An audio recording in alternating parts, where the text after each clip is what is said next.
Arena. First, go to gigaarena.smart on your browser. Click Sign In at the upper right corner and enter your smart mobile number. Enter the one-time authentication code sent to your number and agree to the terms and conditions and privacy policy. Personalize your account by choosing your username and profile picture. Congratulations! You've just taken the first step on your path to greatness. Check out upcoming tournaments and play arcade games. Just subscribe to Giga Arena 20 to join. To join tournaments, click the Tournaments tab. Find the perfect tournament with the search option. Find all the details about your chosen tournament and register. Provide your in-game name, ID, and other details. Make sure you have tickets to join. If not, then subscribe to Giga Arena 20 to get 2 tickets. And you're set. See you at the training grounds.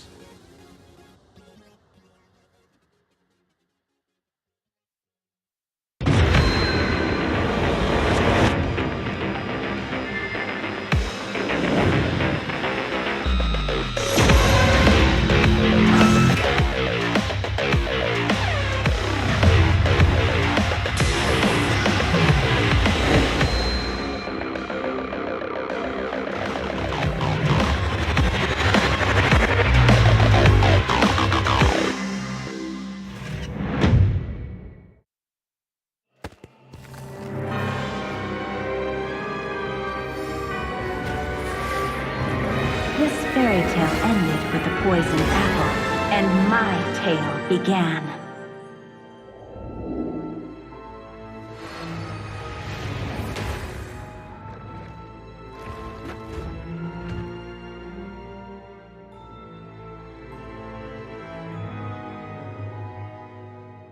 A princess in a tower is just a bird in a cage.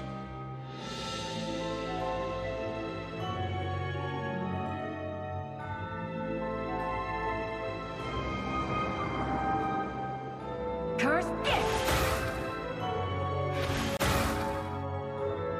Take my vengeance! Protect your queen!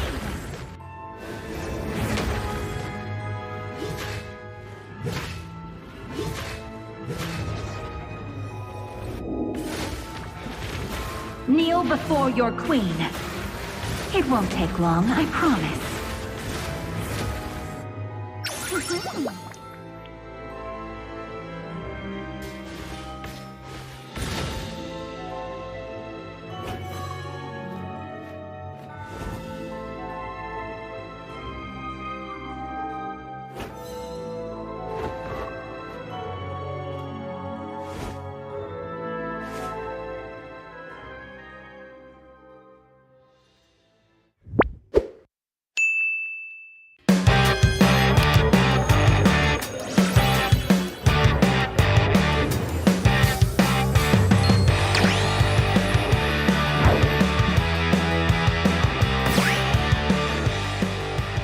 Nakilala niyo na palang transferee natin. Class, meet your new classmate, Felicissimo. Moy na lang po. Lisa, guide mo muna si Moy ha as he adjusts to our school. Thank you, Iha. Okay, everyone, bring out your social studies textbooks. Nag-ML ka? Pero kaka-start ko pa lang eh. Noob pa ako, tsaka newbie rin dito. Sus, school ML. Ako bahala sa'yo. Dali lang to. Road to Mythic agad tayo. Pakinggan mo lang ako.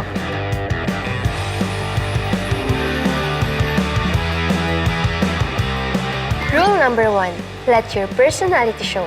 Pakita mo kung sino ka, be.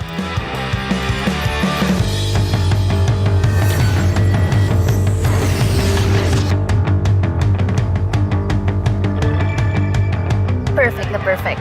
Rule number 2, find a good school-life balance. Study hard, play hard.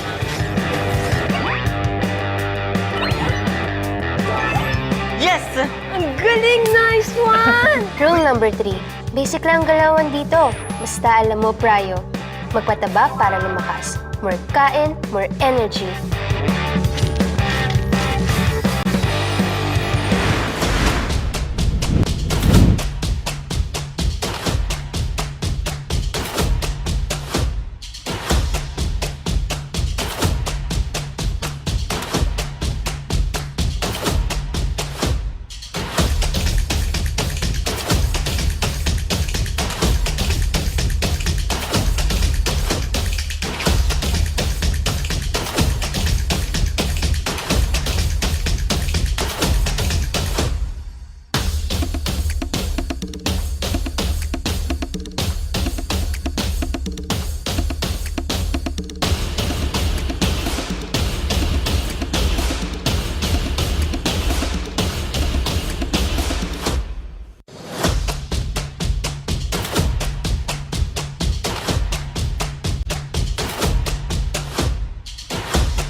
cut us to the top, no ifs, no buts. Winning any game para to sa PNAS.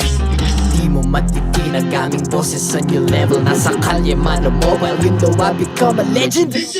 Open fire, reunite, we winners. Built with pressure, like diamonds are made of. Switch in a lane na parang gera, HP racing may reset up. Built na kitang buhat, we hear that full load SS parang Lyra. Susundan ko ang iyong bakas, kasama patas, tagumpay natin to. Dahil tayo'y malakas para sa Pinas. Nasa amin ang alas, hindi to atras. Kinikilala sa taas kasi kami ang malakas para sa Pinas. Nasa amin ang alas, hindi to atras. Kinikilala sa taas, ganito kami sa Pinas. Wow! Hold on. Yeah, wala ka sa Pinas. We are laging MVP, no surrender, no retreat. Pag nagsama-sama, just imagine what we can achieve. Laging MVP, no surrender, no retreat. Giving 100 all my all, cause we just cannot be defeated. We are unstoppable, immune and invulnerable. Ready ang equipment, lahat frozen, malang crowd control. Pakita ko na jab like pow, east to the southeast. Takas sa watawat, proud and loud, cause every enemy we devour. Susundan ko ang iyong bakas, kasama patas, tagumpay natin to. Dahil tayo'y malakas para sa Pinas. Nasa amin ang alas, hindi to atras. Kinikilala sa taas kasi kami ang malakas para sa Pinas. Nasa amin ang alas, hindi to atras. Kinikilala sa taas, ganito kami sa Pinas. Wow!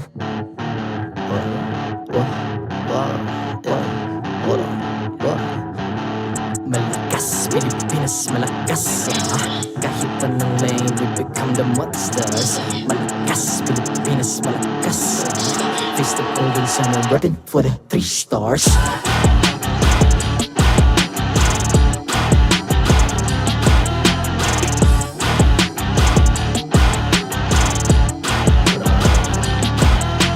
Ang lakas ng Pinas, reunite, be the stars. Ang lakas ng Pinas, reunite, be the stars. Ang lakas ng Pinas, reunite, be the stars. Ang lakas ng Pinas, we the stars. Ang lakas ng Pinas, reunite, we the stars. Ang lakas ng Pinas, reunite, we the stars. Ang lakas ng Pinas, reunite, we the stars. Ang lakas ng Pinas, we the stars.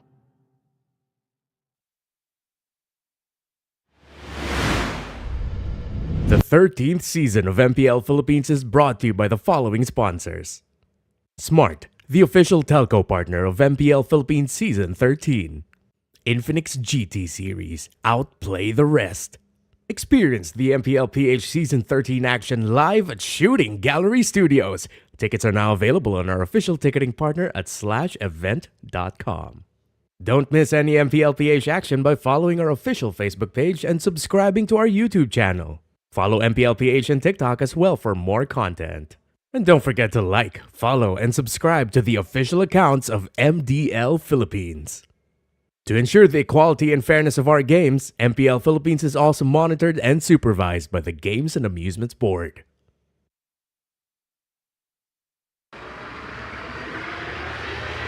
MPL na 4PM MPL na 4PM MPL na 4PM MPL na 4PM MPL na 4PM MPL na 4PM MPL na 4PM MPL na 4PM MPL na 4PM MPL na 4PM MPL na 4PM MPL na 4PM MPL na 4PM MPL na 4PM MPL na.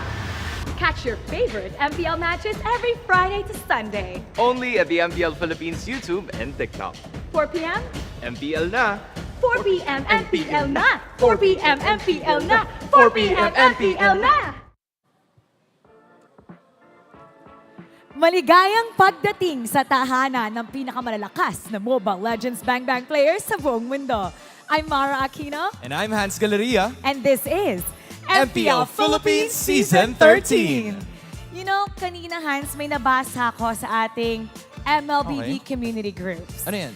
This season daw ay season ng sweeps and winning streaks. Oo ano, kasi since last week hanggang kahapon, puro tayo sweeps. Tas noong nakaraan, yung Echo, APBR, tsaka ONIC, puro winning streaks din. Yesterday then, RSG was able to extend their winning streak to 5 matches.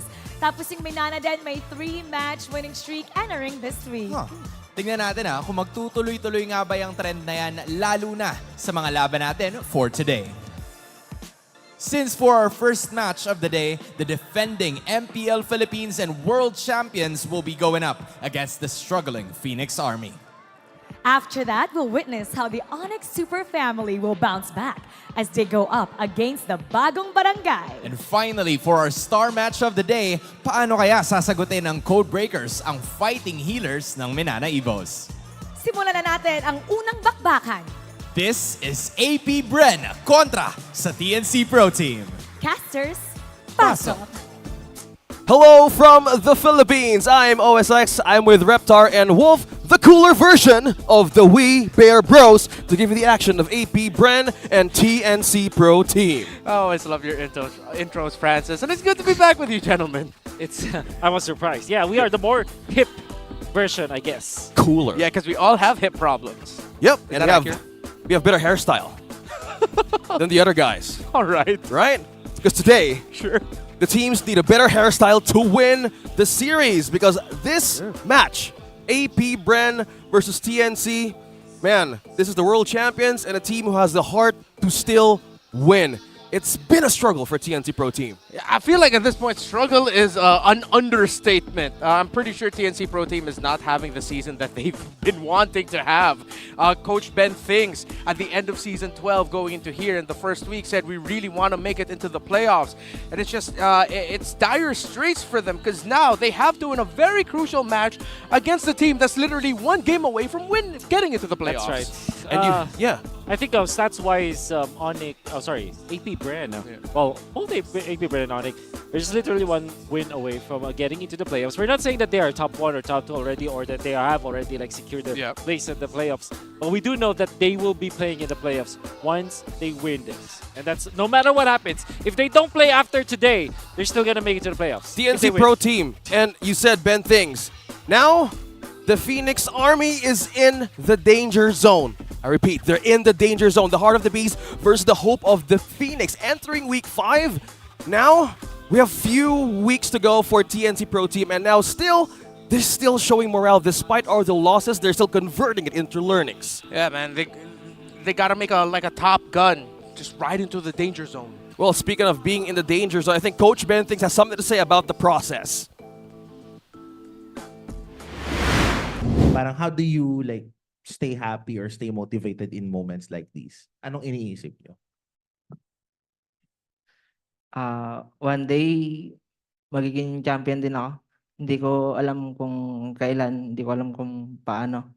Pero, mangyayari yan. Kaya, ito, challenges lang naman to.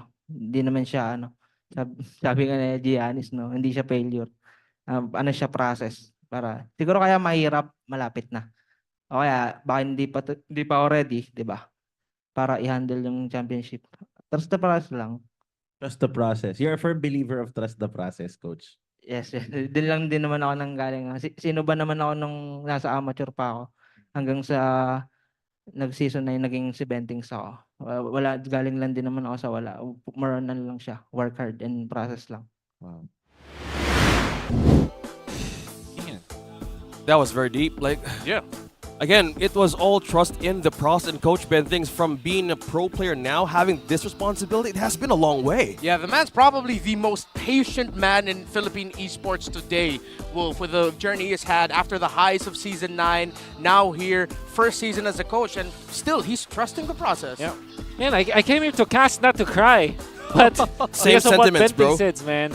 Again, I understand what he meant, okay, fine. Maybe because maybe the reason why it's difficult is because it's coming soon, and I think that's how you do it. You treat it like a champ, you know. Yeah. And it's good having the hope in the heart of the champion. But despite the firm resolve, this match can still be crucial for the campaign and a route to the playoff. Let's see how important AP Brand match is against TNC. Look at this. Yep. TNC's remaining matches for the last weeks of regular season. Yeah, and because there have been teams that have been consistently struggling all season and teams who have been excelling at the top. Now, if AP Bren wins one game, they're already locking in their slot for the playoffs. If they sweep TNC here, then at the same time, AP Bren will slot in or lock in the slot for ONIC Philippines. Wow, that's a combo. Yeah, it's a combo. Too far, you know. But that's just you just have to look at it in the numbers. And if you want more explanation of the point system that we have, we actually published a video about that. So. Oh yeah? Watch out for it. You need to make content out of it, Mr. Content Creator of the Year. During their first meeting, Nomad was still manning the roam. Yeah. Now, the TNC, sporting a much stabler lineup. How do you think will this change the outcome of this match? Well, in this scenario, I'm pretty sure near the end of the season, you'd want to have a really stable roamer with you. And TNC have been quite unstable, but again, same as like season 11 and 12, their stability comes in the early game. Exactly. 70% of the matches that TNC have lost, well, they started really strong, right? So that's upward of more than a half of their games that they have lost. They managed to win the early game, but did not win it in the late game. And that is very true. If you look at the lineup of TNC, be it with Nomad in the roam or Nomad in the gold lane or whatever it is, it's like the common problem now for the side of TNC is how to actually end games. Yeah. End games. I think that's the most important thing, especially now. Yeah, you gotta have to be firm and really find the way that you're gonna be ending the game. Specifically because a lot of the teams here in the Philippines, they know how to control the early, but not a lot of teams know how to close. Yeah. Well, that's the main question of the day. But now, Renmar, what do you think? I think we should initiate a discussion right now on YouTube. Yeah, so I'm asking you, commenting right now, watching wherever you are. I'm sorry if I'm getting threatening right now, but I just want to ask, who do you think will win this match? Tune into our official YouTube streams and comment hashtag APBR and hashtag TNC with your game and server ID for a chance to be one of the 4 winners of 500 diamonds.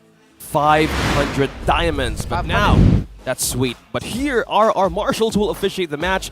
They ensure the fairness and integrity of our games. We have Chico, Jeff, Patrick, and Wilbert. I love seeing our marshals in white. You know, before the season started, they actually thought of wearing red, but then they realized, we look crisper in white. Yeah, they're clean. Let's meet the players, AP Brent and TNC Pro Team.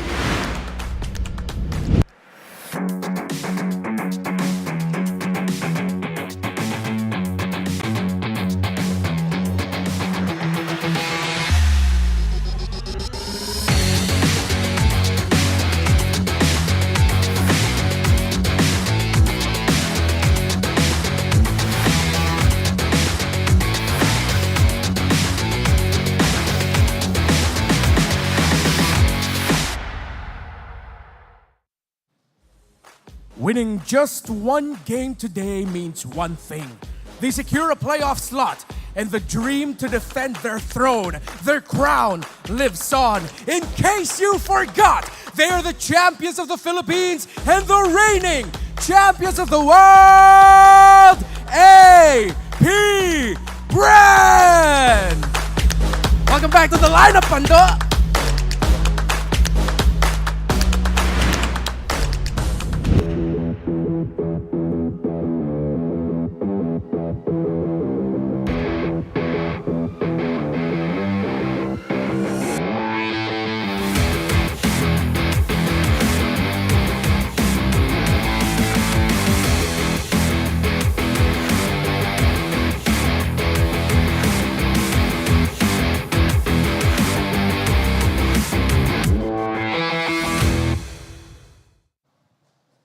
To put it simply, if they want to make it to the playoffs, they need to win now.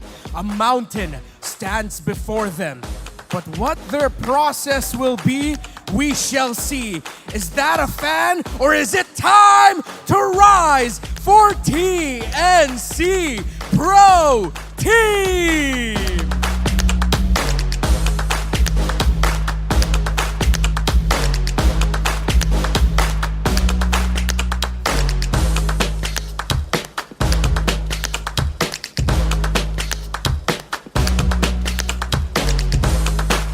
And welcome our coaches Coach Ducky and Coach Ben Things.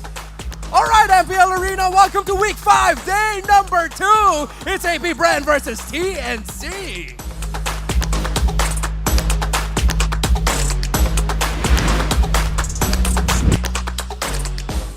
I just got literally confused by the referee, or is it Coach Ducky? But hello, this is the lineup of AP Brand. Pando is back. Yeah, it's good to see him back. Debut match in MPL Philippines Season 13. I just want to say, the AP Brand After Party, I became a big fan of Pando even more. The way he talks about this game, the way he understands it, the fact that he provides a pro player perspective for the coaching staff of Coach Trevor, Coach Ducky, then it was Coach Bren. You cannot really downplay what Pando brings to the table, and man, the guy can play too. And now they're going to be facing up against TNC Pro Team with Nomad, Ryzen, Hatred, Heads, and Super Yoshi. This probably is the most stable that we've seen TNC, and probably this is going to be their lineup now that we've started the second half of the season. They'll be facing up against a team that's the caliber is pretty high. But if you're looking at TNC Pro Team, you have to take note of Nomad himself. Well, we have always mentioned how good this guy is, but I think that in the past games for Nomad, that there has been like an identity crisis for him, whether he will play the roam or playing the gold lane. But now, as he has stabilized with the gold lane, I think now we can see how good he really is. Now, it's going to be difficult though, because it's going to be facing up against Super Marco. I think that's the main word for TNC, stabilize, and how to maintain that consistency since they found this mix to actually win games. Look at our head-to-head. Look at this Pentagon on AP Brand. Fewer shapes left, and they can still color everything in blue. Yeah, AP Brand, the fact that you're seeing way more blue get filled out on their side of the screen just means, well, you know how much they control the objectives. You can see it in the results, how they've played the game. And right now you see two players on your screen that I'm glad we're giving focus onto Few and Hatred. And we already know what Few brings to the table. I have to say, if TNC were a team that won a lot this season, I feel like Hatred would have been the most standout player. I loved how this man plays, Agree. how he plays in the mid. He's not afraid to be aggressive. Sometimes he's even setting up for Super Yoshi. That's how brave Hatred is in the mid lane and how important he's been to the success that TNC has had in the early game. Playmaker, J. Lord Gonzalez. What don't you think, Wolf? Yep, definitely. And not only that, he's also a guy that can play so many different heroes. Already played 7 different heroes across all the games that they have played. If you compare that to Mr. Few himself, we know that he also can play a lot of games. But why don't we look at the Infinix keys to victory? First, for AP Brand, you're very excited about this, Renmar. It's Pando. Show us what you got. And one thing I want to also highlight about Pando is that all of the managers that I've talked about and the coaches always said that Pando is always game ready. No matter what happens, he can be slotted into any kind of role, actually. Typically in the XP lane, but no matter what happens, he can play, no matter what day it is. And now for TNC, don't be afraid to take risks in the late game. And I think I kind of agree with this, but sometimes, you know, they overly become aggressive in the late game, and sometimes they lose their early game spike. And for two teams, secure heroes that extend team fights. If we're looking at the side of AP Brand, we know that they can go for those sustain type of heroes, even Uranus eventually, or Thams on the XP lane. And are looking at TNC, we know that they have been looking at burst types of heroes. That's why they go for Harith, they go for Gushan, those kinds of stuff. But they have to look for heroes that kind of extend the team fights. Now, don't go all in. Try to go for the poke battle for both teams. Yeah, extended team fights, you have more better again, leeway on how to make a game work. So Hatred and Fear love to focus on, but with Pandora, you've mentioned something about how he's always been ready. We've seen Pandora all throughout. He had even a world tour last year, and he's still ready despite what happens today. Yeah. Don't forget, the man was part of the roster. He's a world champion at that. And one thing that I also really want to point out about Pando, the last time he played in MPL Philippines, I can't remember if it was season 11 or 12, they slotted him into the lineup. Yep. And he got the MVP of the series. MVP That's right how away. ready he always is. That's how ready Pando is. You can compare him to a Boy Scout. But right now, if you're ready to take on the goodies, MPL Philippines live stream viewer rewards are now available. Come and watch the MPL Philippines match on TikTok to join the goodie bag lottery and be one of our winners. Go to TikTok, step 1. Go to the MPL Philippines TikTok channel. Step 2. Add MPL PH_official, parentheses. Step 3. Click the official live stream. Click the top left corner to join the goodie bag lottery. What step is that? Step 4. Exactly. That's all you need to do. Look for the goodie bag right before the base breaks. Yeah. So usually at this this side? In this side. Yeah, this side. Thank you for pointing that out. Wolf, do they have to power tap to win? I think so. Yeah. Because I haven't done that and I haven't won. So probably that's the step that I'm missing. Yeah. But I don't have enough diamonds for the power tap. But you can. You can have it right now. Again, we can have discussion on YouTube. Because we're on APBR or even TNC, you can actually win diamonds, 400 each for the lucky viewer or commenter. We're reading your comments. Renum is reading it right now, even Wolf. Yeah, I'm gonna hop on it. I'm gonna hop on it. All right. Okay, in a few seconds from now, we are entering the draft. What is going to be the surprise pick? What is going to be the draft? Because again, we've seen surprise picks last time from Hated. It was the Aurora. Let's see how this goes. Weighing on the win rates, we have 80% favoring Bren on the blue. Yep. When it comes to surprise, maybe Chip is the surprise for both teams. We know that we don't have any data yet of the actual efficacy of this hero. So we'll see if that will be the priority hero for both teams. Another surprise maybe are those heroes that kind of is only used by specific players, like the Gushon, for example. We know that both you as well as Hatred play that hero, so that could also be a surprise. You feeling gushy? Yep.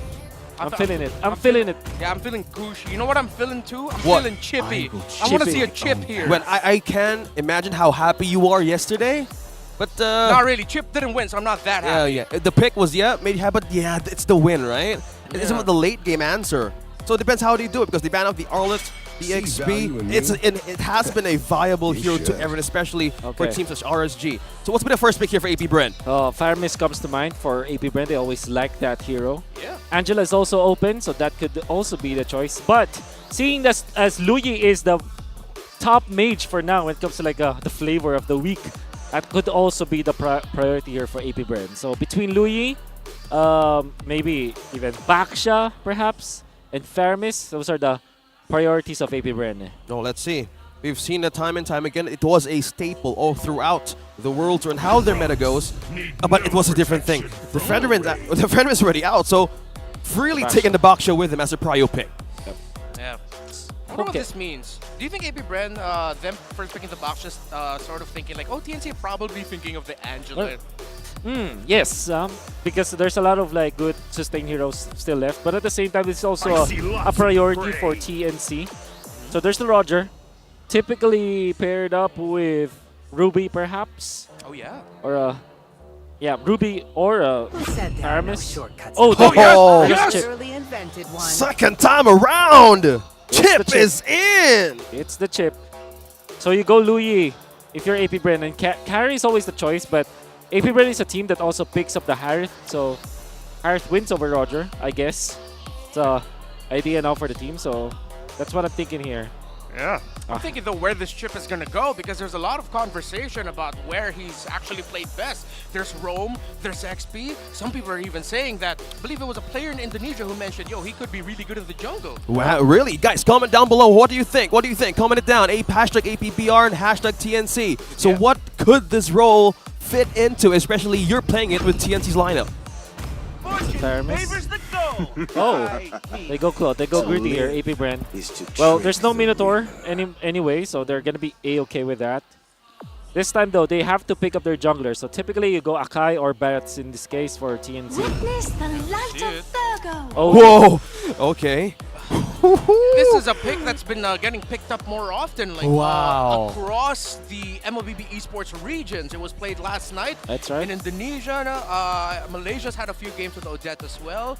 We had one or two with Odette. I think we had an Odette game. Was that yesterday or last week? That was that was last week. Yeah. The thing with Odette is, you know that your enemies are gonna be grouping up together because of the Fairness nature of the Fairness.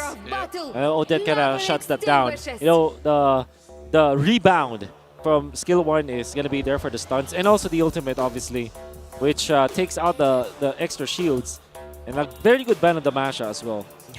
I think it's a strong variable to think of the skills at how you manage to go up against his first 3 picks right away. Since there's Sustain, there's Escape, somehow there's still an inch that can stay with you even you go out of team fights.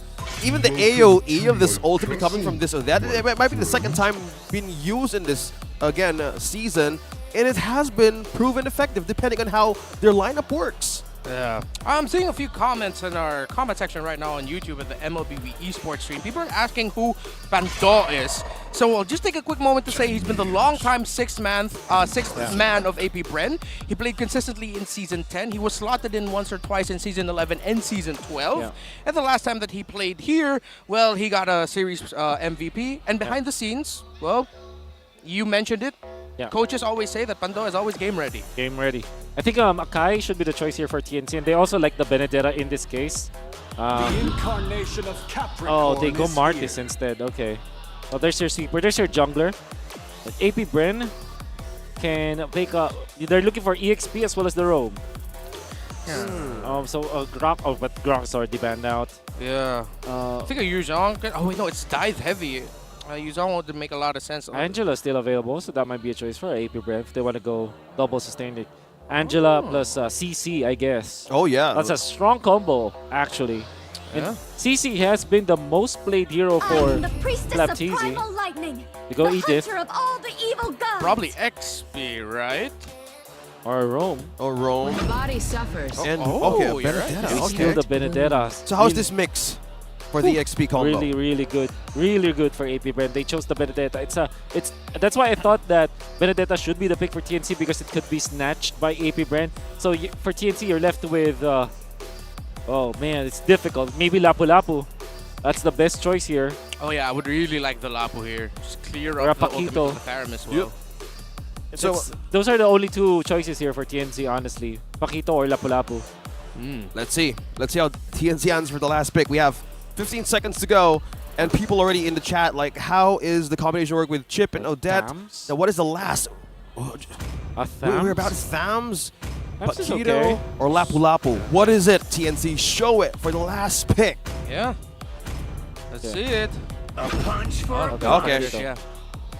Makes a lot of sense for Benedetta, but overall, it's gonna be difficult. I think I like how easy AP Bren's draft is. Yeah. Really is. If you get my meaning, it's easy, you know? Yeah. it's easier to pull off. Yeah. When you really think about it. The lineup of TNC Pro Team, yeah, you have a lot of room for hijinks and surprises, but to call it an easy strat to play compared to the lineup of AP Bren is wouldn't be that accurate. You need next level, how do you call this, coordination from the side of TNC Pro Team if you really want to play around the chip really well, especially with its ultimate and how fast it can get around the map. And that is the main thing that they need to answer. Coordination and going back to their infinite keys to victory is how to end the game. Remember yesterday, the problem from Barangay Omega's late game was the answer when they got wiped out. Again, the portal can do like a positive or a negative approach or even a positive consequence. It depends how they pull it off. Which draft will actually show up good in early game? You've mentioned about AP Bren being more like easier to pull off, but for TNC, coordination is key. And we'll see how this goes, especially in early game. In terms of the early game, if you're going to ask me, well, I don't know why every time I see a Martis and a Paquito in the same lineup, I'm inclined to think that it's going to be that. But then considering that what AP Bren has in their lineup and how AP Bren likes to play, I'm leaning towards AP Bren. Yep. On a lineup rating of 5-0 flat. Yeah. This is Baksha and Edith. Super, super strong. And we're seeing some of the... Okay, that was a graph version of the index, if I'm not mistaken. Bless the index. I missed the index. Yeah, whoever made that index is a very smart person. Yeah. Yeah. Giving us so much knowledge. Shoutouts to the developers for that. Yeah. Yeah. Amazing, amazing. And we had the last look of our draft. And we're heading to game number 1. It's AP Bren versus TNC. Oh, it's 1 minute and 7 seconds already? Okay. Wow. Hell of a welcome to us. Already we're here. Just to quickly sum it up, both junglers at level 3 finishing their first rotations. They both got in their buffs without a problem, it looks like. And yeah, well, we're just going to be chill. It's lethal ignition for this Benedetta though, so it's going to be the really painful Benedetta that we're going to be seeing from Pando. Just by thinking of it, lethal ignition early game. So more under pressure than the EXP. Now, heads rather used to check on how he would counter pressure, especially now that AP Bren is just completely having a focus on the few seconds in the EXP lane as of this moment. Yeah. I would assume that for AP Bren, they're gonna be taking advantage of their good team fighting around the Faramis as well as the Edith. Very, very good sources of damage and sources of sustain. You have a lot of tankiness in you. So this is where TNC has to decide, how do we actually team fight? We do have Odin. Yeah. Oh, but do we have the setup? Oh, heads. Wow. Okay, so that's a Quantum Charge, Paquito. Yeah, already looking for heads. Meanwhile, another head might fall in the middle lane. Nope, Super Yoshi already forced to use the flicker out. So he's safe. Yep. But AP Bren have to watch out for heads because he's looking for him right now. Meanwhile, up top, gold lane action. Nomad versus Super Marco. A little bit of a duel, scratching, clawing, just shooting each other. They're both okay too. So, first turtle of the game. It looks like AP Bren might... Let's see if they'll let this go. It doesn't look like they will. I think they don't. I think they're still willing to go up and head-to-head. That's going to be a big knock-up and combo on to Super Yoshi. That's the roamer of TNC down. Advantage for AP Bren. They lose their chip. I don't think they want to commit into this anymore unless heads will try and pull something out. A big knockout strike combination coming up from this Paquito, but open with a flicker and the onward and the combo. That's a kill onto the Paquito. Hatred with an ultimate, though the Twazong has been used, but there's no more retribution, but it's still going to be the Benedetta that secures a turtle. And the next kill, Ryzen, is he going to be able to get away with it? Back with the Shadow Stampede of the Faramis. Here comes the shortcut, the ultimate of the chip. And just like that, TNC gets a kill back, but that's a big win for APB. Yeah, massive win for sure for AP Brand. They get 2, and then they get the turtle afterwards. KTZ didn't even die, and TNC, they have started the fight way too early and have lost Super Yoshi too fast in that game as well as heads. But I mean, losing heads in that particular clash is kind of really the problem down for TNC that they have to take care of, because the Paquito is the one that has the biggest, I would say, job at this point to kind of take out the backliners of AP Brent. Especially when Ogwen pops the ultimate, somebody has to stop that Edith. Yeah, not just the biggest job, he has the biggest jab. Okay. Oh yeah, of course, job and 8 jab. out of 10, that's 8 out of 10. Man, 8 out of 10, but there was a big look of disapproval from Wolf there. Slowly getting that rating from Wolf. Oh, meanwhile... Grand Theft Purple, KTZ steals away the purple buff of TNC Pro Team. Ryzen trying to get something back, but that's nothing. AP Brand taking control quickly. What to expect? This is what to expect from them when they have a Baksha in their lineup. Yeah, the Baksha that freely rotates around the map. You have that sustain, you have that slow. So they have more ways to actually utilize how they wanted to take the camps right away quickly. So we are looking at a small growing lead from AP Brand. We're on 26 seconds for the next role to show up. I think the pressure and focus of AP Brand that we're seeing is all about the EXP lane, how to even slow down heads. I think it's the most important factor since how they started that early charge in the first objective. Meanwhile, up top, Super Yoshi trying to pull and spot Super Marco. Oh, Yoshi might get punished here because here comes KTZ with a health shortcut already committed to. Here comes heads coming in through the portal, but it looks like they're not going to be able to get a kill. That's going to be a pullback by Few onto heads. Will Heads be able to get away? He uses the flicker, but AP Brennan are going to be pushing forward. They don't get a knock up onto there, but here comes Taker with the Swan Song. Bando under tower finds a Paquito. Ryzen fighting back 3 members of APB, and with that little bit of zone now, TNC gets a kill onto the Benedetta. But that looks like even Stevens, as it is an EXP laner trade. 1-1, 1-1 AP Brand. They know quickly how to respond, and TNC, I think they know how more likely to go inside and out of, especially in T5 with this chip around. Yep. Not too bad, definitely for TNC, at least evening it up. And already seeing the strength of the chip. You can see that it looked to be a clash where AP Brand could have taken out Super Yoshi easily, but if you're tanky enough, your teammates can just back you up. And now we can see the strength of the Paquito. Paquito can just go to the silence, but Hatred so low. Already going to be forced to use the ultimate just so he can somehow get a kill. He doesn't get the kill onto Few. He's able to get away. The mid laner of AP Bren. That's going to be Odette going down. And now Ogun already forced to use the ultimate of punishment by TNC Pro Team. A little bit of a win for them.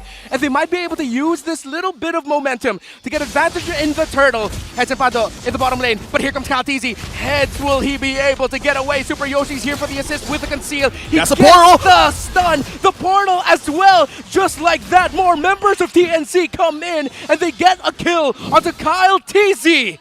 How about that? The strength of the chip that we're talking about.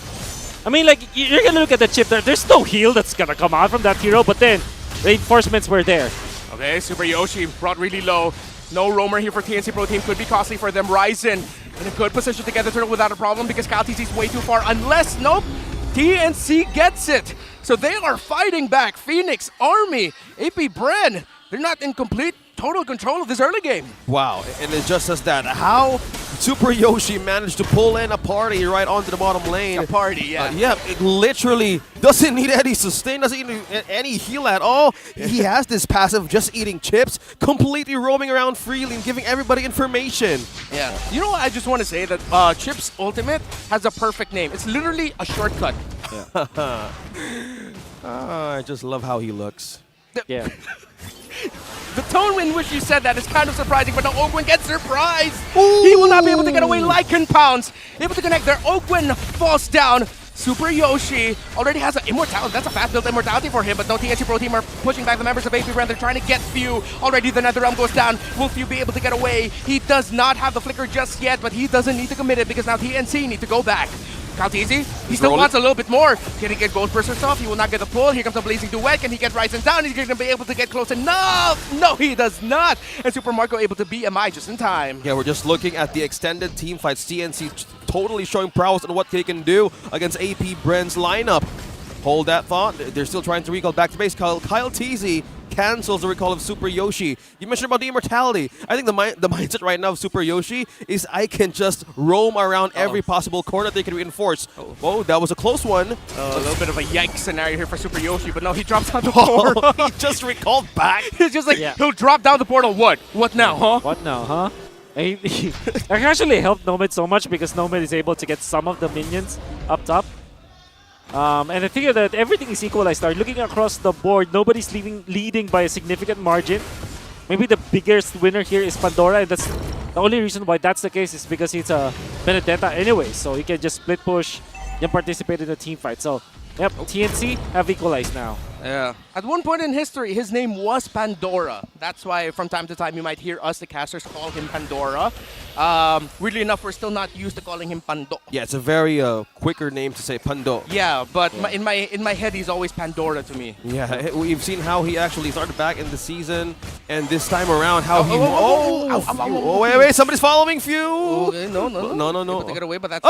He was so close! Oh my god! Wait!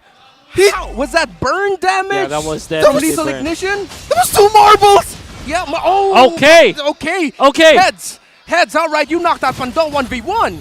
Okay, that's 2 good sequence of events, series of unfortunate events for AP Brand, but really good for TNC. Yeah, cross-map play here already committed by Super Yoshi. No! The flicker! Didn't make it! Into the wall, didn't make it, the immortality gets popped! Oh, unfortunate there for Super Yoshi, not able to flicker past the wall. But Nomad and Hatred close by. The jungler, Ryzen, way too far. TC Pro Team will not be able to contest this turtle healthily unless somehow Hatred, he pulls off a miracle. Is he going to be able to use the Swan Song? Yes, he does. Ryzen is here as well. Ogun whittling away at the Lord. That's going to be a member of TNC down. No more Roger for them. But that's going to be the Odette going down as well. Ryzen trying to survive. He gets Few. The Lord gets reset. And APB find a big win. Heads trying to get something. He gets petrified, comboed by Pando. Basic attack. He gets the flicker away. But AP Bren are in the lead and looks like they'll be able to get this Lord unless Super Yoshi, a miracle? Can he? No, he will not. Super Yoshi already used the Y walk. Already used that little jump point. It's like a portal thing. But yeah, AP Bren won the Lord. Yeah, despite how AP Bren got that the objective. beacon. Yeah, a beacon. Beacon there, thank you, the beacon. Yeah, the beacon. Man. And TNC, despite how that team fight happened on the Lord, Heads was trying to make a trade up top. He tried to push and put in some waves and minions in, but AP Brent still managing to hold his lead. And TNC always having that moment where their decision making is just way down. And literally what happened in that case. Ryzen. Really difficult scenario for him, but he'll be able to use the Mortal Coil to get away. Slow, steady push by APB. You see the Paquito trying to manage the minion waves in the bottom, and up top, AP Bren see their next target in that tower. Man. TNC tried to push up top while trying to contest the Lord, but then Super Yoshi died, and that was a misfortune.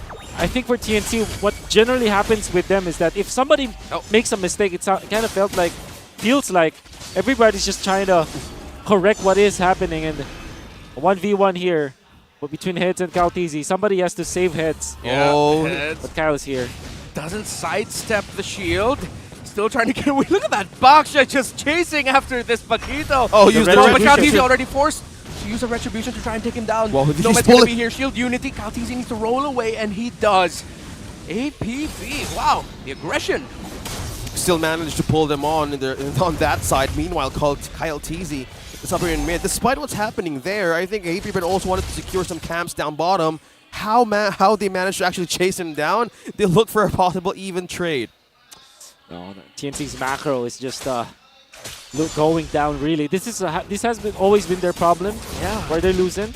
You can see that they can team fight. Like individually they're really good, but as a team their macro is like really bad, and that meant that we might lose another game because of that. But we'll see if TNC finds an opening to eventually team fight, because 5v5 I think TNC have figured it out, know already how to team fight. But outside of those skirmishes, if it is going to be like a macro battle, that is typically where they lose. Yeah. We're looking at the real-time win rate right now of 65% on the side of AP Brand. What do you think, chat? Comment down below. What's your prediction in this match? Because AP Brand is on the lead rather. Comment down your predictions, comment down whatever you want us to discuss with hashtag APBR, hashtag TNC. With your game server ID, you can actually win diamonds today. Heads and Pando. No, they're not going to go for that 1v1 again. So you see here the members of TNC are a little bit spread out, because that's what you expect when you're playing with a Chip. You see Chip standing on one of his beacons right now. I've been using Chip a lot, but I still forget the numbering, because that also changes depending on what side you're on. Oh, yeah.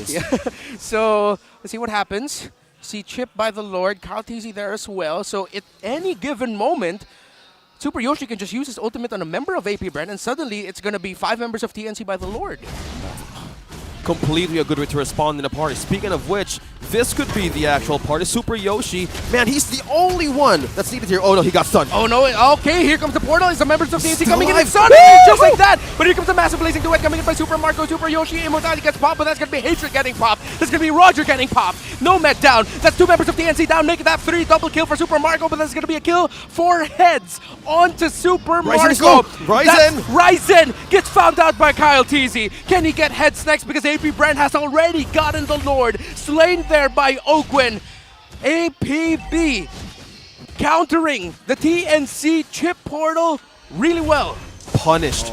Punished right away, and now AP Brand is on the base, knocking the last tier turret in mid. 1 man left to defend. Can they still hold? Can Heads still hold this? A lot of damage by Heads, but a lot of damage onto him. And that is game number 1 for AP Brand. We've discussed how important this match is. AP Brand versus TNC Pro Team. And just by winning this game, AP Brand just secured their playoff spot. Congratulations to APB. You have to take note that still is the looming problem for TNC. Good stuff that we're seeing in the second turtle as well as the third turtle, but then at the first Lord fight, I guess they were so anxious to utilize this chip play, and they did it twice, and unfortunately they have lost both of the engagements. They're getting pickoffs, but they're not winning the economic battle against AP Brand. Yep, and that's what we were talking about earlier in the draft. For the people looking for Flap, by the way, yes, he's just there at the player waiting area. Looking for coffee. Just looking for coffee, and of course, rooting on for the team. But yeah, lineups that have Chip in their selection means you need next level coordination for that. And from time to time, again, in the early game, we saw glimpses of that from TNC. Yeah. But as the game dragged on, that's when, as you mentioned, the hesitation crept in. You can really see that it's not really just about the hesitation, but really actual bad decision making, just because they were so confident about their composition. We've seen, I mean, I understand why that's the case. They have taken out the members of AP Brand in specific occasions, but it's very difficult to repeat against or duplicate against AP Brand. Again, AP Brand has just secured the playoff spot in MPL Philippines Season 13. As Renmar mentioned earlier in this show, if they win by a series, ONIC Philippines enters as well. Yeah, if AP Brand wins the series, that means ONIC also gets her playoff slot, which is interesting. Yeah, I don't think we've ever had that. Yeah, for only 5 weeks. Yeah, technically. It's a combo that we're about to see today, and our MVP with his debut and the pick of the Benedetta Pandora, or Pando, is our MVP. See, told you. I am tongue twisted. Yep. Now let's talk about the important important stats and important itemizations from the team, 2, 2, and 4 for Pandora. And also winning the macro ball, actually ushering the macro win for the side of APBR. But we all know what the strength of the Benedetta is, and Pando just showed us how good it is in the side of APBR, where they always try to win the macro game. And we are going to see it through the highlights for sure. One thing that you have to take note when you look back at this game is the way that APBR was able to manage the side lanes, and it's mainly because of the Benedetta. Let's look at some of the highlights of the game. The first one, Super Yoshi being taken out. Hatred had a great game this time, and TNC are getting pickups. However, when it comes to the important objectives, they will lose it. First try. Then there's the introduction to the chip that we've seen. Nomad going back up top. And Pando obviously getting a kill on 2 heads. Ryzen going for the backlights, but the Faramis is such a problem for the Martis. That's why I thought that the Martis should not be the pick here for TNC, because we already know that there's a Martis, there's a Faramis, and Faramis kind of shuts down everything that Martis wants to do, right? Dealing the damage, obviously getting a chain of kills, and Ogwen punishes him for that. Now Super Yoshi being taken out easily here. The Faramis ult as well as the Blazing Duet already are big problems for TNC. And the thing with the chip, you're utilizing the shortcut, is if you're not that coordinated, sometimes you don't go to the portal at the same time, which means that APBR can just punish you easily. So a fraction of a second hesitation when utilizing the shortcut means the world. That's why Chip is a hero that's really difficult to pull off. Props to TNC for trying it out, but APBR just nullified that totally. And let's look at the other important stats here, like the emblems. Lethal Ignition that we've seen from Pando, as well as the Master Assassin in combination with the Fighter Emblem means that he will deal enough damage. And if you're looking at Hatred, also with a lot of damage in this game, one of the players to look out for, definitely for TNC. Picking up the Odette third in this game, going up against the Faramis, makes a lot of sense, but in the end, it did not have the necessary supporting staff that he needs. I would assume that if you're going for Odette, instead of going for something like a Martis, you go for actually Akai or the Barretts. But Barretts was actually banned out in that particular game. Maybe a different one. Let's look at some of the other important stats here. Ryzen took the most damage, as he should, as the utility jungler. Kyle TZ having the most assists, but obviously the carry of this game, Super Marco, dealing most damage and farming a lot of times. I think he only died once in this game, but that's besides the point. The thing is, the entirety of APBR paved the way for Super Marco to have so much impact in this game. Let's look at some of the damage dealt here. Super Marco with the AoE of the Claude, as well as Kyle TZ being very active and very aggressive in this game, meant that he is going to take the top 2 spots, but Hatred himself dealt the most damage for the side of TNC. Damage taken, obviously, can expect that from could have sworn that you'd expect that from the Baksha, but then Ryzen on this Martis is the sole frontliner for TNC. I mean, you can argue that Super Yoshi is also frontliner, but because it is a roaming chip, you don't have as much damage. And then you're looking at the overall GPM of APBR, it's much better compared to TNC. I'd also like to commend Ogwen in this game, and the fact that they picked up Edith, and I think that it's safe to say that Edith is actually back, ladies and gentlemen. She's back. She's like a 1,000-year-old elf, right? That's true. Yeah, because more than 1,000 maybe, because it evolved from medieval time to mech time. You know, wow. Think about it, right? Okay. What a lucky elf! What? She saw generations, man. Eons. Like, eons. Like, wow.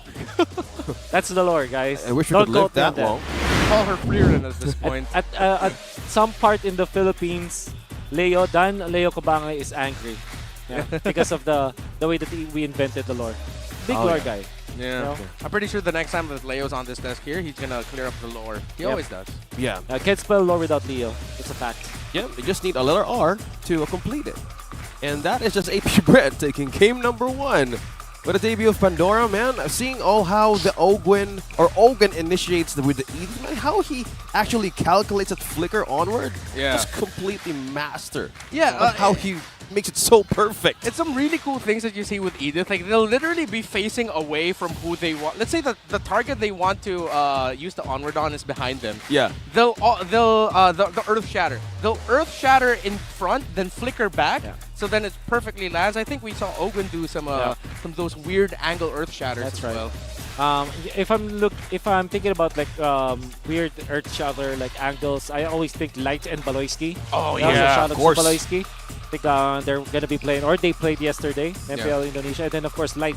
That's one of the few players that we can say that have mastered the edit so much. That flicker onward or the backflip onward. And also Ryota, if you remember. Ryota is also really good at that hero, but he plays it in the EXP lane from way back, so some throwbacks. Yeah, it takes a lot of precision to actually do that. For sure. Even me, I still practice on how to make it work. Again, Pando is back. The last time Pando played in MPL Philippines when APBR swept TNC last season. Pando played Paquito twice and was recognized the back-to-back MVP. Oh, that's the one I was talking about earlier. Yeah. Exactly. Paquito game. See? It's always ready, man. Well, he always ready. He's always game ready. Put me in, coach. But yeah, that is very true. When I talked to their manager, shoutouts to Thanks as well as Ducky, their coach, they said that he's not only game ready as the EXP lane, but also ready to fill up any role. Wow. Once, because he always has to be ready because some things happen, in a professional scene. Maybe few will have a bad stomach for that day, that somebody has to take charge, and Pando is actually ready to fill that role. Yeah. So they say. Pando really filled up the game in the first game of the day. Now, with that Infinix GT series, he can outplay the rest. Brought to you by Infinix official sponsor MPL Philippines Season 13. Be unstoppable and outplay the rest, similar to what Pando did in game number 1 with the Infinix GT series. Yeah, amazing phone. I wish we could get our hands in and be like Pandora how he plays that. I thought at this point you'd own like 10 Infinix GT series already. Oh, he seems like the type, right? He seems you like guys the type are too. that actually owns Infinix. So. Oh, I wish. Wait, like, you don't own Infinix? I wish I Not owned yet. Infinix. Oh, not yet. Oh, that makes sense. Yeah. Yeah. So it's amazing. Not liquid yet. Just have to move the money around. Yeah, that's it. That's how life works. So didn't they make that TV series Succession because of you? Really? Yeah. Man, thank you so much. I didn't know you would actually notice that. Yeah, man. I was watching Succession and I was like, oh, that's so OSX, man. What's your story? Thank you, man. Can't spell franchise without Francis. Yeah, he's rich. Yeah, no. Actually, these two guys are. No, we're not. Been here first. No, we're not. Yeah, especially that guy. Now, as we wait on for the next game in the draft, let's throw it over to Mara and Hans. I believe there's something cooking back there.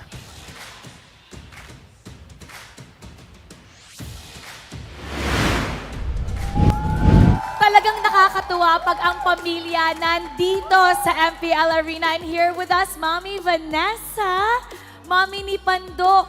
I hear OFW po kayo? Opo. So, how long are you here in the Philippines? 25 days only.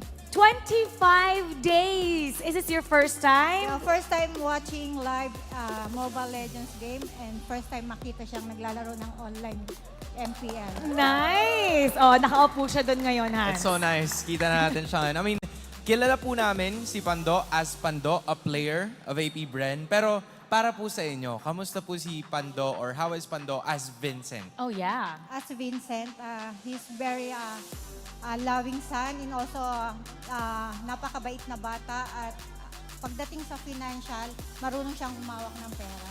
And sa studies, he's been good since elementary till senior high. So, galing po kayo, di bang UAE? Yep. So, paano niyo po sinusuportahan si Panbo halfway across? Lagi akong present sa every games ng Brand Sport. Even in the amateur games, I'm always in there in the live stream. Kahit zero knowledge ako sa MLBB. Kahit hindi ko alam yung mga characters or what the ML heroes. Basta tinitingnan ko lang doon yung score, yung ikot nila. Then pag nabasag na yung tore, di panalo na. Tama, tama naman, That's true. tama. It's nice That's to have true. your support, Mommy. Sobrang heartwarming nun. Kasi from amateurs, nanonood na po kayo. But now, how does it feel? This is your first time watching your son at the MPL Arena. I'm sure that he's listening at some point. Ano pong message nyo kay Pando now that you're watching him live? Pandoni, alam mo naman ever since naglaro ka during your amateur days, kahit zero knowledge si Mama, I'm 10 years OFW since na naglaro sila ng ML, nasa abroad ako, pero 100% number one supporters nila ako across the miles, no matter what. Kahit zero knowledge si Mama. And for me, Brand Sport lang ang malakas. Amin pa rin ang S13. Oo. Yes, Mami. Bren lang ang malakas. Importante. Ang pinalakas, Bren lang ang malakas. Bren lang ang malakas. Thank you, Mom. It's nice to always have your support. At ngayon, maglalaro na si Pando. Kaya babalik na tayo sa ating mga casters. Mommy, do it with me. Casters, pasok. Thank you so much, guys. And that was Pandora's mom explaining that this is her first time attending the MPL Philippines match watching AP Brent. She has been away across the miles, and as being an OFW, shout out to all the OFW parents out there who's supporting their children everywhere in the world. And now she's here supporting Pandora right in front of the stage. W mom, that's all I gotta say. That's a W mom right there. Yep. You would see that this probably is the reason why Pando has been very, if you look at him, he's a very nice guy. He's very lively, cheerful kind of guy. The charisma is there. He's always just joking around, but he's also game ready all the time. Like, his level of play is actually pretty high, and then his in-game knowledge reportedly is also really high, and he's always regarded as one of the most important pieces in the championship of AP Brent. And probably the reason why everything looks so light when you look at Pando, it's maybe because it started in their household, and the way that he's being supported by his family. It has been like a great journey because again, all of the players in MPL Philippines has again, we're looking at something to actually push us forward, and Pandora just actually how he inspired everybody, including her mom, to just go with the distance, especially going back here in the Philippines. Now we're in the second draft of this series. Let's see how this favors AP Brand and TNC Pro Team. Now going back on the blue side, still the same, and TNC still remain in the red. Trying to imagine like what else are going to be panning out here. It should be the same as before. Eventually, the Arlet should be banned here for AP Brand. True. Unless they really want to take it first. First pickable, yeah? First pickable, for sure. But I feel that there is also that factor of them taking away the heroes that will be good for Ryzen. So maybe Fredrin as a ban. Oh, that was banned out by TNC, actually. TNC, yeah. So in the last game, it was Arlot here, okay, and then a Fredrin ban for TNC. Yeah. If it's not a Fredrin ban, if Fredrin's left open, I wouldn't be surprised if AP Brent just take it right away. It's their most picked hero, actually. And then, really good for TNC. I think they let go of the Fredrin, pick up the Faramis. Oh, so, I mean, ban out the Faramis, let go of the Fredrin, maybe get Baksha along the way. Ooh. So they will have that. But between, like, Fredrin, Baksha, Martis, and Akai, and then Barretts, all those utility junglers, teams actually will always favor the Fredrin just because of that retribution factor. So this should, again, be the Baksha or a Faramis for AP Brain. Yeah, still could either be the same. Yeah. Okay. You're right. You guys are right. So you pick up Roger for TNC. I think that makes a lot of sense. I'm sorry, the way that OSX just said that, it sounded like he was kind of like Very angry about it. sus. You guys are right. Yeah, man. I'm surrounded by the two greatest analysts of MPL Philippines. What more could I ask for? Well, Midnight isn't here. Yeah, you guys are here. Shout out Magin Midnight. is not here. Yeah, sad. Looking at the highest GPM after week 4, Supermarket is on top 1. Followed by Kelra and ONIC. So Chip, Chip Roger again. Golden crown. Okay. What? Oh, Dead Chip. Okay. That's what okay. It's still the same thing. Because Dead Chip combo. You go Faramis again for AP Brand and Edith, I believe, because what can happen here is Edith might be the ban for TNC actually. So I will not be surprised if it will be Edith for AP Brand immediately. Then they pick up the Claude again. I think Claude makes a lot of sense. Claude Or over the Faramis? Yeah, I think Faramis first. Okay. So Faramis Edith. Yeah, that's what I'm thinking for AP Brand. Or they can just go back to Faramis Claude.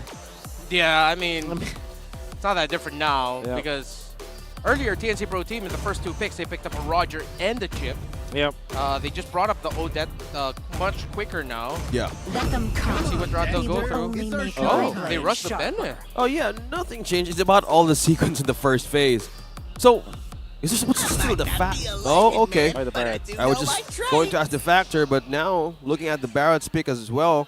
So, is this more better way with the same 2 picks? I think picking up the Barretts is much better. It's easily gonna be banned out. I do like the choice here for AP Brand to pick up the Benedetta immediately. And maybe a Faramis ban here for TNC. Oh yeah, that makes a lot of sense. a lot of problems, given a lot of problems for side of TNC.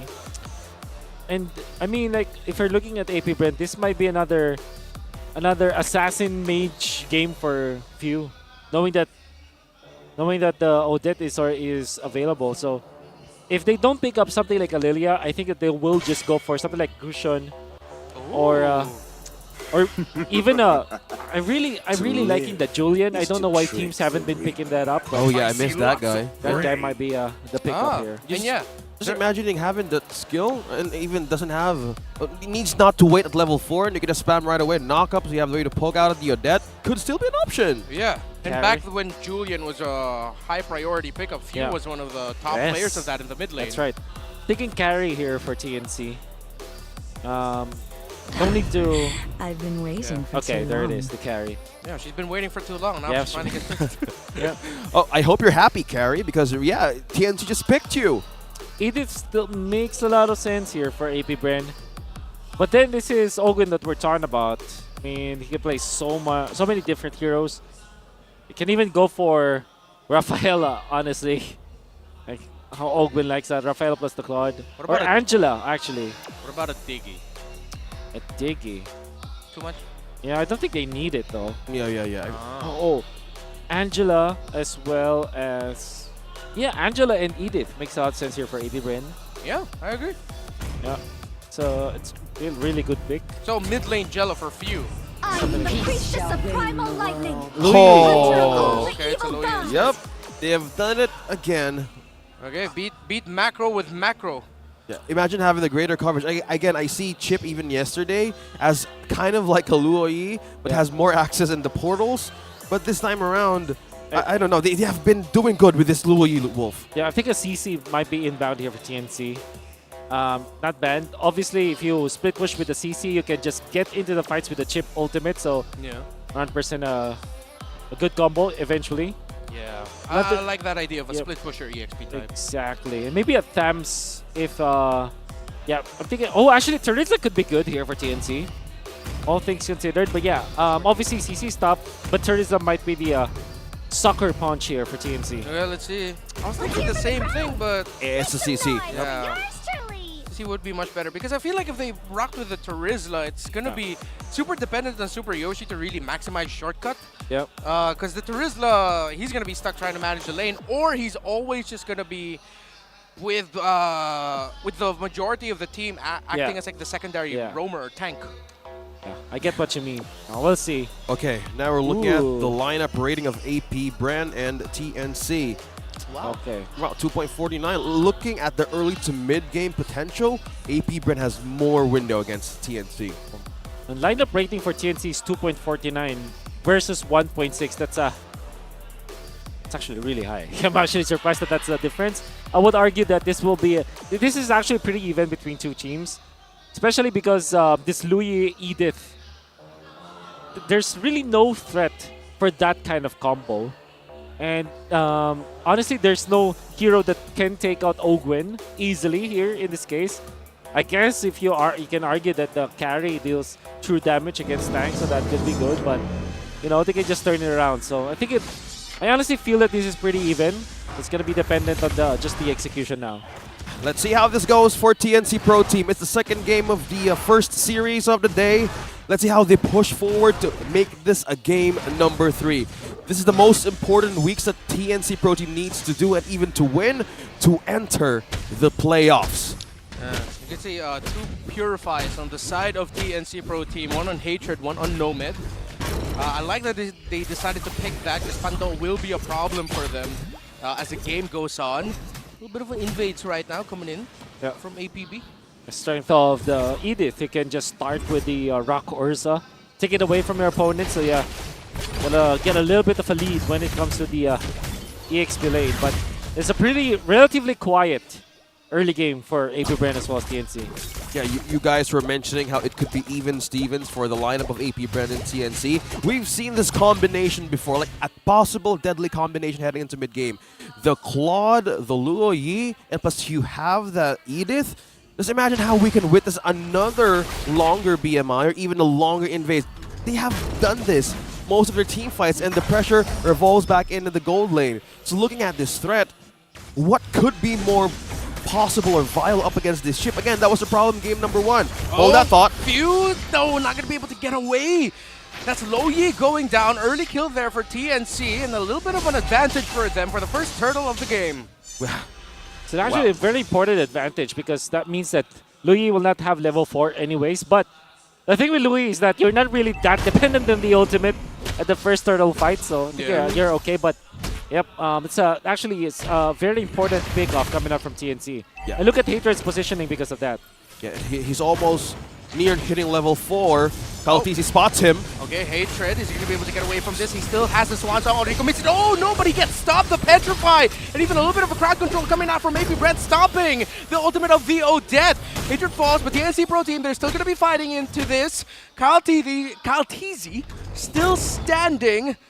And I'm trying to see, okay, Rise is still there too as well. So still, just going to be slow, calm, and collected for both of these two, just trades early on. And through that process, Nomad falls in the hands of Super Marco. Right away being killed. That's 0-1 on this carry. Oh yeah, that was solo kill there in the bottom lane. Now who's going to be getting the first turtle of the game? Kaltisi already going in a big knockout combo onto Super Yoshi. But that's going to be Pando again getting the first turtle of this game. AP Brand secure it. That's a big win for them early on. Oh man. TNC just utilizing this chip in the front lines. And AP Brand are, okay, diversion by 3 members. Nomad gets knocked up, but no, Nomad was way too far under tower. They couldn't push it. AP Brand, okay. So like this is like the threat of the Luoyi that we're trying to mention back in the tournaments or matches that we've watched. You have this threat of the diversion. Exactly how it could be stronger against Ship's Portal. And that could still be a problem for TNC. If that is the pressure that AP Bren wants to do, they need to be ready with their defense as of this time. I think for TNC, you can really see how they planned this chip play, but it seems like going up against AP Bren, it's not working because what AP Bren is doing is that once Super Yoshi shows himself, they just go upon him. Like, really waterfall all and flood him with all of their abilities. And take him out as soon as possible. Heads in trouble up top. Surprise! Oh, but Ogun misses it, but he lands an Earth Shatter. But he's not going to get that onward. Pando going in with a full collective final blow. He doesn't use the Petrify, and he backs off. Okay, AP Bren, we see what they're trying to do here. Right now, what it feels like is AP Bren, because of the lineup that they have, they're just out-rotating TNC. Yeah, for sure. Diversion is so important in this case. And that is actually vengeance that was forced out by TNC, so I mean by AP Bren. They're going to be very happy about the second turtle of the fight. TNC, maybe if they do start the ill-advised second turtle contest, it will be very bad for their team. So I think it's much better for them to just try to farm and just be patient about this game. Just give up and concede the second turtle of the fight. Yeah, let's see how they see this for TNC. Will they respect it? Again, Ryzen is still farming up. Looking at how the second turtle is ready, TNC is also grouping up. Okay. But this is the problem. What are we going to spot? Who's going to get this? Is Ryzen going to get close enough? No, he will not. Heads. Forced to jump away. Buoyant bounce. Kaltisi chasing him, but nope, yeah. The TNC Pro Team understood it, that them contesting that second turtle might have been way too risky. See, for TNC, all they need to do now is to farm. Maybe get some kills. Oh, Super Marco. Lazy duet to get out of there. Has a Purify too. Ah, forced it out. By the way, speaking of, they forced the Purify out of Super Marco, but there's still two. TNC, Hatred, and Nomad haven't used theirs yet, and Hatred just built up the Genius Wand. Looking how few just managed to land the response in quickly, just in case somebody gets in trouble. This is the one thing that TNC needs to look after. And just by looking at Chomp Chomp, then Shred, the hero combo of Barrett and Carry posts 73% win rate in 11 games in MPL Philippines Season 13. This combo itself is in TNC Pro Team's lineup, but when is this activation go? When is the right time to actually make it work? Is it now or later? Diversion. How many members of APBR are here? It's going to be two. Few and Ogun, Super Yoshi, it's there to respond, but Nomad being able to free hit Ogun, forced to use the flicker away, but he commits some ultimate as well, just for a little bit of safety. The TNC Pro Team, are they finally going to be able to break that tower at the bottom lane? No, because AP Bren responded very well. But TNC, they're making the right calls. Wolfie said patience earlier, and that's what they've been, but no, out of nowhere, Hatred gets taken down there with a combination of Few and Pando, who committed that Petrify. And it looks like he committed the full combo as well with the Electro final blow. And well worth it, because that's Hatred that they were able to take out, as well as the Purify that was forced on this Odette.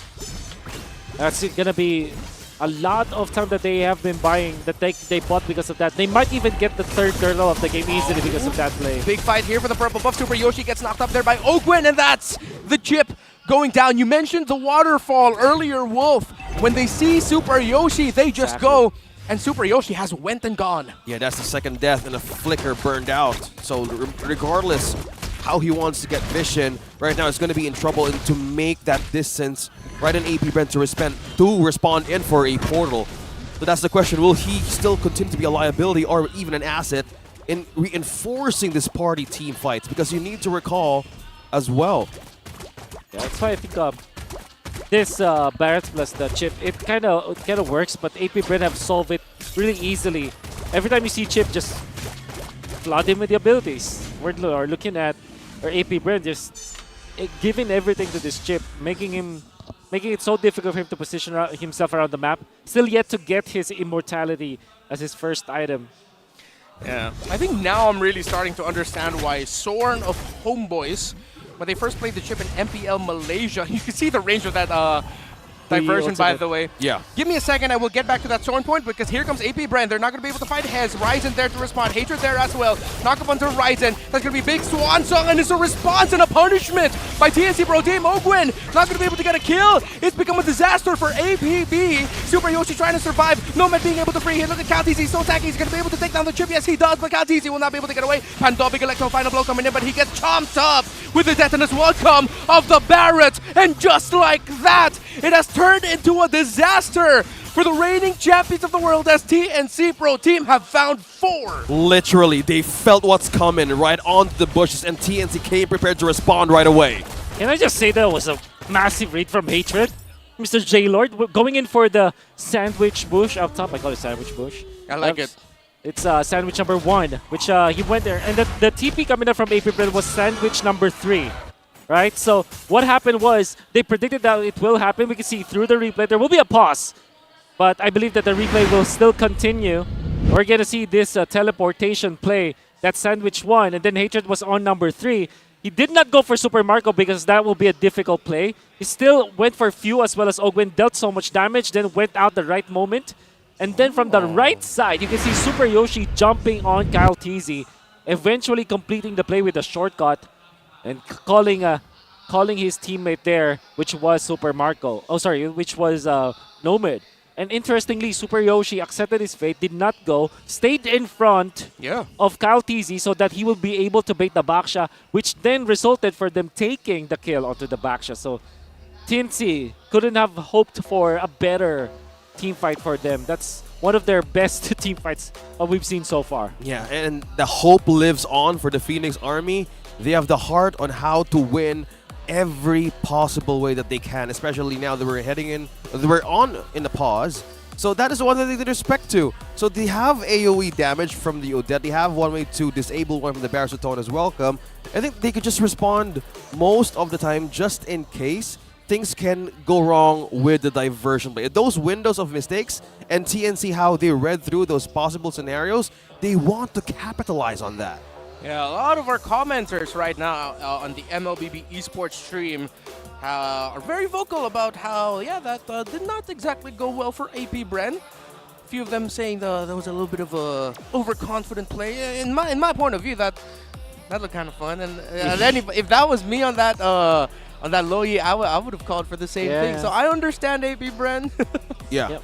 Again, landing that onward and flicker coming in from a conceal takes a lot of precision and practice. They have done it from the first game, and since TNC kind of felt and know that that's going to happen with the skills of an Edith, they're really respecting it, and they just need to be aware of the distance, because right now, how they chose Chip again for this second game, coordination needs to be totally in check, especially now. Yeah, and in that scenario, as Wolf pointed out, with what Super Yoshi was doing and how the rest of TNC Pro Team really handled that, sandwich bush that you were talking about in the corner of the maps. Yeah, TNC Pro Team deserves their flowers for how they handled that engagement. And that was a surprise engagement by AP Bren too. Yeah, for sure. Again, credits to Mr. Hatred positioning himself a little bit aggressively and then deciding to go to the backlines instead. But do you know that there are 2 J-Lords? Really? Who's the other J-Lord? Super Yoshi is also named J-Lord. No way. No. Yeah, that's actually a very weird coincidence. How did I not know that? I thought this whole time his first name was like something close to Yoshi. Cedric, something like Cedric J-Lord or something like that. Oh, it was his birthday a few days ago. So it's part of his like second. It's his second name. That's right. Happy birthday, J-Lord. So there are 2 J-Lords in TNC. How fitting. I mean, how coincidental is that, right? Well, yeah. Like, who knows? Maybe in the chat there's someone named J-Lord as well. Comment down your name right now in the chat with the hashtag APBR or TNC. I like that. OSX. Yes, that's what we're doing now. We're looking for the next J-Lord. Yeah. If your name is J-Lord, yeah, comment it right now. We're gonna be hosting a J-Lord meetup soon. I think it should be like a social media group first. Yeah, social media. That is how Wolf maximizes everything for content. What? You're so How good, is that man. related? Yeah, man, like how you organize You're things in reaching, your man. head. You're reaching. Don't reach, young blood. Don't reach, young blood. Yeah. I just revealed how old we are with that reference. Yeah, I'm trying to understand, guys. Okay. But still, the Don't game lie. time is 9 minutes and 4 seconds. And yes, I love this part. Chop the screen, chop the screen. Yeah! You heard that? That was a pop from the crowd for a chop from the referee.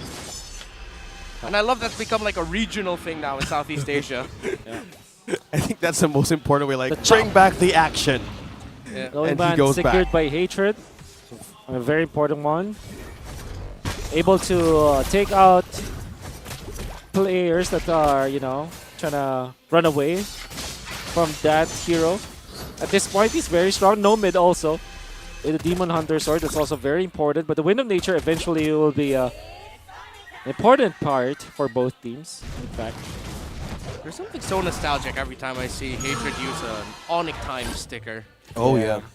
Just takes me back. Just takes me back. Me too, man. Yep. That was a nice timeline, you know? It was. Yep. That Season 8 M3 timeline. Yep. They were all just dancing, everybody's just goofing around, and then Yeah, I wonder who their analyst was back then. was Coach Eb. Yeah. Okay, knock up there. Shortcut already committed. Heads is going to be going in. Few flickers away. TNC Pro Team is going to be chasing Super Yoshi with the flicker forward. He uses the crash course, and that's going to be a pick off onto Few. But Pandol from behind, is he going to be able to get a kill onto there? Because he dashes into the wall. Double kill for that Barrett. But the clapback by AP Brand is real. They've taken down Hager. They're still fighting back, but the members of the ENT are low. It's going to be a 50-50 who wins this after all. Double kill there for Ogwin. But that's 4 down yet again. Super Marco. Can you pull off Marco. a massive play? Nomad heads and Ryzen are low, but Marco backs off. TNC Pro Team again with their chip have found a dent in AP Brent's armor. But this is close. This goes. And Ryzen is also low. They cannot hold on to the Lord this time, especially because threat of the diversion, which will now be used. And respectfully, TNC just backs off. I gotta say, that team fight, Ryzen was able to maximize the strength of the Barretts. My god, all of his abilities and spells actually hit. I love it. Even the missile expert, beautiful. Exactly. Everything. So-called teamwork, detonus welcome. Was able to push a few, was trying to run away into the zone of Odette with the so-called teamwork. And then pop the ultimate. Also reached 2 heroes of AP Brand. My oh my. What a wonderful sequence for the Barretts. Yeah. Also really like how Super Yoshi committed the flicker and the crash course to make sure that they got the stun there onto Few. But now it's even Stevens here for this Lord. 2 XP laners on the opposite side of the map. Trying to handle the minion waves, but Super Yoshi from Super behind. Yoshi, he's on conceal. Okay, conceal, but a drive-by, conceal. Okay, I think he was just trying to get information. I think he spotted. Yeah, got spotted out there by the litho, but I really thought that was a little bit anticlimactic for me. Yeah. It was like a perfect moment. Like, hey, you want to join the party? Like, let's open up the gate.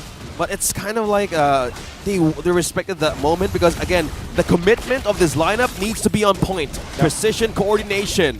Yeah, use all the power words that you have on your dictionary, the adjectives. Yes, AP Brand still trying to find a good opening here because they don't want to risk it going up against Ryzen and Super Yoshi. So still Just trying to slow things down. Look at that, seizing Benedetta in the bottom lane. Well, AP Bren are trying to keep their options open in the mid. Oh. Sky Guardian helmet also picked up by Ryzen. Is that the play? Oh, it's a massive play! Few goes down, but Hatred already committed his ultimate. Now TNC Pro Team looks like they're going to be able to fight this Super Marco with a Blazing Duet. Already the Vengeance is popped up by Heads and it's dealing a bit of damage to the members of AP Bren. Super Marco able to free hit, and Panto from out of nowhere, from behind, he gets to take down 3 members of TNC. AP Bren with a collective effort to respond. Now, TNC, it looked like they got way too excited executing that play. I agree with you. That is definitely what happened there for TNC.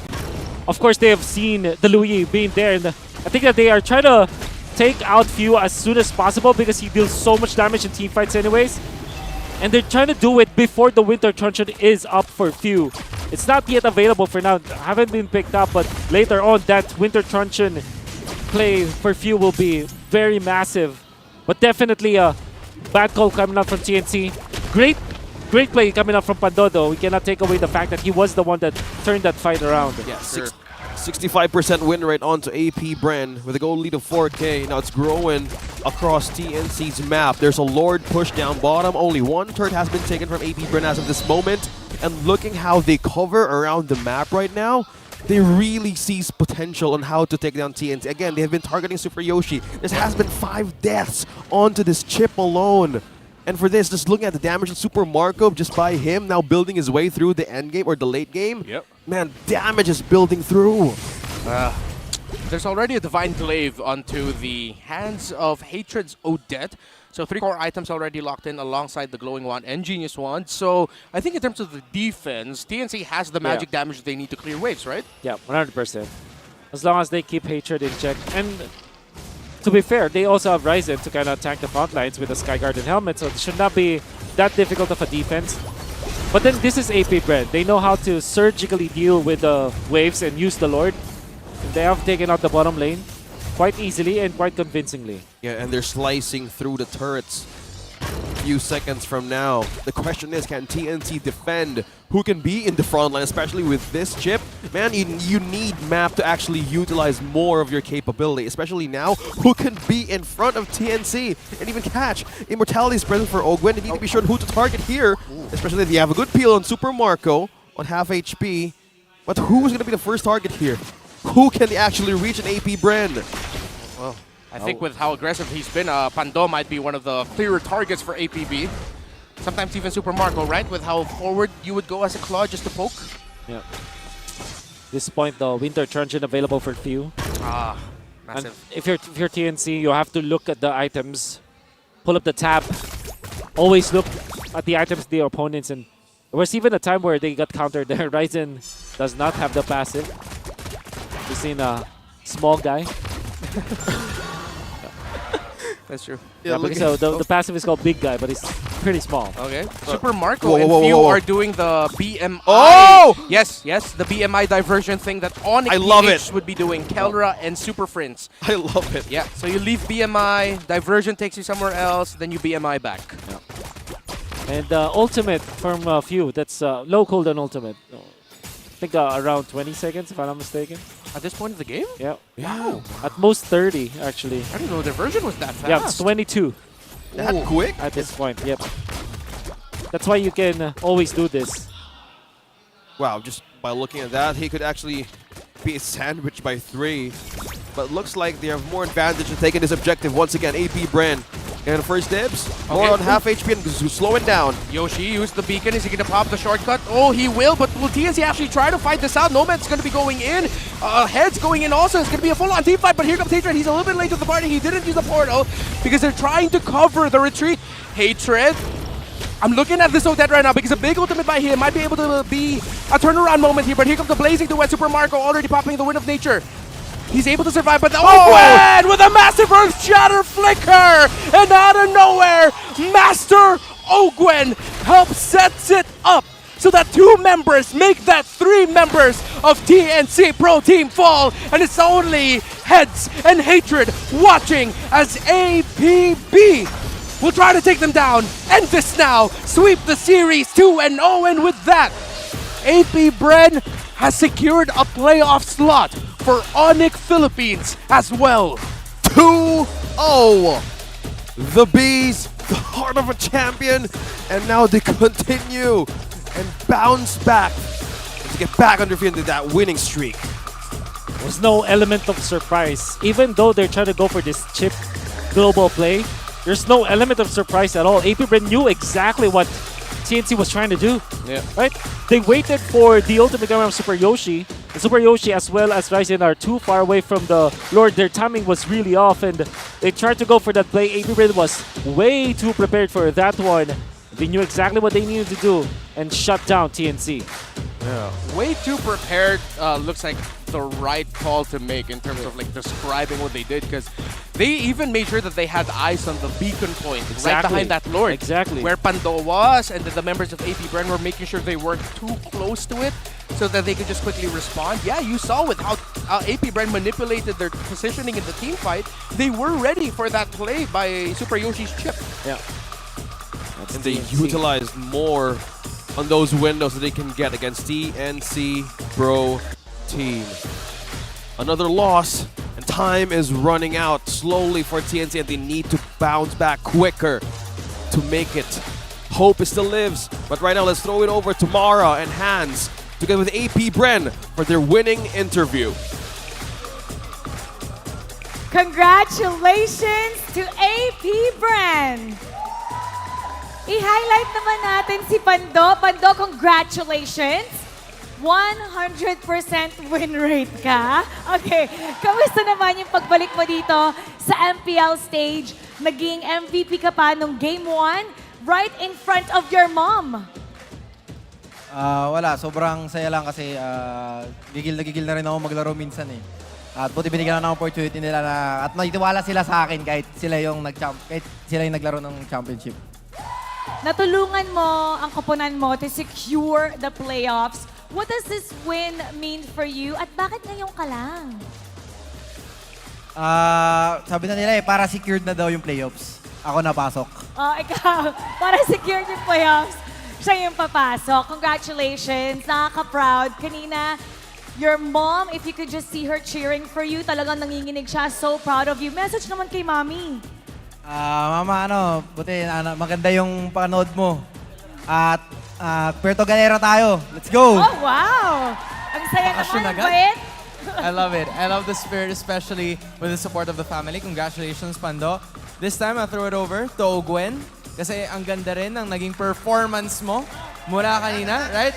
Sabi ni Coach Trev, ang ganda daw. Ang ganda na pasasalitain ko sana sa pero next time na lang daw. Okay, so Ogwen, yesterday, tinanong ko si Sanford kung ano ba ang dapat gawin sa tuwing makakalaban si Chip. Ang sabi niya, iban na lang daw. This time, hindi niyo yun ginawa. You went for 2 straight matches and won against Chip. So ikaw, in your perspective, ano bang dapat na pangontra pag si Chip yung kalaban? Ewan ko lang eh, yung Chip talaga sobrang hirap sa mapa eh. Wala, ban na lang talaga next time. Okay. Noted. Ibaba na lang daw nila next time. Okay, yun lang importante. So, it's unanimous. Ban pa rin ng Chip. And I believe this time around, our MVP of this game is also Ogwen. Ogwen! So, MVP. congratulations, Ogwen. I believe yung magpinsan yung nakakuha nito. Ogwen, this is a very good start para sa inyong linggo. Of course, a message for all of the supporters ng APBR. Sa mga supporters ng APBR tsaka punta sa venue, maraming salamat po. Lalo na kay Tita Bani, galing pa po kasi talaga siya sa abroad. So maraming salamat po sa pagpunta dito para suportahan yung APBR. Congratulations once again. Great job to both of you MVPs. And now, you may now take your bow. And take your walk of victory. Congratulations once again. Coach, congrats. Alam mo talagang nakakatuwa. Feeling ko, yung mom ni Pando being here, talagang nagdagdag sa kanyang kumpiyansa and paggigil dun sa ating Game 1 and 2. At hindi lang kumpiyansa ang nadagdag sa kanila dahil puntos din because APBR is now secured of a playoff spot. Congratulations once again to APBR. And now, we're gonna break it down for you. So we're gonna go back to our casters. Casters, pasok. Thank you so much, Mara. That's two teams in the playoffs, AP Bren and ONIC Philippines. This match goes a long way for we have 2 matches to go since, again, TNC and Omega's max possible points decreased after AP Bren's 2-0 victory. ONIC have also secured their playoff spot. It's kind of ironic that I'm wearing a black and yellow today. Oh, yeah. I didn't mean for that to be a thing. I call conspiracy. Conspiracy? No. Yeah. Talking about cousin. Yeah, cousin. Yeah, by the way, the cousins have won the MVP awards for today. That's Ogwen. If you don't know, Ogwen as well as Pandora are full-blooded cousins. Yeah. Nice. First degree cousins, right? Yeah, first degree cousins. Is that a thing? No, you make it sound like a crime. Yeah, I know. First degree cousin. What is it called? Like a first cousin, right? Yeah, they're first cousins. Yeah. Whatever. Yeah, I think you get the point. Let's look at the second cousin here. The MVP. The MVP himself. That's gonna be Ogwen, and obviously with this Edith pick, I think that back-to-back games he had so much impact. We did say that Edith had. We did say during the draft our analysis that this Edith is a big problem. There were many times where he was answered though, and you gotta have to credit TNC with that. But Ogwen in this particular game, especially in this last team fight, managed to reach the backlines and also took care of business with his flicker play. And how about that casual Feather of Heaven in the midst of all the defensive items, allowing him to be a threat in this game. Also big props to Few in this game, going for the Winter Truncheon plays. You can see through the highlights though, dealing so much damage is this Louis. Pando taken out earlier. But the thing is, TNC are not securing the good team fights. Here we go. Good plays coming out from Hatred. They get 2 afterwards. They take a significant portion of the map. Then Super Yoshi going in on top of Kyle TZ. Heads being a problem. So it is very clear for TNC that the way that they win these fights is if they outplay AP Bren and set up a different box. Now this is the play from AP Bren. Watch out for Pandora, or Pando himself, utilizing the global presence of the shortcut for his team and catching, 3 members onto the backlines and securing the team fight for TNC. They get out. Now another play. Watch out for Ogwen, still having the flicker this time as an onward, and the Shatter connects onto 2. Nomad had to pop the Purify, but still, because of the wrath of the ultimate of Ogwen, he's able to still deal the damage onto Nomad, who's trying to exit the team fights. At that point, TNC had no chance. They don't have the wave clear necessary. No ultimate for Hatred, and obviously the CC is not an AoE-based damage dealer. So that's how TNC lost the fight, despite having a good game this time. But AP Bren, obviously, gods of macro, very good at controlling the map, and have shown us how to defeat TNC time and time again. It's all about the macro battle. Or AP Bren have secured their playoff spot very convincingly. Nothing really special about the emblems. It's pretty standard as we're seeing for AP Bren though. That Feather of Heaven was picked up by Ogwen, allowed him to deal significant amount of damage. Maybe through the stats we are going to see how much impact he did in this particular game. This time TNC, if we're looking at Super Yoshi, he prioritized the Athena shield that he picked up around the 7-minute to 8-minute mark, and then stopped his item progression at a certain point. So if you're looking at the difference between the 2 roamers, Ogwen had 4 complete items, whereas Super Yoshi only had 2. There was even a point where Super Yoshi only had Athena shield the majority of the mid game, whereas if you're looking at Ogwen, it's already up to the point where he's picking up a damage item for a roamer, right? So there's a massive difference of economy, and we can see it. We can see the roamers be affected so much because of that.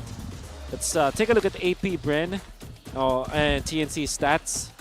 In this particular game, I have to say, Ryzen played so well in this game. Might have actually secured all of the kills, 100% kill participation if I'm not mistaken, for Mr. Ryzen, taking 144,000 damage. Interestingly, you can see AP Bren, Super Marco received more damage compared to Nomad, and it's mainly because he goes into the backlines anyways, and he's always receiving that extra blade armor plus the vengeance damage from heads.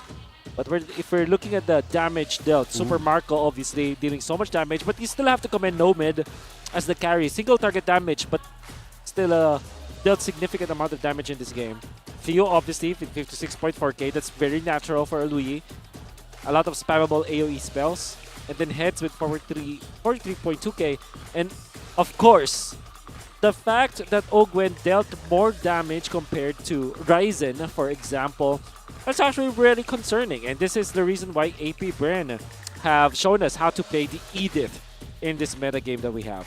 Look at some of the other stats. GPM gonna be favoring APBR so much.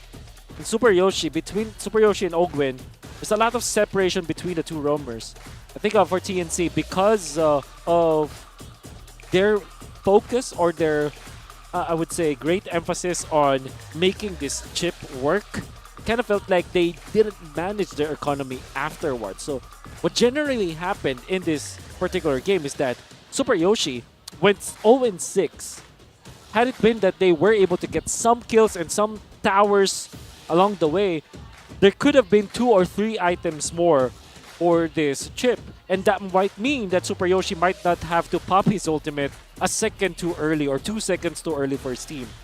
So what I'm trying to say here is, had it been that TNC focused on their economy as well, things would have been really different because they didn't have to make the anxious choices to pop ultimates very early. Maybe their decision making will be a little bit better had it been that they sat back and just didn't focus on Few so much on killing that Louis. The damage has been dealt, and APBR is in the playoffs. Again, All-Star event still ongoing. Get ready for a huge wave of All-Star exclusive skins. A new special skin, mega sale with discounts up to 50% off and a variety of deluxe rewards and bonuses. Yeah. I know you've gotten all of the Sparkle skins. I did. Did you get Yeah. the special Esmeralda and Lolita one too? I did. That's why he's You that's get why he's the everything. CEO. That's why he's the CEO. Every skin line, the dude gets all of it. Yeah, even the Moskov, by the way. Yeah. Oh, I got that 059412. I'm like at around 06. Nice, really. That's cool, man. Shout out to all the Moskov users out, even in the chat. We have a good hair day today, so even with the hot weather. So the match is coming up. ONIC Philippines versus Omega for our second match in day number 2. So ONIC has just secured their playoff spot along with the win of APBR, and we yet to see how Omega forms again. Another chance with their lineup. Yeah, ONIC can't be lax here though, because at this point, like Omega, they've been slowly impressing. With the introduction of Okir, they did really well with Andoryu. They just got a little bit too excited trying to beat Echo. ONIC still needs to be careful, but I'm still scared for Omega. Yeah, definitely, because ONIC, it just went off of a loss and they want to get back to their momentum, right? Exactly. Yeah, let's see how the momentum goes with Omega this time around. I'm OSX, this is Renmar, and this is Wolf. Don't go anywhere. We'll be back for the next match of the day. The 13th season of MPL Philippines is brought to you by the following sponsors. Smart, the official telco partner of MPL Philippines Season 13. Infinix GT Series, outplay the rest. Experience the MPL PH Season 13 action live at Shooting Gallery Studios. Tickets are now available on our official ticketing partner at /event.com. Don't miss any MPL PH action by following our official Facebook page and subscribing to our YouTube channel. Follow MPL PH on TikTok as well for more content. And don't forget to like, follow, and subscribe to the official accounts of MDL Philippines. To ensure the equality and fairness of our games, MPL Philippines is also monitored and supervised by the Games and Amusements Board.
repping for the 3 stars. Look at us to the top, no ifs, no buts. Winning any game, para to sa PINAS.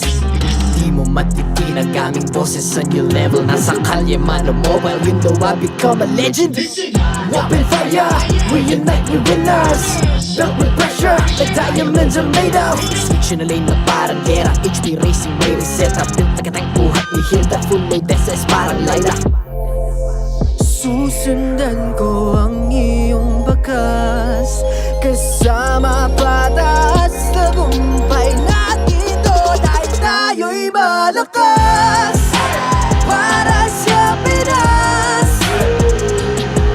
Nasa amin ang alas, hindi tuwa atras. Kinikilala sa taas kasi kami ang malakas, para sa Pinas. Nasa amin ang alas, hindi tuwa atras. Kinikilala sa taas, ganito kami sa Pinas. Wow! Hold on, yeah. Malakas ang Pinas.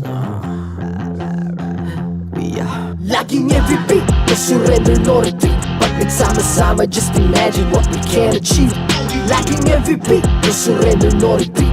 Giving 100 all my all, cause we just cannot be defeated. We are unstoppable, immune and invulnerable. Ready ang equipment, lahat frozen, malang crowd control. Pakita ko na jab like pow, beast of the southeast. Takas sa watawat, proud and loud, cause every enemy we devour. Susundan ko ang iyong bakas, kasama patas, tagumpay natin to. Dahil tayo'y malakas, para sa Pinas. Nasa amin ang alas, hindi tuwa atras. Kinikilala sa taas kasi kami ang malakas, para sa Pinas. Nasa amin ang alas, hindi tuwa atras. Kinikilala sa taas, ganito kami sa Pinas. Wow!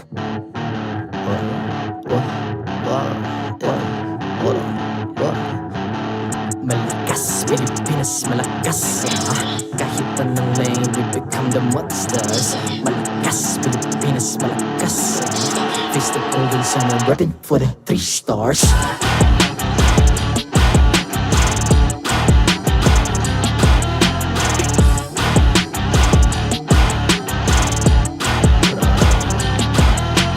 Ang lakas ng Pinas, we unite, be the stars. Ang lakas ng Pinas, we unite, be the stars. Ang lakas ng Pinas, we unite, be the stars. Ang lakas ng Pinas, we the stars. Ang lakas ng Pinas, we unite, we the stars. The 13th season of MPL Philippines is brought to you by the following sponsors. Smart, the official telco partner of MPL Philippines Season 13. Infinix GT Series, outplay the rest.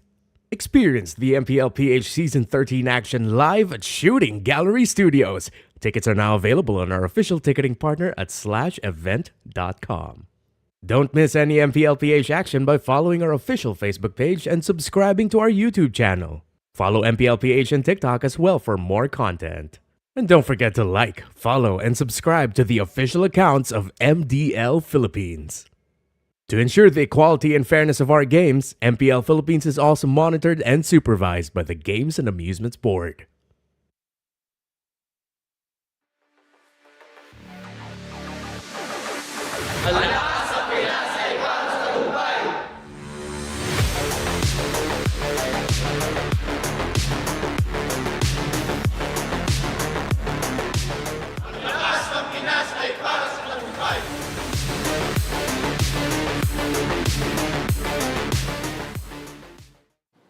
Nagbabalik ang MPL Philippines at kasama natin ngayon mula sa ONIC, Kelra and Kelra. Kamusta kayong dalawa? Okay lang naman po. Ikaw? Same na sa kanya, okay lang din. Okay lang din. Eto, siguradong magiging okay na okay kayo sa question of the day natin. Ang ating tanong, kung magkakaroon kayo ng $3 million, ano ang gagawin mo? O, sinong mauna? Ikaw muna. Akin siguro bibili ako ng madaming bahay. Tsaka, Maraming ilang bahay kasi mga 173 million pesos yun. siguro mga 5. Iba't ibang city. Iba't ibang city. Saang city? Sa Pilipinas lang ba? Sa ibang bansa? Sa PH lang. Sa may probinsya, dito sa Manila, tsaka sa Tagaytay. Sa Tagaytay. Ano pa? 3 million USD to. Yung sobra siguro, papalagay ko na yun. Ininegosyo ko na. Parang Anong klaseng negosyo? siguro number 1 yung resort. Kasi may ligaw sa dagat eh. Resort! Nice! Punta tayo doon sa resort niya. O ikaw naman, anong gagawin mo sa 3 million USD? Una gagawin ko, papatayo ako ng resort para chill na yung mga kampi ko. Ayun, sa akin na lang kayo pumunta, huwag na kay Escalera. Mag-escalera sa kanya na lang. Tapos para chill bibilang ko lahat. yung pamilya ko, bibilang ko silang tig-isang bahay. Kahit gano'n kalaki gusto nila. Tigi-isa. So each family member may bahay. Meron. Ang matutuwa si ate, for sure. Kahit mga pinsan ko, meron yan. Ay, Makasama. anong distant relative mo ako? Alam mo ba yon? Distant relative tayo, magpinsan tayo. Ay, bibilang na lang din kita. Oh, okay, perfect. Ano pang gagawin sa 3 million USD? Bibili ako ng mga bagay na magpapasaya sa akin tulad ng sports car. Sports car? May sinabi ka kanina eh. Ano, bubuo ka ng ano yun? Ay, bibili ako ng slot sa MPL. Bibili ka ng slot sa MPL. Bibili ako ng slot. Oh, so ikaw na yung magiging owner. Anong tatawagin mo sa team mo? Kelra and Friends. Kelra and Friends. Oh, ano pa sa tingin nyo ang dapat niyang maging franchise team, yung name niya? At anong gagawin nyo sa 3 million USD? Silipin naman natin kung ano nga ba yung ginagawa nila doon. Hans, what's up? This time, andito tayo ngayon sa side ng Smart Omega. Marami silang input eh. Kani-kanina gusto kong malaman kung ano ba yung input nila. Ryota, mauna ka na. Kung meron kang 3 million US dollars, hindi pesos US dollars, anong gagawin mo? Number 1, yung 1 million, saan mo ilalagay? Siguro sa bahay. Sa bahay. Papagawa ng bahay. Papagawa ng bahay. Okay, good investment. Yung 1 million, saan mo ilalagay? Bibili ako slot sa MPL. Oo nga naman. Bibili siya ng slot sa MPL. Okay? So, sa lahat ng mga aspiring MPL players dyan, hintayin yung magka 3 million si Ryota. Saan yung matitirang 1M? Mag-invest sa mga business. Tas kukuha ko ng NBA player, gagawin kong helper. Oh, okay. Okay, kukuha siya ng NBA player, gagawin niyang helper. Tutulungan siguro siyang maglaro. Hindi ko alam eh, hindi niya nasispecify eh. Ito yung nagtatago sa likod ko. Ikaw naman, Andoryu. Kung meron kang 3 million USD, straight yung buhok. Kung meron kang 3 million USD, anong 3 bagay ang paggagastos mo ng 3 million? Yung unang 1 million, bubulsa ko muna yun. Bubulsa muna. Tama. Pang-future yun, pang-future. Pang-future. Okay, pang-future. Yung next million, saan mo ilalagay? Iabot ko sa magulang ko. Iabot sa Pero magulang. kukunin ko ulit. Okay, aprobado. Last but not the least, yung 1 million, saan mo ilalagay? Sa kanila na lang daw eh. Sa kanila na lang daw. Nambalato pa. Okay, casters, alam nyo na to. It's Omega kontra sa ONIC. Casters, pasok. Yo guys, what's up? It's us, the hotter version of the We Bear Bros. I don't care what you think about the other We Bear Bros, but we are hotter today. OSX, Renmar, and Wolf, and we're both standing in the podium right now. A podium? What podium? There's no podium. There's no podium. Oh, really? About? This is the real, actual, accurate height Yeah. of Renmar. Wow. Accurate We Bear Bros. Imagine how Exactly. Mobile Legends does to you, ladies and gentlemen. Yes, sir. Ladies and gentlemen. Oh. I don't like sharing. Go. Yeah, I hope I could get that tall quicker as I age. Welcome back to the English Desk. What? This is the second match of the day. It's ONIC Philippines versus Smart Omega. And our headline is none other than the Alpha and the Omega. Wow. So ONIC Super Family again entered on the 5th week of the regular season as the Alphas after topping the standing. Aside from their stars, Kelra and King Kong, the duo, if Godzilla and Kong had a collab, well, these two have been rocking the standings, have been rocking the charts. And again, Escalera has a big, huge factor in their success. Yeah, Escalera and Super Friends have been one of the best roam mid tandems here. And I like the title, the Alphas and the Omega, because it could be the beginning of the end for one of these teams. Oof. That's also true. Very important for Omega to secure any win at this point. As much as as much as TNC and Omega would say they need to win everything. Right, starting from now, in order for them to be there. Look at this, man. It's Super yin and Friends yang. Escalera, dude. But But that ball animation represents how hot is the country today. Man, dual synergy.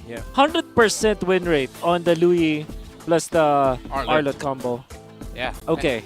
So, I want to bring up two things here. First, for Super Fins, I was able to talk to Escalera, to Kelra, and Etomax, and even the former players and coaches that used to play and be part of ONIC Philippines. They call Super Fins, and don't be sensitive about this phrase. It's a walking map hack for the team.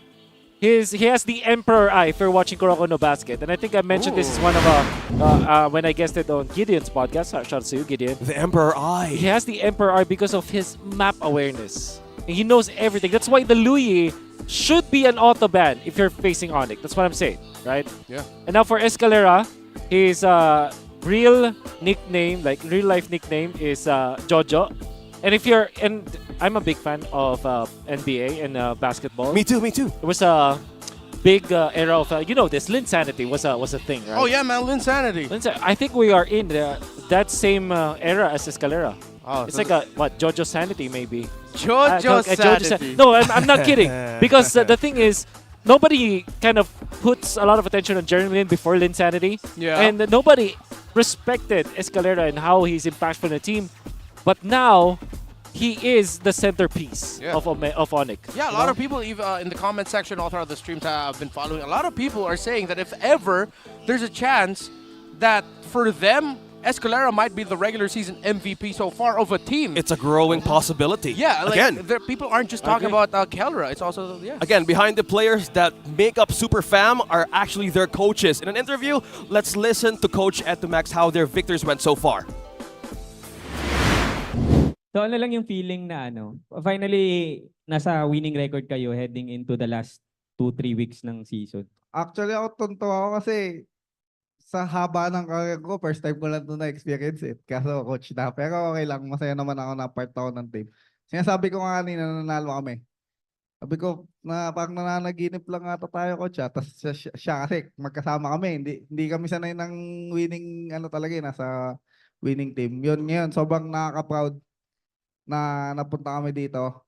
And masaya ako sa bagong team namin, sa mga kasama namin, sa management, sa boss namin, sa mga ginagawa namin. Sobrang solid ng mga trabaho talaga namin. Actually yung results ngayon, natutuwa kami kasi talagang pinagpaguran namin to eh. Kumbaga, hindi naman to yung dahil in-expect lang namin na malakas kami. Hindi, kumbaga tinakabaho talaga namin. Yun nga, yung sinabi ko kanina doon sa stage na may mga araw na hindi talaga kami nag-off para lang sa season na to. Tapos yung sinabi rin ni Coach Tony na ginawa yung team hindi para sa season 14, season 15. Kumbaga ito talaga yung goal. Gusto namin makuha talaga tong season na to. What a great interview from Coach Etomax of ONIC Philippines. Again, they're not really used to winning. Not at all. And then these past few weeks, they have been climbing up the charts. And looking back how they walk in, this is just completely their form, their stronger form. But now, let's call in the marshals who will officiate the match. They ensure the fairness and the integrity of our games. Chico, Jeff, Patrick, and Wilbert. I'm excited how these teams will actually go for. But right now, let's call in the teams. ONIC Philippines and Smart Omega.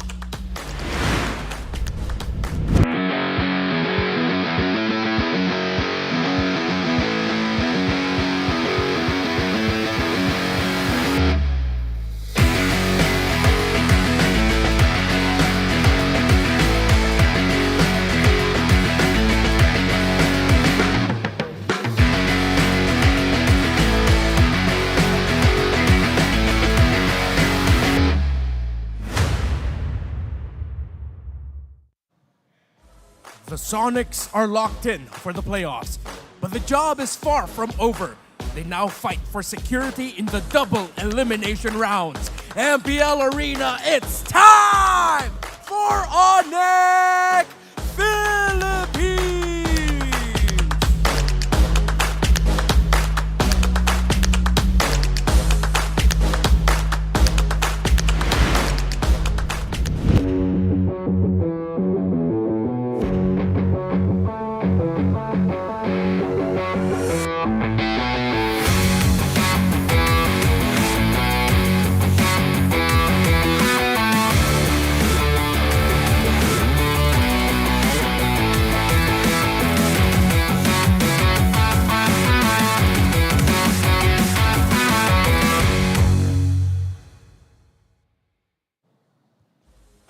Changes have been made. Performances have been improving. Have they finally set themselves up to secure points? MPL Arena, they are the new Smart Omega!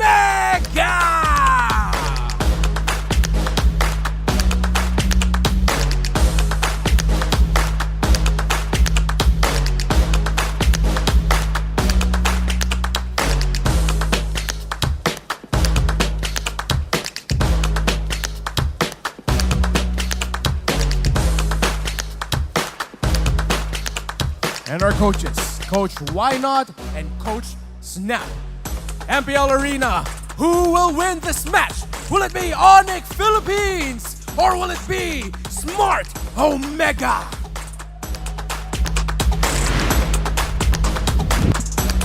Great team intros and poses right there. This is ONIC Philippines. What do you think of their entrances? Comment down below. And this is the lineup that keeps on just winning. You know, we focused on Escalero earlier and Super Friends, and rightfully so. But I feel like every row mid duo, there's a sleeper hit that you have to watch out for. Something that really supplements what they can bring to the map. And that's the EXP laner. Gem ain't so hidden anymore, fam. How he's been performing going into this week, he's had a 6-0 performance with his Terizla all season long. Not so hidden anymore is this Gem in the EXP lane. He truly is. Now, Smart Omega, another. We've seen variants and now the new Omega again for this match. Let's see, this time it's going to be Andoryu as well as Ukir. Very successful in their own leagues, but now they are now transferred into Smart Omega in their MPL run. And also, gotta take note, Jom has been performing so well. Ryota already owned his role as a stable EXP laner here for Smart Omega. If we're talking about like who's the constant player that has been present so far in the consecutive matches of Omega, it is Ryota, and for good reason. Very consistent in the EXP lane, makes the good plays for his team and makes plays that can turn around team fights for the team. Plays that can turn around team fights, yes it is. Both teams are now looking at the stats head-to-head, looking at it just by how the allies, we've talking about the healing fighters. Yeah. And it has been a growing thing for Omega. But look at the head-to-head, almost all blue for ONIC Philippines, while Omega slowly building in that kill participation. ONIC Philippines here. I mean, we've seen the streak they went on after getting swept by Echo in their first series and then going on like in a 7-series win streak before it got snapped by RSGPH. And yeah, I like how earlier you mentioned, Wolf, that ONIC Philippines, Omega needs to be careful because when you're up against a team that went on a hot streak, they want to pick up that momentum right away. And I'm really glad that we've both focused on Gem and Ryota respectively here because they're getting focused now. Yeah, that's definitely the focus, especially for Gem and his choice of EXP laners. And there was an interview that I did with Kelra, yet to publish it. But Kelra mentioned that Gem, and what's really special about him is he is the guy with the fastest rate of improvement among all of their players.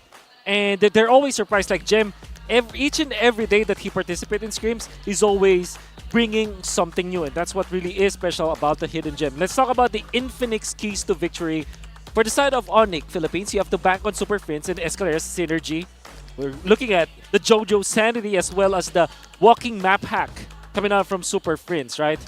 And then for Omega, be prepared to close out games because that's one thing that they haven't been really good at, despite the genetics of Omega as a team having that, late game surge of all the Omega timers, right? Timers. It seems like they have lost their Omega timers. They have to look for their watch. I think that's one thing that Omega needs to really get back from. Let's check if they brought their watches today because, again, we're looking back on the identity on how smart Omega is. But as Reptar mentioned in his voiceover, this is like the new barangay that we're trying to forge in with the identity in this season. How can they bounce back? Again, we're a few weeks left for the regular season, and we need to actually see on how they want to forge their win.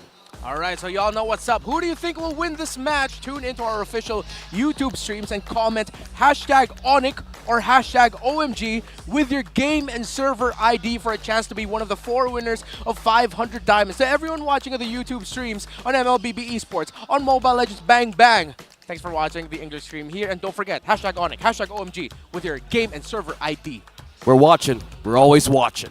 You made that sound kind of creepy, but I like it. Yeah, it's important. Like, we need to get the community in check, especially with discussions. But now, since you're watching on TikTok, MPL Philippines live stream viewer rewards are now available. Come and watch the MPL matches in TikTok to join the goodie bag lottery and be one of the lucky winners. First, you have to go to TikTok. Then you go to the MPL Philippines TikTok channel at MPL PH_official. You click the official live stream and click the top left corner to join the goodie bag lottery. Make sure you join the goodie bag lottery before the base breaks and explodes. Boom, boom. Again, we're reading your comments. Go and comment down whatever you wanted to discuss, especially with the lineup of AP, Bren, and ONIC. We're looking at the right mix. We're looking at the right direction on how these teams will actually move forward, especially in week number 5. Now we're heading into the draft. What could possibly show up in the first draft of their match? Comment down below with the hashtag AP. No, that was the first match. Comment down hashtag ONICPH, hashtag Omega. What could actually be a surprise this time around? We're looking at 78% for the blue side, and that is ONIC Philippines. So it's going to, that sounds like Barretts and Angela. Okay. An incoming CC maybe for side of Omega. But ONIC with the flex Arlot once again. Luis banned out. And we did mention that Luis should always be banned out against ONIC. I think it's a fair known standard for now. But ONIC can just pick up something like Vexana. Going to pick Barretts. First rule around And here. Carry. Break all the rules. Oh, they're picking the picks fast. Carry makes a lot of sense for what Omega has shown so far. For Edrin, of course, King Kong has had a tremendous season so far with that hero. But I wonder if it is going to be a Vexana for the Arlot. Because usually the Arlot of ONIC almost exclusively gets picked with the low With the Louis, yeah. So I wonder what else. Yeah. It was we will be appearing later, but I just want to say for Omega, Roger is a really good pick here coming out from Omega if they do pick it up. But so is the Claude. So Roger is good versus the heroes of ONIC. Claude is good with the heroes of Omega. Oh, so it's like they're just gonna have to decide: are we gonna pick what's better for us or what's better for against them? Exactly. Oh, yeah. Read it through, Mr. Kaisam. Roger with a 50% win rate. Again, another variant of Omega that you're about to see, and they're taking the Claw in the first phase. So slowly, they're getting their stronger picks this time around. Yeah. Going to be should be a Vexana ban, I would say, for Omega. And Novaria is, well, it is a good pick for Super Fins, and Super Fins likes that. But if you're always playing up against Super Fins, there's always that factor of the Valentina. Looking at the heroes of Omega, though, you don't have the best heroes to kind of copy, but at the same time, it's an ONIC special anyway, so there's a legitimate consideration for that. Yeah, let's see. I'm trying to find the picks right now. The mid. Yeah, there has been 2 games for Valentina. Oh, the Lily is still open for the mid lane. That's also true. Really good for ONIC, actually. Good ban. Oh yeah, and by the way, the Lilia of Super Friends also undefeated so far this season with 3 wins. Oh. 3 How wins. about that? Yeah. So it depends how we do this. But looking at the average assist after week 4, Escalera is on top against Super Fins and Spider Miles. That's right. I wouldn't say against Super Friends. That's with Super That's Friends. with Super Fins. Like, yeah. just looking at the charts, man. Like, I know we're teammates, but yeah, sorry, I have fewer points against you. I think for ONIC, you ban CC and Benedetta. 2 good heroes for the Yoda. And, wow, Ruby.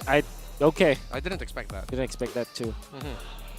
I mean, because the weird thing about Omega is I'm still not going to hold it back against them if they decide to go really weird with their lineup. We've seen them pack a mid lane Barretts for Exort before. That's true. Yeah. Oh, right. I mean, that Jella can go roam, that Barretts can go mid, and then you pick up a different jungler. Did you see that Ryota clone in the audience? Was that his little sibling? Yeah, that's his sibling. Wow, I thought I was like, is this even real? Yeah. Wow. My brain kind of went fuzzy there because I was thinking like, wait, that's a little Ryota. Yeah. Ryota with different hair, I guess. So Vexana, Valentina, Novaria. Okay, obviously, good picks versus Super Friends, and now Super Friends. Oh, sorry, ONIC can just. I still think the CC is worthy of a ban. I'd say for ONIC. So they ban Harith instead. Okay. Knowing that Omega likes that Roger jungle. Yeah. So they're kind of pushing this. They're pushing Omega in with this Roger pick. So with the Ruby gone and the Novaria as well. So this might go down to the suggestions you were guys mentioning. Oh, that's cool. Look at that ONIC jersey back there. And just going back to your thought, like, is the Lilia now the most viable option for ONIC? Yes. In Valentina, maybe I would say much better because you have the access to the final slash. I know for ONIC. For ONIC, you mean? Yeah. For Omega, I think Valentina. But for ONIC, also Valentina. And Lilia, because they're facing up against the Barretts. So that's CC, as expected. So this will not be a jungle Roger anymore. That confirms it. Yeah, for sure. There's going to be sticking to the gold lane. But yeah, I'm still thinking there might be a swerve somewhere here because Omega needs a little bit more frontline. Yep. Oh wait, no, it's their EXP laner, the tankiness where it's gonna be coming from. So without the X-Borg, I think ONIC will just go back to Terizla. I really like that combo. Terizla plus the Fredrin Arlot, so much CC that you can bank on, and then pick up a Burst Mage. Valentina comes to mind. Aurora is also there. Ooh, Aurora for friends. Oh yeah. Especially that you have the CC and the Angela. Trap them in one even one space. What if not? Oh, the Terizla's banned. Whoa! Knew it. Poke. And the Yura. Farsa. Yes! Oh, man. Man, I'm just happy. Throwback. I love it. I already love I'm it. digging the Yura too, but would you care to explain why we're both digging the Uranus? Okay, so the... Time to drop the beat Okay, of that's the what... flash. Okay, a Joy. Barrett's in the roam or position 4? Probably. Yeah, it's the mid Barrett strat. The mid Barretts. Alright, so why do we like this Uranus? First off, there's no legitimate Uranus killer, right? Uranus likes reap/ramp damage, which comes from CC. Yeah. Yep. Like that. Obviously, you get so much stacks because there are so many instances of damage from the CC. So that's a Uranus versus CC lane. You can never bully the Uranus. That's just how it is. Yeah. It's just how it is. And after that audience prediction, we're leaning towards ONIC Philippines for this series win. But looking at this, ONIC against Omega in the lineup rating, we're heading again with the black and yellow for a 3.20. Yeah. And I feel like the Joy last pick was a little bit reactionary, so that they could have someone to reach the Farsa alongside maybe the Roger as well. Because I also like the Farsa pickup of ONIC. It's interesting, but looking at their first 3 picks, I was like, wow, they need something ranged, man. They need a little bit more long-range pokes. The carry likes to get a little bit close to the action for comfort, so I'm okay with the Farsa pickup. Let's see how it works out. Yep. This is still Angela Joy. So you have to take note of that. It's a very strong combo in the late game, and Farsa will be struggling. Farsa hates to be in the battlefield when that happens. However, there still is a lot of conditions there for Omega. So Angela Joy, Anjoila. Yep, guys, go ahead and comment down your conditions as well for Omega's combo. We're looking at Joy, we're looking at the Angela. Comment down below. Don't forget your game ID and server ID with hashtag OMG and hashtag ONIC PH to actually win diamonds today. And what do you think about his debut pick with the Farsa going back in the season? Yeah, drop down your analysis in the comment section. I always love hearing, reading the comments of our viewers here. Oh yeah, we love reading through it, and we're looking for actually a really good discussion to start up, especially in this game rather. So ONIC and Omega, who has the early start right now? Because we're looking at the pressure, we're leaning towards on this side of the map right now. Yeah, pressure coming from the side of Omega. Andorio will actually be able to get the last hit there on the Scaled Lizard. So I like the proactiveness that Omega's going for here. Knowing the type of lineup that they're up against. Already electrifying beats used by Andorio. Somehow harass Escalera is a reset. I would say the first 2 minutes is Omega, but the entirety of the early game will be easy for ONIC. It's mainly because there are not much threats on their side of the map. And this Barretts plus Angela, I'm not entirely sure how good this is. I mean, like, when it comes to damage, they will definitely rely on Andorio, but they might not have enough tankiness against ONIC's burst. So as long as Super Prince is on point with the Feathered Airstrike, this will be a good, quote-unquote, early game for ONIC. Yeah. Let's see who will get this first turtle of the game. Fredner's side here, Andorio way too far, but let's see if Omega can buy time. King Kong isn't stopping here, unless they're going to be going after it. Ryota already hard guard onto him. Old Kier's going to be there as well. King Kong's going to get the turtle without a problem. Let's see if Omega will be able to get the punish. They are not going to be able to take down King Kong. And look how tanky that Uranus is. King Kong still standing. He gets a taunt off, but nope, no kills. Turtle goes to ONIC without that much of a problem. Yeah, hard guard lives, and as well as Omega, we're looking at the pokes and the pressure against Jome and Kelra down bottom. Meanwhile, Escalera is also here to join the party. Oh, final slash from Escalera. Showing why he's been so great with his hero all season long. And that is the first blood going to hands of Kelra. ONIC getting the first point.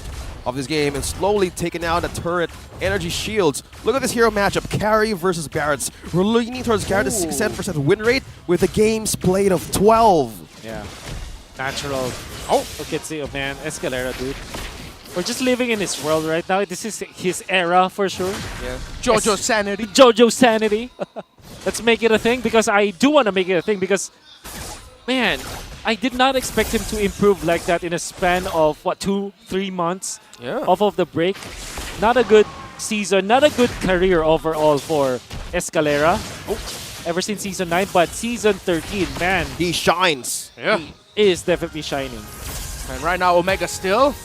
You can appreciate how they're not stopping this kind of tempo because ONIC are matching it. And now they're going to be going for an invade here. Retributions both up for junglers. Purple buff, they're still waiting for it. Ukir brought low. He's already forced to flicker away. Feathered airstrike dropped down already by Super Prince. Purple buff, red trees up for both. This is a steal for ONIC. It's going to be badging for Andoryu. He gets stunned up there. Ukir brought really low, and that is a steal for King Kong. But here comes the hard guard onto Ryota. But here comes the Gem Uranus as well. Escalera really low, but Ryota's low as well. Kelra. And that is a kill onto Escalera. The Barret's able to secure one. But here comes Kelra, able to secure a kill onto Ryota. 1-for-1 trade. Kelra with a good position and distance, really eyeing out what's the possible way to take down Ryota. Despite how the hard guard went through, they still managed to pressure. And just by that, they stolen the purple, and now the turtle is ready for ONIC to be taken away as well. Definitely good for ONIC because of the trade-off. And then they will take the turtle freely afterwards. Now, Jungler Joy, that will eventually have so much strength in the latter portions of the game. Don't expect it to be really good at this point in the game, and I dare say ONIC has the lead in the early stages, so now they're taking advantage of it. Okay, this is Deathless welcome there. Retribution. King Kong steals it. He didn't use his Retribution on the turtle. And now Ukir might actually get punished here. This Barretts is trying to get away, but he's already brought really low. 4v1. Cool. There goes the Barretts. Wow. And it took 4, and this time around they're on a conceal. Looks like ONIC's not stopping yet. They spotted Andoryu, but they still want to get this turret out of Omega's hands, and they successfully take it. Oh, bro, it's ONIC time right now. They're going fast. Yep. Then, if you're looking at the entirety of ONIC, they do have a lot of strength in this stage of the game, and one thing that I've noticed is that they're ready to go almost all the time. Even King Kong is preserving his Retribution for those steals, and Omega have lost 2 buffs in the past 2 minutes. Can they lose the 3rd one? That's gonna be a problem, because Andoryu is just level 7 at this point. King Kong available with the Retribution. The purple's just out of his own pit, like, hey, are you serious, man? Like, this is my home.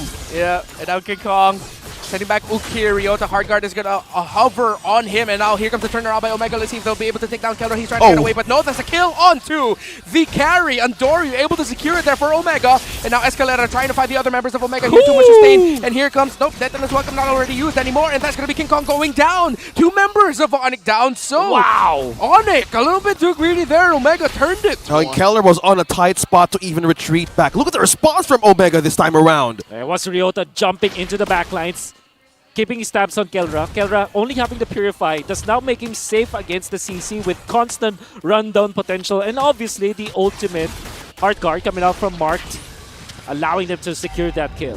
Ukir, not so okay right now, but here comes Marked and Ryota for the assist, and now Jomi's gonna be going fast. Gonna be chasing after Gem, but no, Gem also kind of fast, so he gets away. Next turtle already up. King Kong has his Retri, both junglers do. And the ultimates are up as well. Appraiser's Wrath and the Electrifying Beast for the Joy. Wow, okay.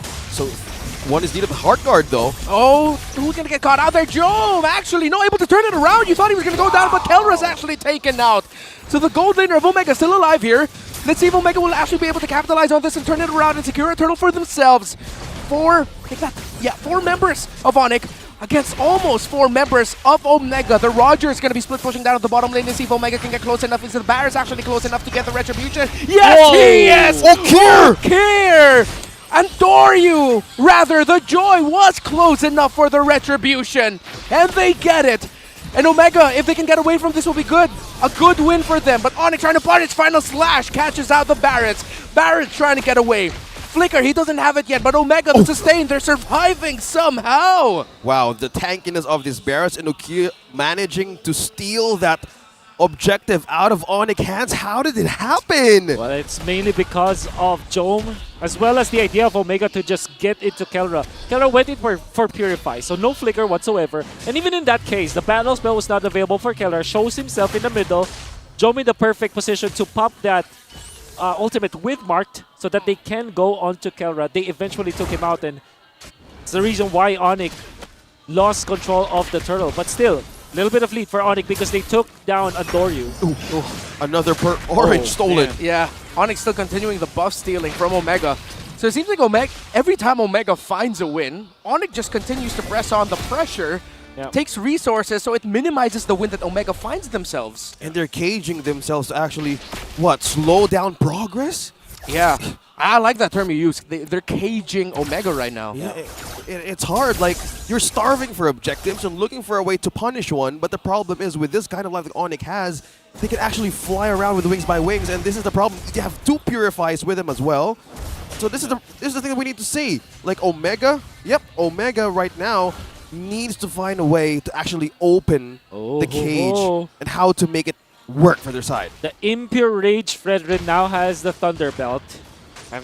I'm telling you, ONIC's not gonna put down the pedal, dude. They're gonna be running towards Omega and just gonna be going full throttle. That's what I feel now, especially with King Kong dealing significant damage with this build. ONIC time. This new ONIC time is aggro AF. That's Andoryu. Okay. Just waiting there. Get the joy somehow. Try to find an angle. They don't smell the joy, or actually no. Showing himself in the bottom lane, trying to take down Gem by himself. That's a Uranus that you're up against, young man. Guys, comment down below. How is Omega going to bounce back in this time? And especially in this game. Comment down below with the hashtag with hold that thought. Okay, wow. okay, oh my god, the burst coming in from that Fredrin as well as the ultimate from that Farsa, and that's Okir's Barrett. Going down, and just like that, in an instant, ONIC with a turnaround. Man, Okir, he had a perfect missile expert on 3 to follow him back on his tail, but they were far away to respond. King Kong with it. Dash in the taunt, catching 3 members of Omega. Oh, here we go again. Actually, Dodger a little bit with the hard guard, and now it's going to be a full commit by Omega. King Kong falls down. No more juggler right now for ONIC, and Jome scratching away. The members of Omega able to send back the members of ONIC. Super Prince with his feathered airstrike. Ryota brought really low, but he's able to get away. The mobility, actually, of Omega. Because one thing I'm realizing, the team fighting of ONIC, quite honest. Yeah. While Omega's team fighting can be really scrappy with all of the dashes they have, but Escalera with a final slash! He gets the final word against the Joy, and the Jome Roger falls as well. Jojo Sanity, welcome to his bizarre adventure. As Ryota and Mark can only stand and watch. Wow, look at the zone out the Gem is just doing in Super Friends. 2 of them alone is a threat to enter even the front line of ONIC Philippines. And slowly, Kelra and King Kong, we got this KK connection. And slowly, they got the objective. And you gotta be scratching your heads if you're Omega. You already made a great play, taking out King Kong. And then Andoryu steps into the river without any help of his teammates. No one's scouting, and everybody from ONIC was just hiding in the bushes. And the moment they saw Andoryu, they did not hesitate at all. Not spending any time just hesitating. And then Kelra just jumps in, knowing that he is the damage output going up against Andoryu. Only took a matter of seconds for ONIC to take out the jungler of Omega. And we're looking at the win rate, 64% on to ONIC Philippines. There's still hope. Again, Wolf mentioned about hesitation. That's one thing that Omega doesn't need to have, especially if you want to initiate a team fight. How do they commit? How do they finish? Andoryu hard guard for the save. Really clutched there by Mark. Good thing he got that off. We'll have to defend more though. Okay, this is a position 4 Barretts. Have been used before. Not that successful. Escalera with another final slash. Ryota goes down. His signature conceal flicker final slash combo gives them an advantage. As ONIC now trying to siege and take down as many towers as they can.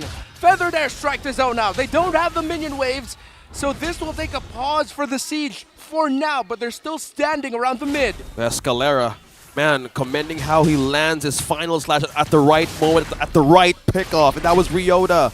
Now the last turret in mid is down, but Andoryu is looking for a way in the back line. Okay, Andoryu, a little bit too greedy there, already the hard guard committed, but Andoryu's gonna get caught out. Andoryu, young man, a little bit of a questionable play there.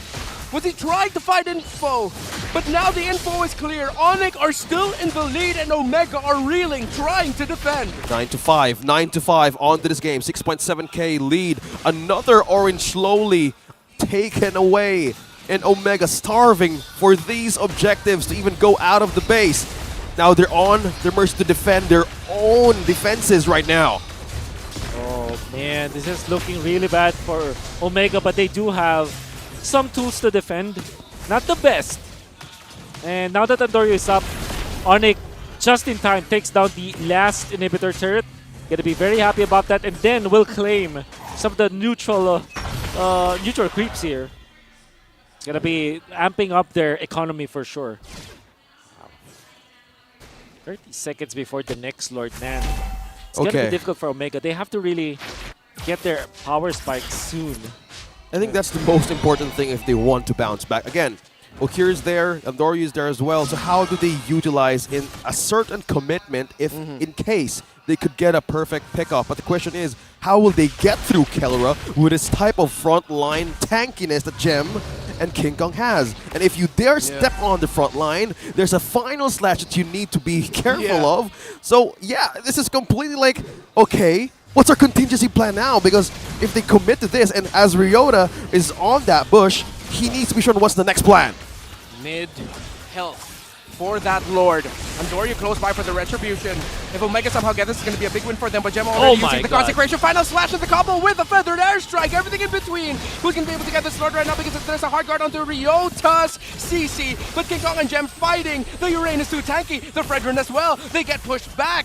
And now will they? It looks like Omega will not be able to contest anymore because they've lost their jungler too. Down for them. And Escalera can take forward. Final slash. He's surviving. Buying time. Vengeance procs. Immortality. Feathered Airstrike. Goodness! Super Prince with the pick off and burst. And just like that, in game number 1, it's ONIC time! That's the first point. Check your clocks. It's black and yellow. And that was just completely finishing the game right after Omega wanted to bounce back in that Lord take.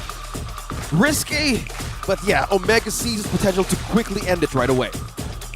We're still living in that era for Escalera. Jojo Sanity. This is the period that we're living in right now. I mean, like, if you just look at that game, he finished 2-1-9. Instrumental to so many turnarounds for the side of ONIC. And also, they won a lot of team fights just because of the initiations that they can get from Escalera. The fact that he's able to catch Andorio all the time, like, his presence and influence in team fights, it's top-notch. Yeah, this time, Escalera's final slash feels like a backhand slap. It's like if Escalera was, he'll be right here and then suddenly, bam! And you have a way to like bounce back again. Yeah. It does not a Yeah. It's like he does the first lap, and the team is like, okay, we do the next one. It's a follow-up thing. All right, I get it. Like he does the backhand, the rest of the team does the other slap. Okay, sure. Yeah, it's a good representation, and that is our MVP for this one, Escalera. Match 2, game number 1 MVP, as Wolves of the era of Escalera continues. I don't know what happened. I don't know what happened. What I do know is that he performed so well in this game. Jojo Sanity. Oh my goodness. Of course, there's nothing really special about the MMBiv. This is the standard for Arlot in the roaming role. 92% kill participation. And then a very early dominance ice. The conceal build-up, obviously, is also very important. And this is the time where we will talk about timing as well as his decision-making. So let's talk about timing first. And we are going to see through the highlights how important that is. The way that he handled his seed. Look at that flicker play. And for sure, Jom did not expect that. How was he able to get through that spot, right? His pathing is immaculate. Eventually being taken out, but already did his job with his flicker play. And we are going to see it once again with his jump on the Vengeance. Actually securing a kill onto Ukir with that additional stun, and then Kelra follows it up. And then look at that, Andorio, for some reason was exploring in the jungle, and then as well as Jom. Why is it that the positions 1 and 2 of Omega are walking around that river area without a care in the world? That's why they were punished easily. by Mr. Escalera. And we are going to see the Lord fight in here. Okay, jumps, and then Escalera with the flicker play. Once again, catching two members of Omega and converting.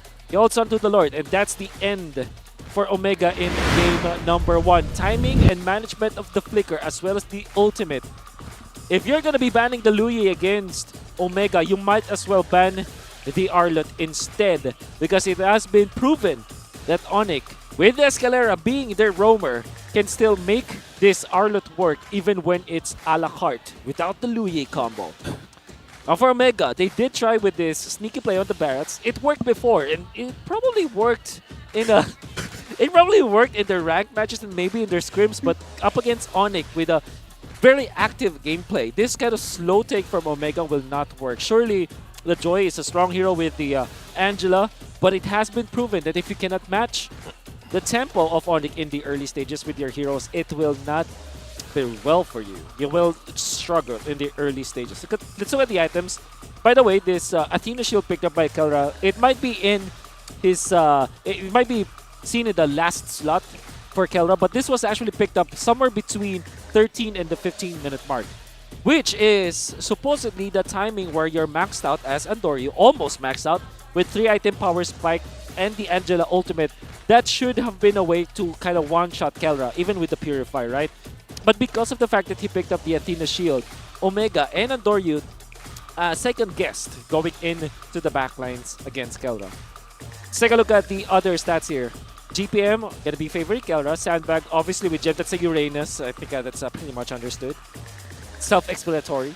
And obviously Escalera with 9 assists, the best wingman in this game.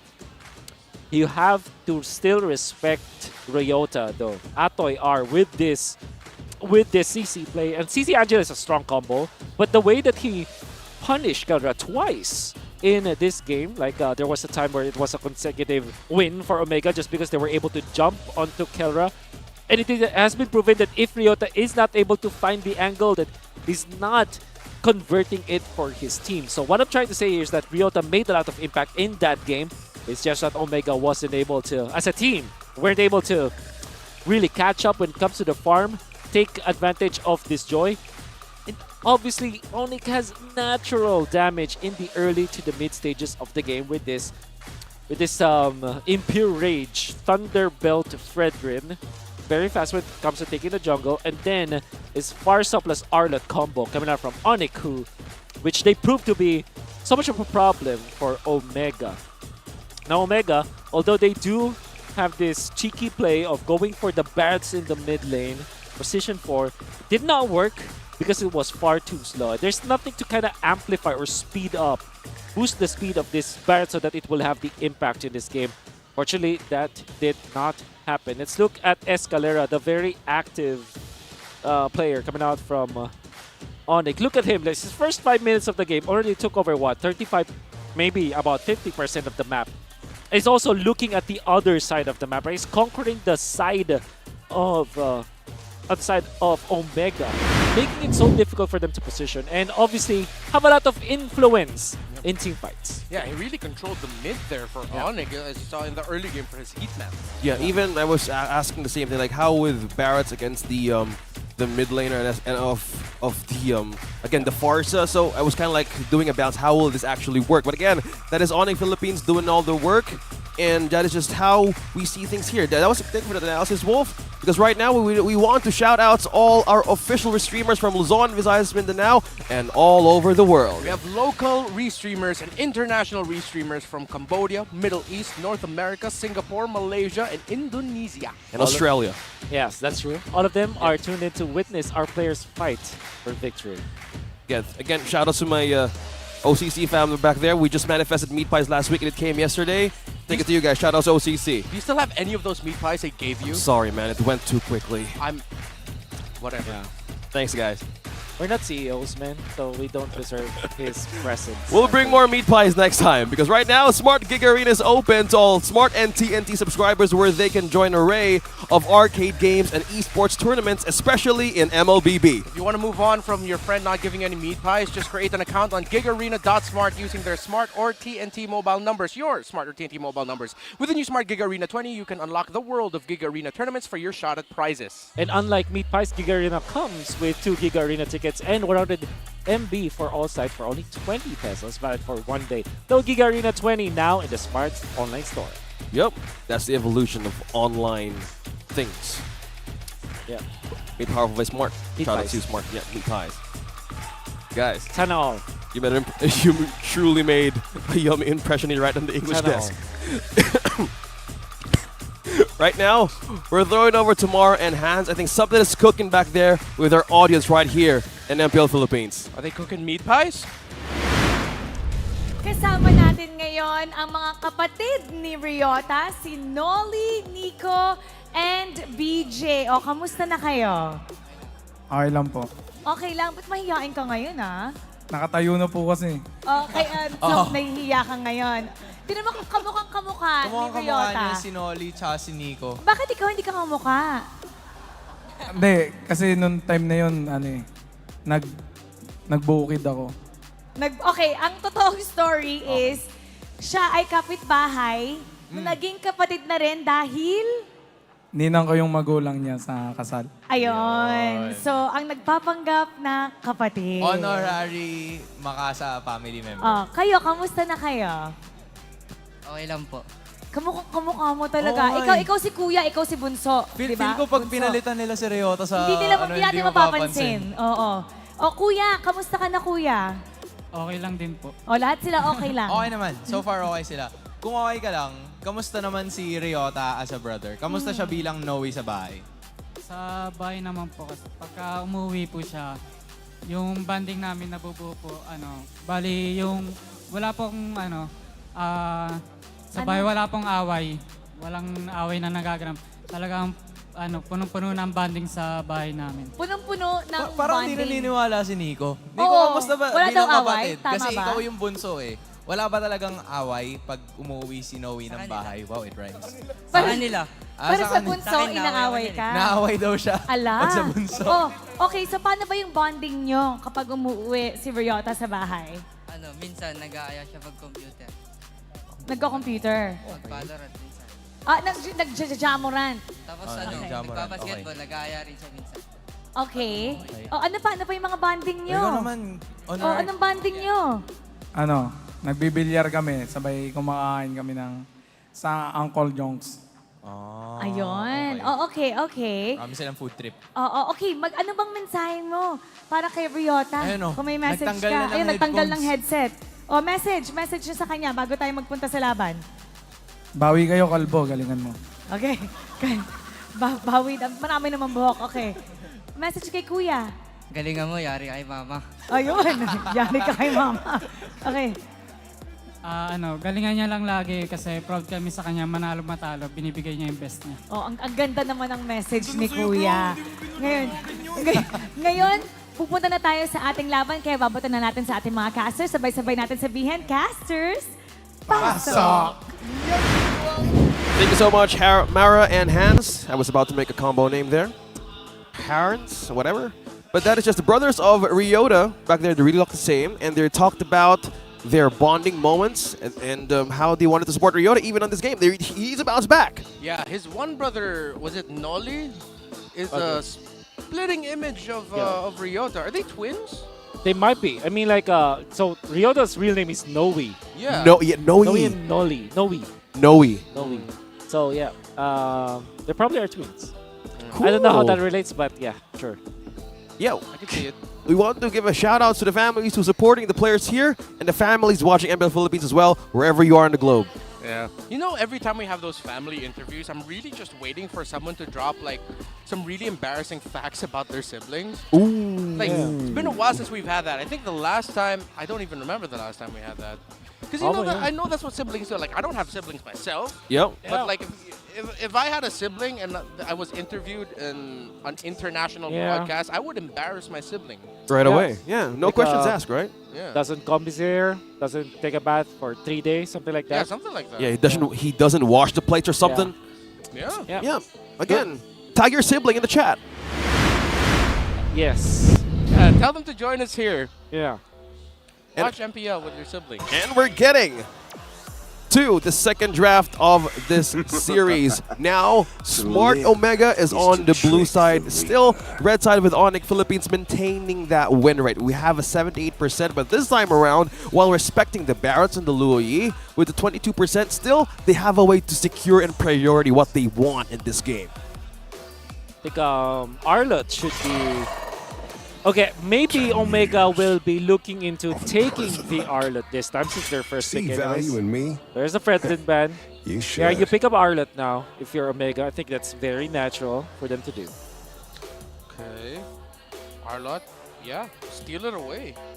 Because if you don't steal it away, come on, you're really going to be giving ONIC their Arlott. Because I think we just learned, yeah, it's not just the Arlott and the Luoyi, it's just Arlott in general for Escalera. That's right. And Wolf made it funnier by saying Arlott a la carte. Yeah. Why is it funny? Man, I've been thinking about food, combo meals, and value meals, and just said a la carte actually really works.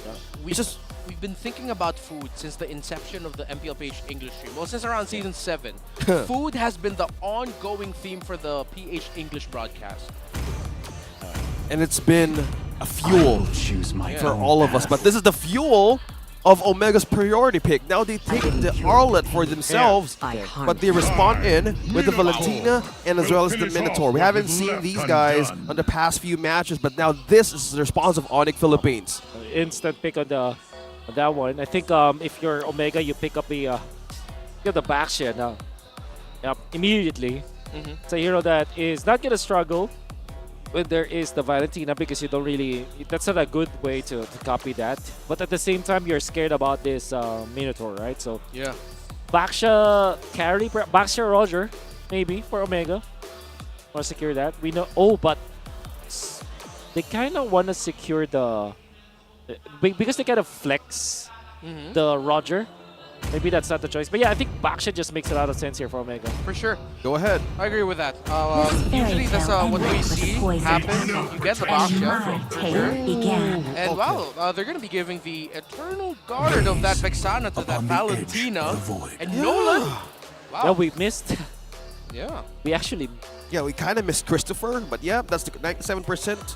Who the hell? Oh, okay. Yeah. Okay, I understand. Yeah, yeah, you guys, right on point. They still went for the Vexana. And regardless how this works, it gets like 2 for ONIC Philippines this time. You have the knock-up, you have the burst as well. So, Ken the Nolan. But that is in respect of the chip. Possibly, again, Smart Omega was the first one to actually show it up yesterday. Yeah. And they still respect it. So, for Omega, they're going to be banning out Marksman. I think usually this goes with Harith or Brody if you're playing the Nolan because they're really strong at the early stages of the game, or at least in the laning stage. So is Roger. So Roger, Harith, and Brody. Light me up and watch But okay, they target Gem instead. Yeah, does make sense. I mean, he has a relatively wide hero pool, so I think they're just trying to minimize it. And the fact that they're taking away the X-Borg, yeah, I think I have to double check this, but I know Harith hasn't been good against Minotaur this season. Okay. There's something about the Harith, the interactions between Harith and Minotaur. Like, I've always had this theory, like, Minotaur loves going up against heroes with dashes. Like, you'd think, wait, why? That means they have dashes to get away from the Minoan Fury, but it's exactly that. It's they have to commit their dashes just to get away from a Minoan Fury. Good point. Like, force out everything out. Like, force the power that can come from the Harith. Yeah. Look at the stats right here. Valentina on Super Friends, we have the 50% win rate. Depends on what ultimate he can actually get, but the kill participation, the KDA, still blends with a 50-50%. Again, it depends how this composition revolves around the Valentina. That's true. Yeah, but getting the Arlott and also the the Vexana rather, yeah, this sets up for a feast for Super Friends on what to actually get. Let's hear from the crowd. TC. I'm thinking of Tams for ONIC because that's typically the combo. You need a tanky hero to go with the Minotaur so that you have front lines because that will not come from the Nolan anymore. So that could be a potential for Gem. Uranus is also available, as we've seen before. Magic is my life. So it's a Harith. Okay. So you've mentioned if it's a counter, but this time around they take it with them together with the Minotaur. So I have a theory here. What if Omega picks up something like a Hilda instead? So Hilda and then Nathan. But then again, they will not have physical damage. But Nathan makes sense versus the Harith. Yeah. So is Brody. So I'm thinking Brody plus Hilda actually for Omega. But that's a Brohilda. Yeah. That might not be the best choice, but yeah, it has worked before. Ruby's also available, and then they can go something very simple like a Roger actually, or a Claude. Although maybe not the Claude because there's Minotaur. Favors the gold. Well, okay. So it is a Claude. And is it the pick that you mentioned? Is it Hilda? earlier? No, it's not. Doesn't sound like a Hilda. Ruby. Oh. Yeah, they went pretty No one normal. can take you So from they me. went. Okay, sorry. You know, that Ruby voice line always gets me. It's like the second time, a third time it's happened to me this season. It's a very confusing voiceover. Yeah, so Omega decided to go to that route of overloading the choices for the Valentina in terms of what ultimate that she wants to steal. Okay, so if you're ONIC, you can comfortably pick up Uranus. Again? Again. Or any Vengeance carrier, like Thams, for example. Gem. It's gonna like that for sure. Longer sustained team fight, tanky presence. What if they go Edith in the XP? Oh! That's interesting. Yep. A good follow-up as well, just in case the I'm Offended misses. That's gonna be good. I like that. I like that idea. Come on, Edith. I am the priestess. Well done. The hunter of Well all done, my friend. Very good. Right on point. Right on the right moment there. That's my one for the week. I'm out. And you know what? Edith. What I really like about the Edith is the source of lockdown, knock-up, I mean, versus the Claude. Always a problem.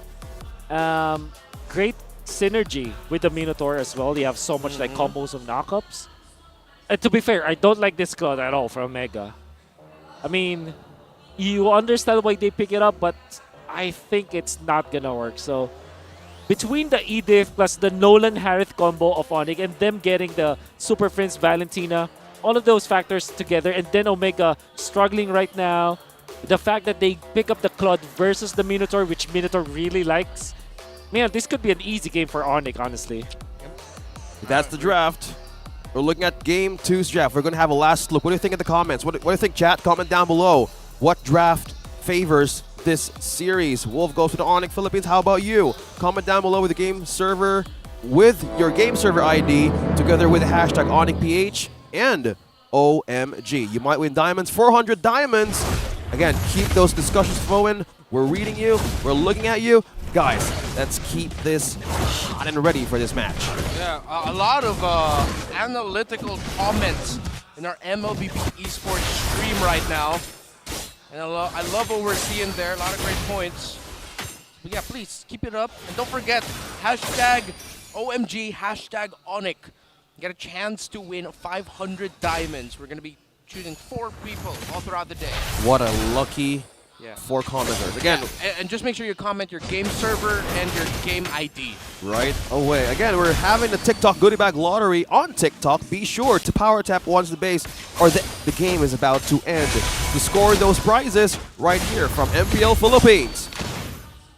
Gonna be it's a little bit of an invade from the Nolan. He gets it actually. Okay. That's not a good sign. Backshot usually trumps the Nolan in the early stage in the jungling pattern, but man, King Kong is already a little bit ahead. And look at that Escalera, and Super Prince steals away the Rock Horsa. Another stolen one there. King Kong gonna be chasing after Mark That's right a kill. now. This Ruby low. Wow. Wolf says that's a kill, but Mark says I have my flicker. He gets away. That was so close. He could have disappeared. Yep. Yeah, I thought it was a kill too. Yeah, Yep. it But was- then it's a flicker burn, so I think that's equally important because now you don't have flicker the first turtle fight. Yeah. Okay, Retribution's both up for these 2 junglers. Tortoise Passance available for the Baksha. Fracture available for the Nolan. We have to watch out this Roman mid, who's going to be able to help in the turtle out first. Okay, there's Ukir and Escalera. Bottom lane. Did not hit level 4. Final Slash will not connect to Gem. Yeah. No one's there. it. Okay, that's hey. good. And Dory with the Retribution win. King Kong was there. He just straight up lost the Retribution battle. That's a breath of fresh air for Omega, and now it has equalized, and you're gonna be very happy about that. Now they can invade. Watch out for Escalera, already onto the purple buff of his opponents. Maybe far too early, but he just scouted that out. I think that's just information at this point. Now ONIC had no right to invade anyways. Yep. He just hit level 4. We have the double knock up present for this Minotaur. So looking back on how the lineup would actually live in a team fight, it could actually be dependent on Mark with his I'm Offended. But what if those two ultimates miss, right? Because we've seen it from the EXP lane, and we're looking for an invade right here, right now. And on Fury knocked up there, but the Eternal Guard knocked up as well. Marked. He's gonna get found out there by ONIC, and that's a kill onto the Ruby. And Doryu actually gonna be able to get the Retribution onto the Little Wanderer. So a small win there. Omega pushing out though. You see Ryota pushing in the bottom lane. While ONIC are applying the pressure in the upper half of the map. Yeah. Gonna be looking at Omega. And now they will utilize this Baksha, Ruby, Arnett combo. Very strong actually, think about it. That might be their way to win this game. Flickered out for Super Prince. Good flicker. He is safe and good to go. Oh. Alright. Them escaping that is really good. But now, you also have to take note that ONIC's team fight in the mid game is very strong. And also in the early stages, this is still Harriet. And I wonder what Kelra is eyeing as his first item. Yeah, okay. Gem already there with the combo, already forced to use a Primal Wrath. Ryota and Doryu have to get away. And reset. Okay, so both teams just trying to get a feel for each other right now. No one wants to fully commit to aggressive just yet. Oh. Okay, so that's Starlium side for Kelra, and coincidentally the turtle is up top, so they can utilize their gold lane. Flicker! Marked with a flicker, and I'm offended as well. Big crowd control chain onto Escalera, Kelra behind. Super Prince is going to be there as well, dashing in already. Andoryu going to be going in. Super Prince, yes, has no flicker, and he's going to fall down. That's the Valentina gone. Omega faring very well in the early portion of this game. King Kong, though, will he, can he? But Marked has King Kong marked right now. Knock up there by the Minotaur. That's going to be an entry. Gem already with an entry as well. The onward, and that's going to be a big blazing duet. Jove, and that's going to be Andoryu going to be able to get the turtle. Andoryu now going to be chasing after Gem. Kelra dashing in, and now double kill for the Filipino Savage. But can he survive this, and can he get another one? No, he will not. King Kong. Here He's already getting chased and taken out by King Kong's Nolan. On point response. ONIC Philippines slowly getting that win out of Omega. Now they're eyeing on this turret right in the mid. Now they're slowly taking it, and Doryu just steps up front. You're not taking this just yet. Yeah, managed to save it, but ONIC wins a decisive team fight. Omega taking the turtle first, actually won the initial flurry of team fight, and tried to go to Escalera. Escalera survives for whatever reason. Well, does have the leg plates in the favor and the flicker to get out of there, and then Kelra just goes ham. Gets 2 kills, 1 assist, and now has the Feather of Heaven on top of the Starlium Scythe. My god, that was fast. Dude, 4.7k at 5 minutes. Wow.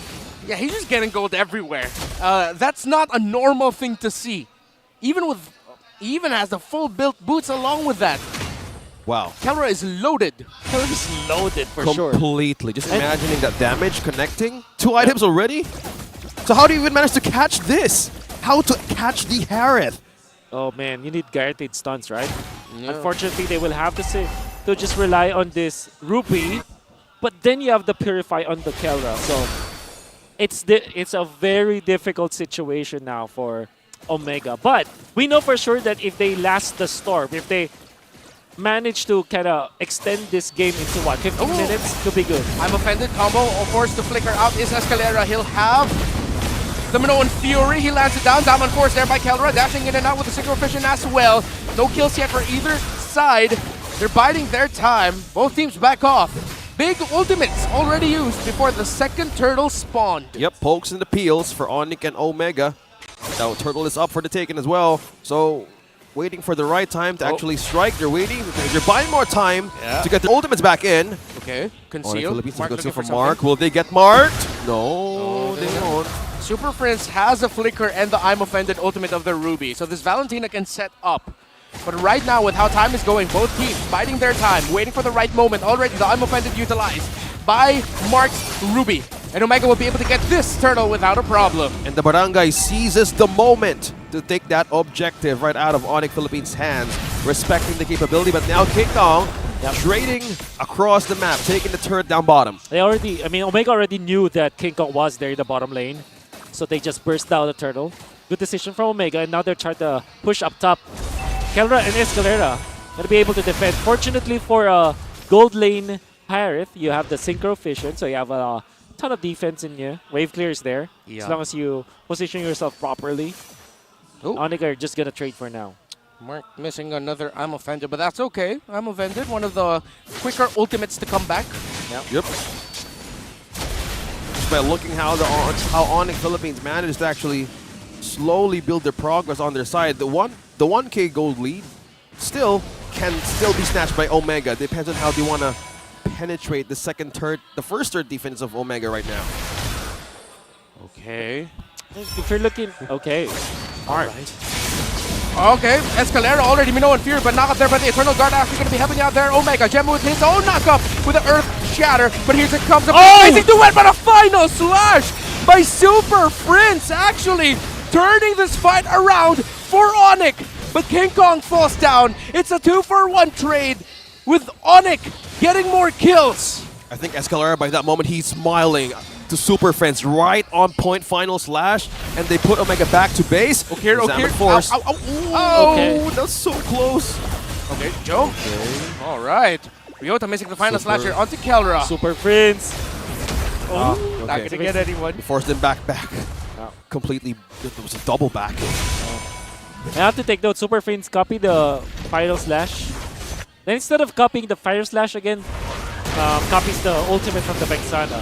I think the meta now for Valentina players is to do not use the same ultimate twice in a row unless you're confident about the cooldown. But if you want to maximize the cooldown of IMU, you want to kind of mix and match your ultimates. Okay, it's a big Lord Rush here by Omega. Is King Kong going to be able to get there in time? Dashes, he has one more! King Kong with a steal! And now here comes the final slash coming in from Ryota with a blazing duet because here comes the turnaround by Omega. Jump for hitting Kelra. Mark with an I'm Offended.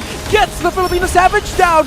Gem and behind with a primal Wrath trying to survive. He gets down Ukir. Double kill for the Claude. 3 down on the side of ONIC. But they have the Lord. King Kong with a retribution. Oh man, and that was well timed with Escalera as well with the flicker play. We know if your flicker was available in that case and was the first time that we are actually able to see Escalera do that. This time they took charge. But then again, Omega, the jump coming out from Joe, taking out Kelra. Really good for the team. But then they have lost the Lord. I think it's pretty even. Let's look at the replay. Let's go back to the specific moment, how Ryota managed to do that final slash onto 3. Escalera with the flicker play. Beautifully done with the combination with King Kong. Andor, you cannot dodge that. And then onto the backlines, Joe finds Kelra. Well done from him. And also, Mark was there to land the second I'm Offended. Low cooldown ultimate, that's why he's able to pop it. All right, that's going to be Gem, and Super Prince going to be going forward right now. But Gem gets punished under tower. Oh, back by Mark! He's hella offended at this point. It's a double kill for Jome. Escalera brought really low. That's 3 down on the side of ONIC. Make that 4. A triple kill for Jome. Jome and Mark together, the Ruby and the Claude. The Ruby I'm Offended play. 3 players just got marked and brought back to the turret. Now Omega slowly bouncing back. 12 minutes in. Wow, they really pushed back the members of ONIC back to base. Oh my god, what a play! And Mark, that's your poster moment for sure. You gotta clip that. And you have to look at that play once again. Look at that. He was pulled back, he pulls them back with him. With the flicker play, very nasty. Going through the wall and pinning them down. Jome, ever so prepared for that one. Underrated Claude player for sure. Big J making the plays too. Yeah, 5-0-4. Yeah. This Claude is up and ready. There's a comment in our YouTube section right now saying that Claude perfect timing. I agree. Yes, sir. This is just Omega, since they know what ONIC can do, especially in team fights. This is how they capitalize on those windows. Again, if they fail to make the perfect setup, or either Mark starts initiation, that's how they win. And clearly ONIC at that time were looking at how they wanted to invade that tower, but they somehow managed to actually take 4 out of there from ONIC Philippines. And looking at win time winner, it's completely changing in favor of Omega. I would say, though, that in the latter portions, it's going to be even, but I would be more comfortable if I'm Omega because I have the Claude, I have very tanky heroes. The damage from Vexana is nothing to take for granted in the late stages of the game. And then you also have the Arlot in the EXP lane. But now for ONIC, they have that Nolan, the assassin factor, so that's also very important to take note. And King Kong is a level ahead of Andoryu. Could be a big Lord fight here. Mark sending back Escalator Super Fist under the Lord, and that's gonna be a Retribution battle win there for Omega as Gem now falls. A monster kill for Big J Ryota with a final slash. Salmon Force committed there by the Harris so that he can fight under it. Joe with the Blazing Duet. Kelra dashing in, and now he's trying to take down Ryota. Yes, he will. With a synchrofiction. King Kong from behind. Can the Nolan find the angle? Oh, Joe, he just went back. Look at Joe! He went back, but Joe falls as well. Both gold laners down. Omega with a little bit of a gamble. Super Princess recall gets interrupted. Omega wants their minion waves to push. Yep. What just happened? Okay, Andoryu be chased down. Andoryu the Baksha will fall. And Omega are taking it to the old alphas. Or one of the current alphas of the league so far this season. It's the Alpha and the Omega battle. And that's how they utilize those windows, those opportunities. What an amazing team fight there, Wolf. Yeah, so many good fights. Outstanding performances from individual players. Jom with a jump and going back to take out Kelra. Kelra actually outplaying the members of Omega. And then Gem, for some reason, jumps in front of Omega but still comes up on top. And then you have King Kong deliberately giving up the Lord, goes back and wraps around, goes for Ukir, forces him to pop the Winter Truncheon, and then punish them afterwards. This game is starting to be a really good one. And Ryota, by the way, what a wonderful final slash from him. Yeah, Omega right now is really heating up. And having Arlot on their own composition, really a game changer. Mind you, that's 3. Look at the emblems right here from Mark, Ryota, and Joe. Ooh, another I'm offended there. Escalera brought really low. Salmon Force not going to be committed there by Kelra just yet. He's trying to get away, and he goes down. Omega, ONIC are crumbling. Gem, Super Prince, and King Kong nearby. He's managing the minion waves. That's 2 kills. Conceal already committed there. They're trying to find an angle. Is Omega. King Kong dancing around the box. Shield unity of Andoryu. Yeah, they were actually ready to chase him down, but that was a quicker way to evade a possible takedown. Omega, with this kind of weird, was just about to leave the mid-game. Now this time around, Jom seizes the opportunity to take down towers down bottom, and slowly they're pushing the pressure right onto ONIC Philippines. Okay. So Escalera's item progression has stopped and only has the flask as well as the dominant size. That's why he was immediately taken out and gone upon by Omega. So you need to kind of beef up, pun intended, on this Minotaur for sure. Before the next team fight, I think that they will have to look for perhaps a blade armor or maybe a Kiras. Yeah. For Escalera, they really need that. So ONIC, I don't know if they want to fight this head on. They might just try to win this by the macro battle, or maybe King Kong maybe steals the Lord. But if, as far as head-on collision is concerned, I think I'm going to favor Omega in this Lord number 3. Yeah. Oh yeah, so they have a window now to actually strike now. And for all of you watching the TikTok, go ahead and be ready to strike because we have our live stream viewer rewards for the TikTok goodie bag lottery. Be sure to be ready when the time comes. You better hit that power tap right away because you're about to see on how this game will actually turn up. Okay, Omega brute forcing it. King Kong is going to be well within range. Mark's already with the concealed blade. They're trying to find the angle. He uses the I'm offended onto Escalera. They still don't know where King Kong is. King Kong now already showed himself into the map, and it's still going to be going to Andoryu. ONIC quickly back away, and Omega disciplined as well. They back off. I like the decision from ONIC overall, but then Omega, understanding their power spike, understanding that they're stronger compared to ONIC, made the right decision. ONIC as well. The fact that they only tried to gamble with King Kong, did not get it, immediately went back so that they can defend their turrets. That's going to be a good decision from ONIC, but Omega, the ball's on their court now. They are in control, and they have the Lord on their side. 17 minutes into this game. A huge lead as well. at this time of the game. We're at the later stage, and this is how they wanted to show it done. Omega timers. Yup. It's Omega timers. It's on and it's active. Again, they're fueling all of their losses into learnings. Now they want to bounce back and push this to a game number 3. King Kong with a deep gank angle. Omega have their eyes set, and Doryu spots him out, so it's going to be a 4v4 in the base of ONIC right now. The BLCK isn't here. Ryota trying to find that angle. Jome poking them out. Jome takes a lot of damage. He's brought down to around 40% health. He's peeled. Needs to back off. ONIC will get Omega back, but they lose 2 towers. The BLCK and the Nolan Meanwhile, going at it. King Kong backs off as well, so Omega still in control and in the lead. Okay. ONIC, good decision for them to do that. The kind of defense. Very disciplined on that defense. And what they need to do now is to just wait for items. Get the second defense item for Escalera, maybe a third afterwards. Because now he's just running the Dominance Ice and the Flask. Somebody has to frontline for ONIC. Gem is also not that tanky enough yet. I think he only has 3 items at this point, so also needs that 4th item defense. Up until that point, they cannot teamfight head-on against Omega. Okay. So if Omega has their timers up, ONIC needs to have their time as well. So with that being said, they need to be ready. Either they want to counter-strike, or what could they possibly do with a 70-30? Oh, it's changing by the second. Real-time win rate. Nice. No. Now it also went to 70. Yeah. You see it changing. See, it's changing. What do you think, chat? Comment down below. It's 2.6 going in the favor of Omega. Don't forget your hashtag, ONIC and OMG. You can actually win diamonds. 4 winners from our YouTube stream, so be sure to participate. There's a good steal.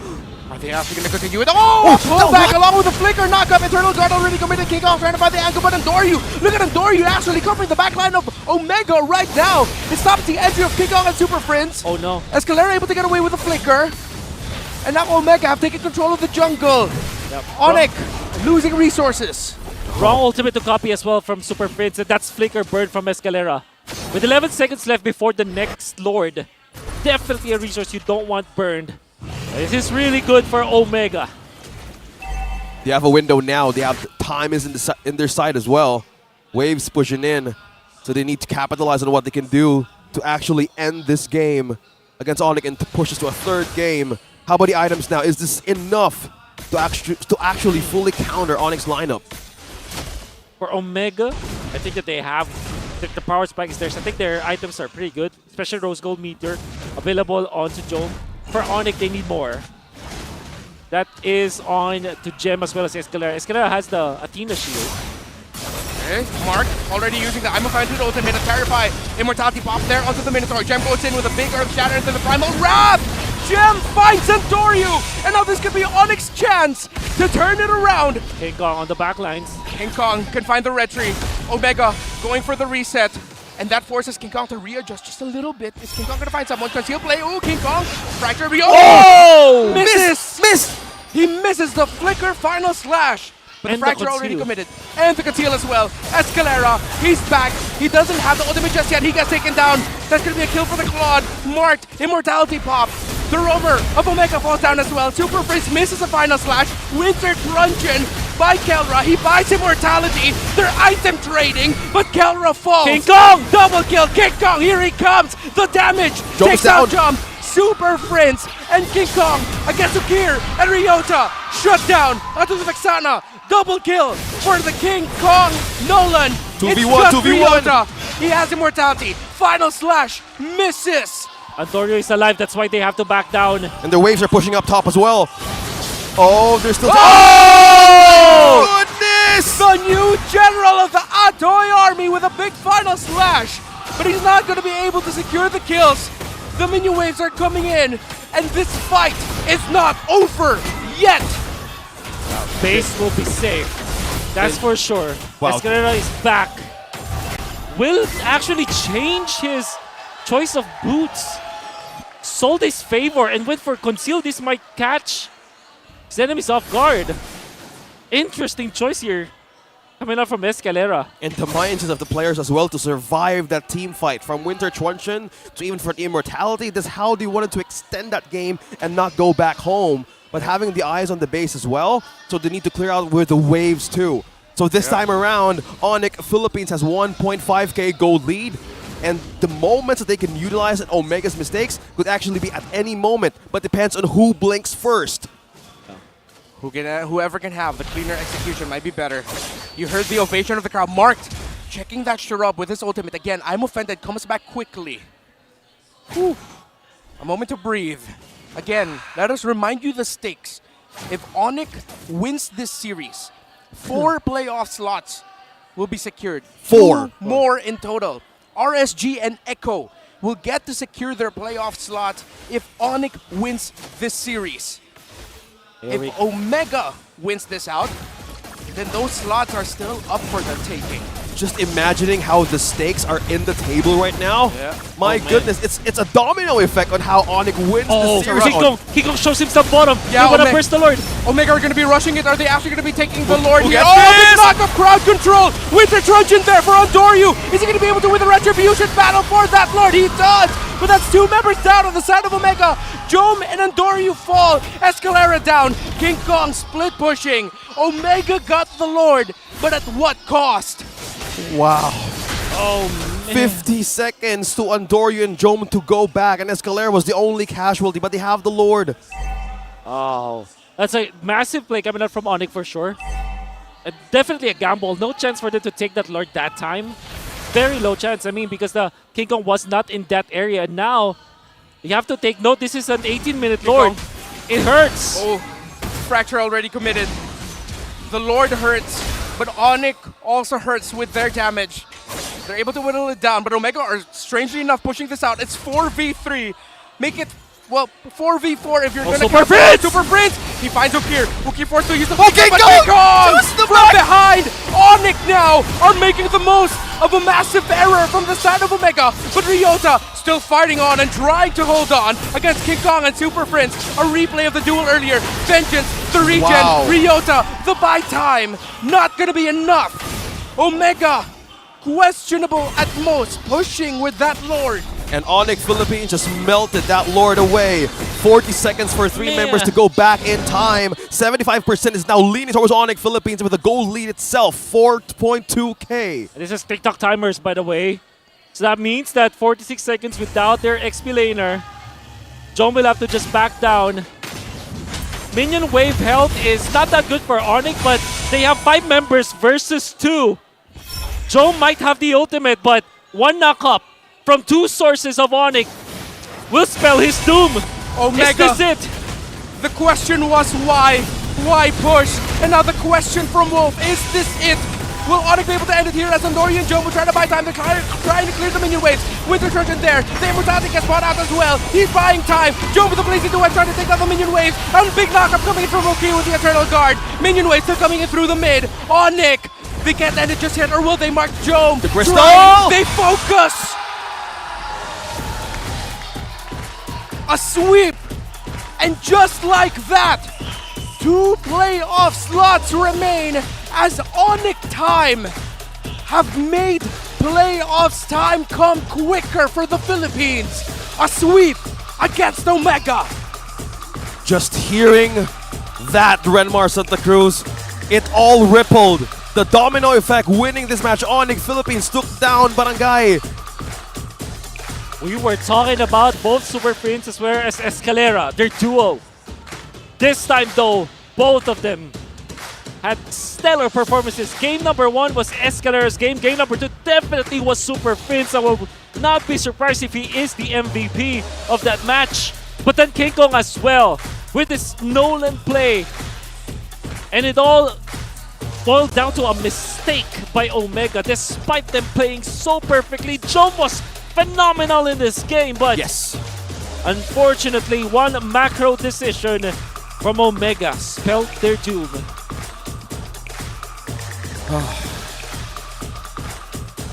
Why push? Yeah, that was the question. That was the question.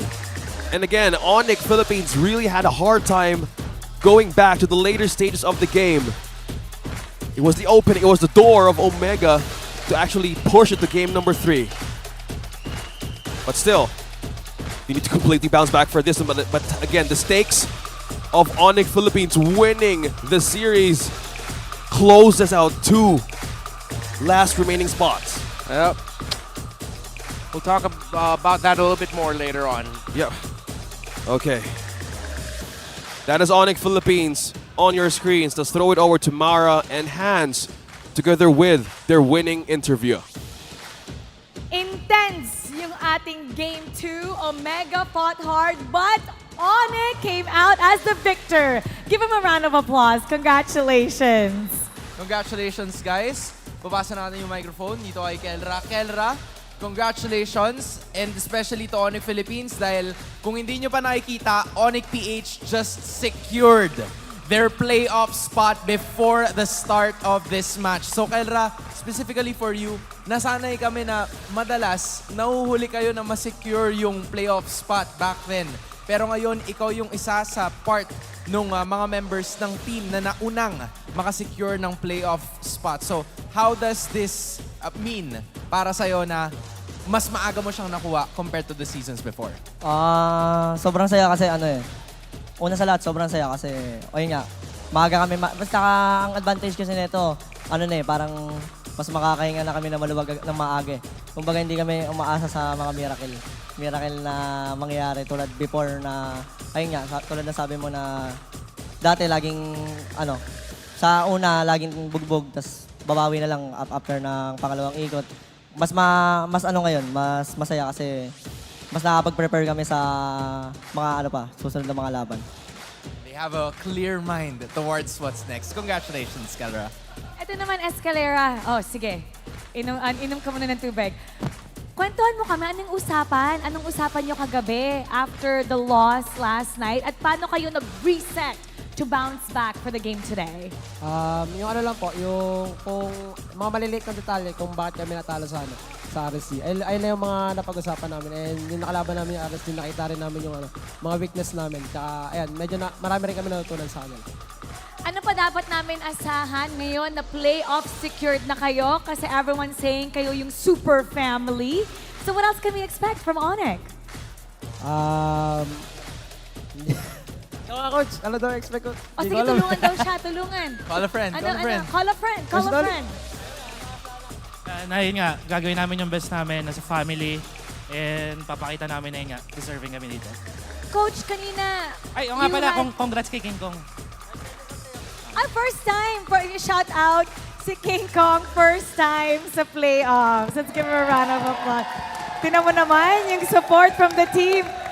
Coach, kanina, you had a serious conversation bago mag-umpisa yung laban. You gathered the team. Ano yung sinabi mo sa kanila? Well, more on, yun nga, reminders kung paano kami kung bakit kami nananalo and yun nga, follow through lang. Reminders kung paano mananalo and follow through. And now we're gonna announce our MVP of Game 2. None other than, I want to hear from that side again kasi si King Kong ang Game 2 MVP.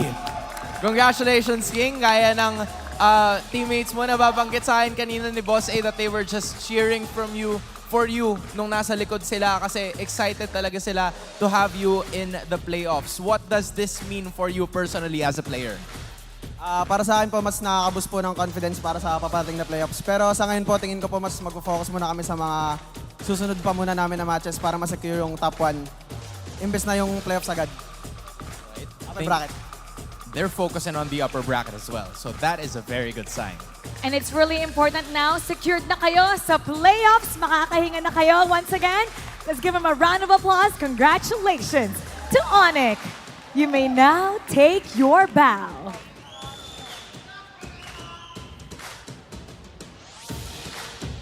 And take your walk of victory. ONIC Philippines secured na sa ating playoffs pero ngayon ang gusto nila ma-secure yung upper bracket. Alam mo, ang dami sa kanila na medyo naninibago in this situation but I think they wouldn't have it any other way. A playoff win is something that they would look forward to. But now, one game at a time. And we're also looking forward to what our casters have to say. We're gonna break it down for you. Casters, paso. And that was a hard-fought sweep. King Kong, Kelra, everybody in ONIC Philippines, man, the performance on how they put their blood, sweat, and tears into that game secured a playoff spot. Again, earlier, before their match went in, they're already secured because AP Brents win. Now with that, 4 teams are in the playoffs as well. Whew. And I like the idea from King Kong that he said that, okay, we're not focusing on just the playoffs. I mean, we're in it for the long haul. They want to secure top 1.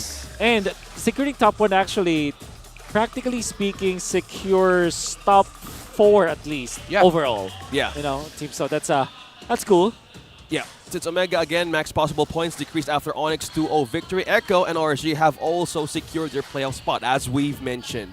That's right. Amazing. Again, it's a good point to ponder on the long haul, how the seeds will go into the playoffs. Yeah. Earlier on in this season, I said on broadcast, like, if ever there's teams consistently winning and teams consistently losing, we might get playoff teams by week 5. And that's right. Got it. Woo! And let's look at the MVP. It was announced that it was King Kong. I do agree, but I feel like Super Prince also played this well. But King Kong, yeah, he had a lot of impact in this game.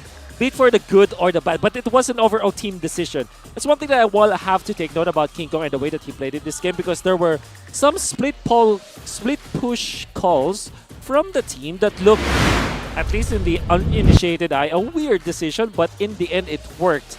Now, how about this steal coming out from King Kong, but it was backed up with Escalera just jumping in and popping the Minoan Fury. That was really good to look at. And then eventually, the win coming out from ONIC when it comes to team fights. Kelra still was taken out, and Omega's feeling their strength in this particular part in the game. And then, look at that, marked with his poster moment for sure. Snagging the entirety of ONIC with Jom following up with a kill. And eventually this team fight coming out from Omega. And then Gem finds Andorian, which was really, really good. That prompted Omega to just back down and not secure the Lord for now. ONIC still obliged into the team fight, and they managed to take out Mark afterwards, but Jom was phenomenal in this game. However, will be forced out by that Gem Edith. Eventually will be taken out. And now it's up to Ryota for his own moment in this game. Immortality is up.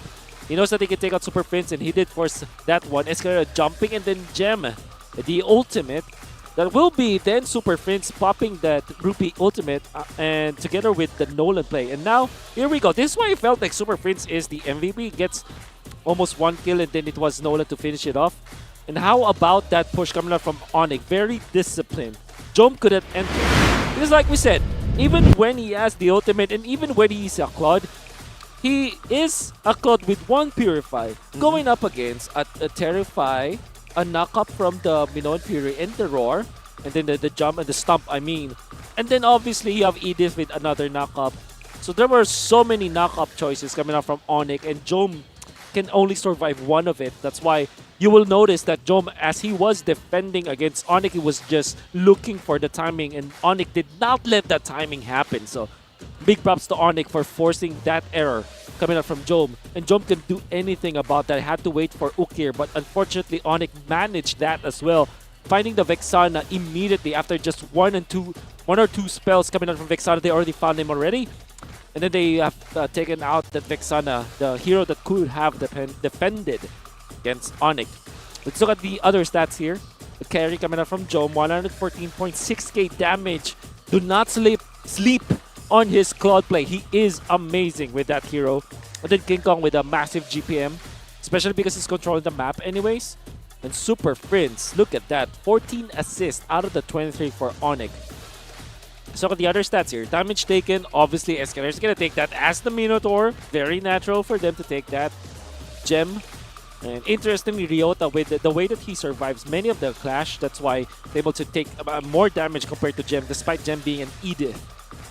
And Kelra tanking it like a pro. 108k damage received as the gold laner. That's a lot. And then if we're looking at the battle between the 2 damage dealers, the battle between the gold laners, Kelra did not go down without a fight. 93.0 thousand compared to 100,000 from Job. And then the GPM, very close between our 2 gold laners.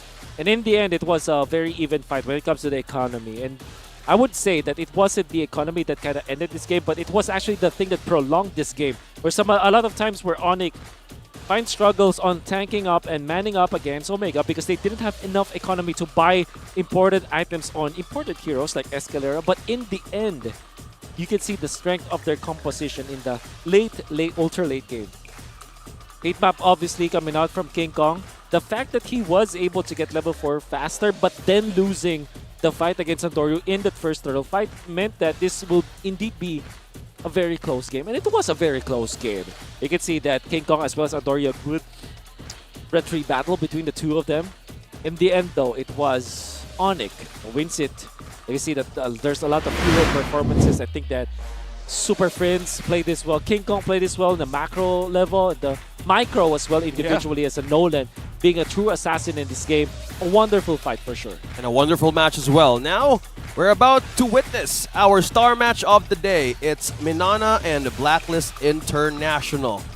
Will this be a sweep or will this be a 3-game? Because again, this is the second series and everything was a sweep. Yeah, this is heavy. This means a lot. If MNNE beat Blacklist International, they solidify themselves as the new inheritors of that healing playstyle. That's right. If Blacklist wins this, then the battle for the last 2 playoff slots will get even more interesting and spicy. That's right. That's right.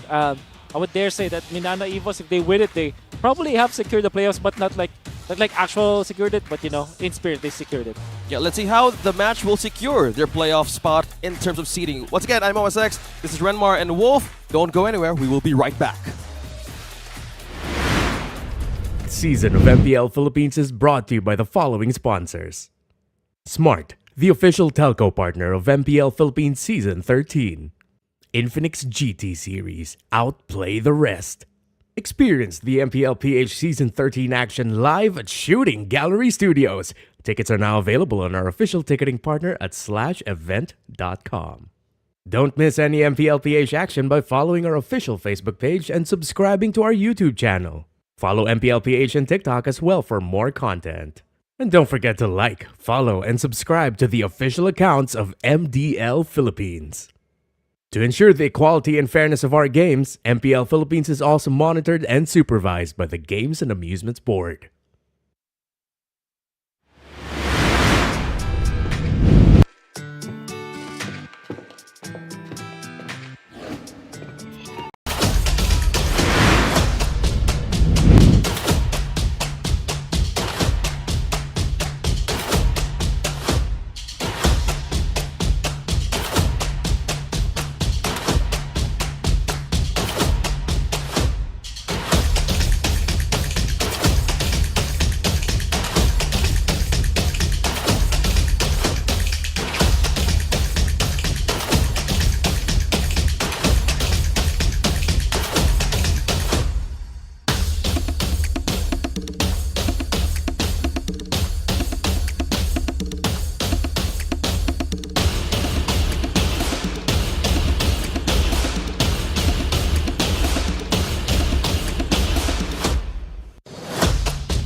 Malakas, Pilipinas, malakas Kahit anong lane, we become the monsters Malakas, Pilipinas, malakas Face the golden sun and reppin' for the 3 stars Look at us to the top, no ifs, no buts Winning any game, para to sa PINAS Di mo matitin ang aming boses sa new level Nasa kalye man o mobile, you know I become a legend Open fire, we unite, we winners Built with pressure, like diamonds are made of Switch na lane na parang gera HP racing, may reset up Built agad ang buhat ni Hilda Full load SS parang Lyra Susundan ko ang iyong bakas Kasama patas Tagumpay natin to Dahil tayo'y malakas Para sa Pinas Nasa amin ang alas Hindi tuwa atras Kinikilala sa taas Kasi kami ang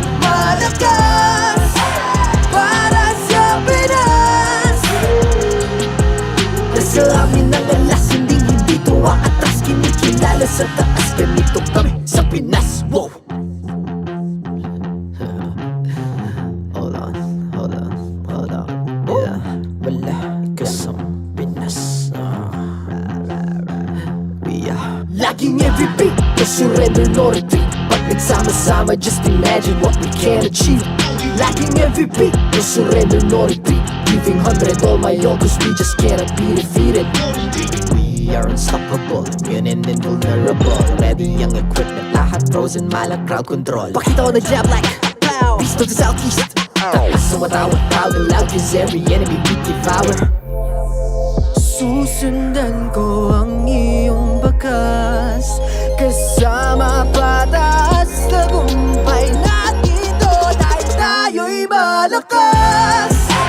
Para sa Pinas,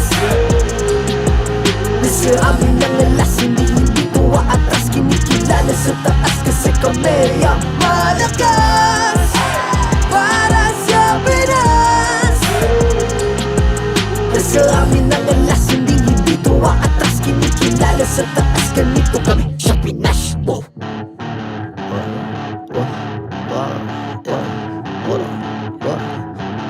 Malakas, Pilipinas, malakas.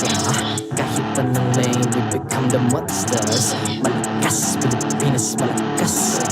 Face the golden sun and repping for the 3 stars.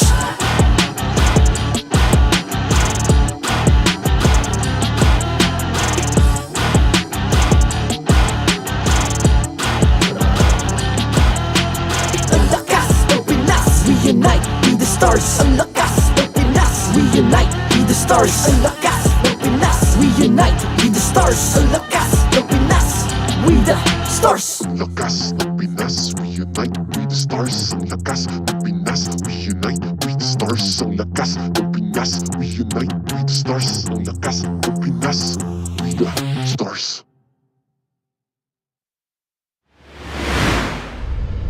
The 13th season of MPL Philippines is brought to you by the following sponsors. Smart, the official telco partner of MPL Philippines Season 13. Infinix GT Series, outplay the rest.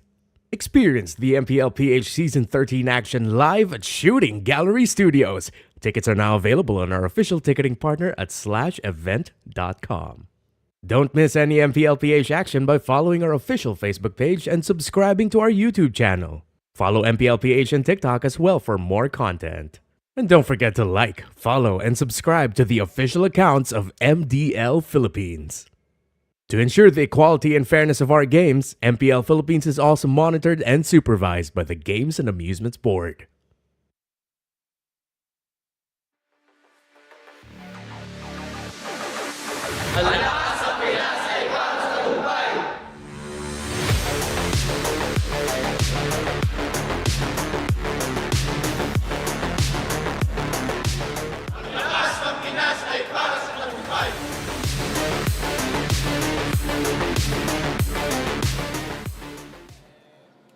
Welcome back to MPL Philippines. Bago tayo pumunta sa ating last series of the day, magchika muna tayo kasama ang MNNE Evos, Kaizen, Spider Miles. Oh, how's your afternoon so far? Malamig, cold. Malamig, cold. So, yung iba sa labas nagre-reklamo na mainit. Ikaw malamig. How about you? Malamig din. Bigyan mo sa kanya yung mic. Malamig din. Malamig din. Okay. Eto, we're curious kasi meron kaming question of the day. And we're so looking forward to what your answer is. Ang question ay, kung kayo ay magkakaroon ng $3 million, which is around 173 million pesos, anong gagawin mo? Bibili ko muna ng magandang bahay. Malaking bahay, sobrang ganda talaga. Sobrang ganda, malaking bahay, like gaano kalaki? Like resort or ano ba? Mala resort yan. Mala resort, okay. 1. Tapos yung iba ilalaan ko sa business para lumago. Ano ba yung business na gusto mo? Lahat ng business. Lahat na. Lahat. Lahat ng alam mo. Tatayo ka ng business. Ano pa? Bibili ako sarili kong isla. Sariling isla? Para pag off-season yung MPL, doon kami magbabakasyon. Doon kayo magbabakasyon sa isla. O ano pa? Siguro, ipon na lang yung iba para sa future purpose. Then iipunin mo. Okay yon. So meron kang isla, meron kang may bahay na ala resort. Tapos lahat ng business na gusto niya, mag-open siya. Okay, good yun para mas lumago, mas dadami. Ikaw naman, Spider Miles. Bibili ako ng MPL slot ko. MPL slot. Okay, anong name ng MPL team mo? Bitoy Esports. Bitoy Esports. Okay. Ano pa? Tapos, papagawa ko ng mansion, gagawin kong bootcamp namin. Mansion na bootcamp. So, walang mag-share ng room doon, tigi isang kwarto. Sige, isa. O ano pa lalagay mo doon sa mansion mo? Lahat, basta. Lahat Hindi pa alam. Basta, ano pang gagawin mo sa 3 million USD? Tapos sahod ng players ko, malaki. Mga siguro 100K per month, pwede na tayo. 100K per month ang sahod ng mga players. O, pumapalakpak sila. Ano pa? Tapos siguro helicopter para pag pupunta kami dito ng venue, di na kami mata-traffic. Walang traffic. So, magkakaroon ka ng helicopter. You're just gonna jump from one building to the next. Bumili ka na rin ng jet para pumunta ka ng kahit sa island niya. Na hindi na kayo pipila, wala nang ibang mga tao sa airplane, di ba? Pwede. O, magtulungan kayo doon. O, we're really looking forward to that. Sana yumaman kayo, magkaroon kayo ng 3 million USD. Punta naman tayo sa kabilang panig. Hans, what you got? This time around, nandito naman tayo sa side ng Blacklist International. Kung saan ang kasama ko, I'm sure nakatayo ako ngayon. Iurong lang natin ng konti. Okay. It's nice to see Yue and Sensui here in the building. So, boys, the $1 million question is, kung meron kayong 3 million US dollars, paano mo siya gagastusin? O, ikaw muna, Yue. Nakangiti ka na kagad eh. Okay. Ano muna? Sa akin, unli supply ng skincare. Nang? Unli supply ng skincare.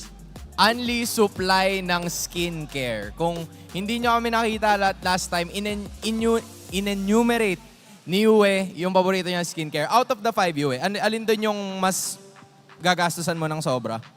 Siguro sunscreen. Yung sunscreen. Yung sunscreen yung pinakagagastusan niya. So, andun yung 1 million. Ikaw, Sensui, saan mo gagastusin yung unang 1 million USD? Bibili ako lupa, saka papatay ako ng bahay. Okay. Casual, bibili siya ng lupa at papatayo ng bahay. Yue, sa'yo? Business. Business. Sensui, ikaw? I-invest ko sa business niya. Okay, invest sa business niya. Tama naman. Yue, last one. Mag-i-invest ako sa bahay niya. Okay, mag-invest sa bahay. Sensui, ikaw? Papagawa ko siya ng bahay. Papagawa ng bahay. Ganon sila kasolid na magkakampi. Simulan na natin to. It's Blacklist International kontra sa MNNE Evos. Casters, pasok. Good evening, Philippines and the world. We're down to the last match of the day. I'm OSX, I'm with Renmar and Wolf, and this is the spicier version once again of the We Bear Bros. I don't care what you guys think, by the way. Welcome to the English Desk, and this is the match of MNNE Evos and Blacklist International. Yeah, it's the star match. And I like it. I like that we're ending the star match today. Very important, this one. Yes. So hot and intense. I need an ice pack for this. Yeah. Exactly, the spicier version. Exactly. Us. Bro, come on. Let me.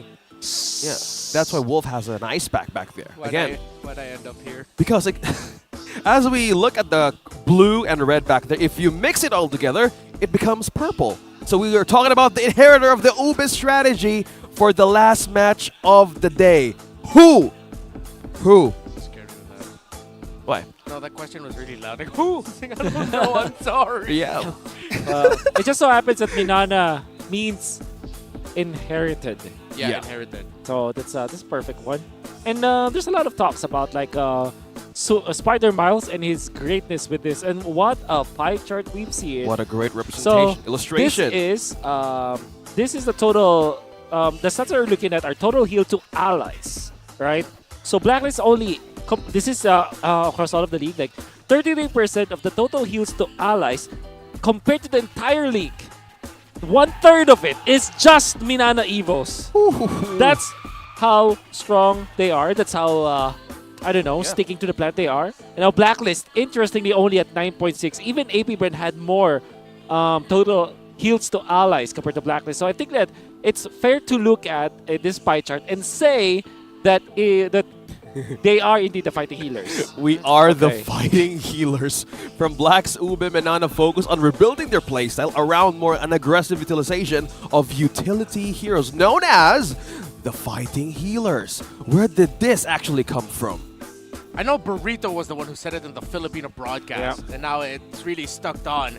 And I just want to mention, like, remembering or seeing those numbers, seeing those graphs reminds me of what Imba DJ, Coach Imba DJ of MNNE was mentioned about Spider Miles, that he's the most consistent utility roamer since the Queen. And at this point, it's undeniable already. Of course, Spider Miles is just working his way up to reach the same legendary status that the Queen did. But in terms of the numbers this season, yeah, he's dishing out the heals. Yeah, he's dishing out the heals, and you can actually receive the Dias, Renmar. Yeah, who do you think will win this match? Tune into our official YouTube streams and comment hashtag MNNE or hashtag BLCK. Don't forget when you comment those hashtags. All right, don't forget.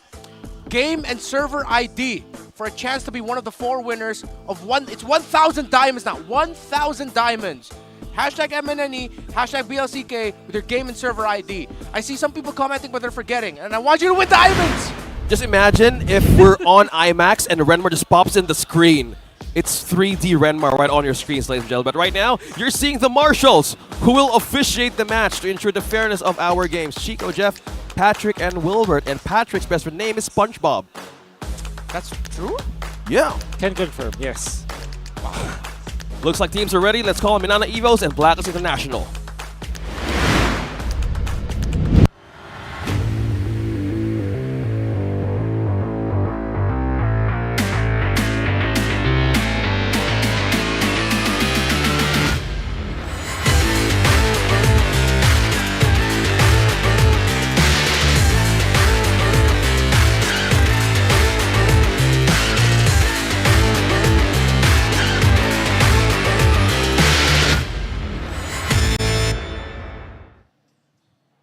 The undeniable dark horses are steps and gallops away from reaching their dreams. Will the fighting healers get this crucial win for playoffs points? MPL Arena, this is MNNE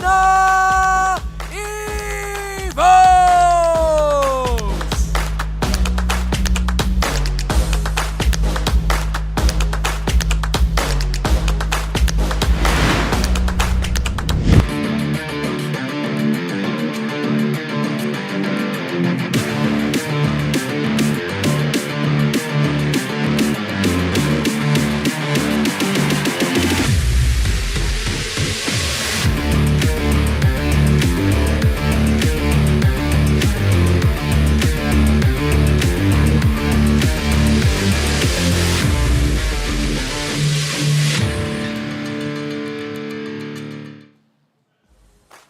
To be called a champion means going through struggles, being tested, sometimes bested.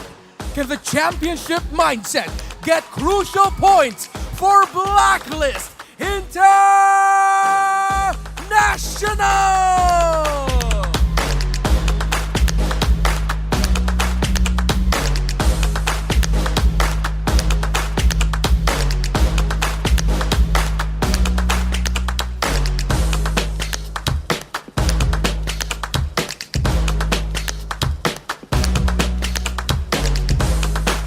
And our coaches, Coach Imba DJ and Coach Bonchan. MPL Arena, ito ang ating star match of the day. Magingay para sa MNNE Evos and Blacklist International!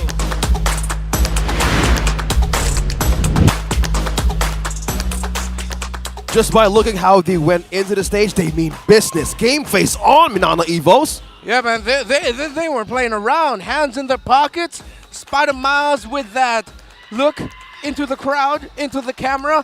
And I love that these are the heroes being shown right now because I think this perfectly encapsulates MNNE Evos style. You got the Rafaela, the Lilia Farlancy, Kaizen, great with those utility junglers, Domeng with that carry, and of course, my goodness, that Arnott of Kirk is so good. Oh, yeah, really good as well. But now for Black International, bringing back the championship mindset, now Haji's back in this roster. Yep. A lot of struggles, definitely for Blacklist International.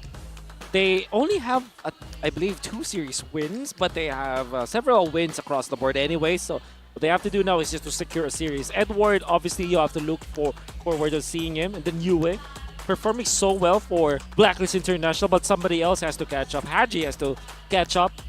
And probably one of the weirder situations where Haji is, his most played heroes will be like Kaja as well as Tigreal. I mean, like, it's probably one of those few players who has that kind of history. And then if we look at Oheb, Nathan is his top pick.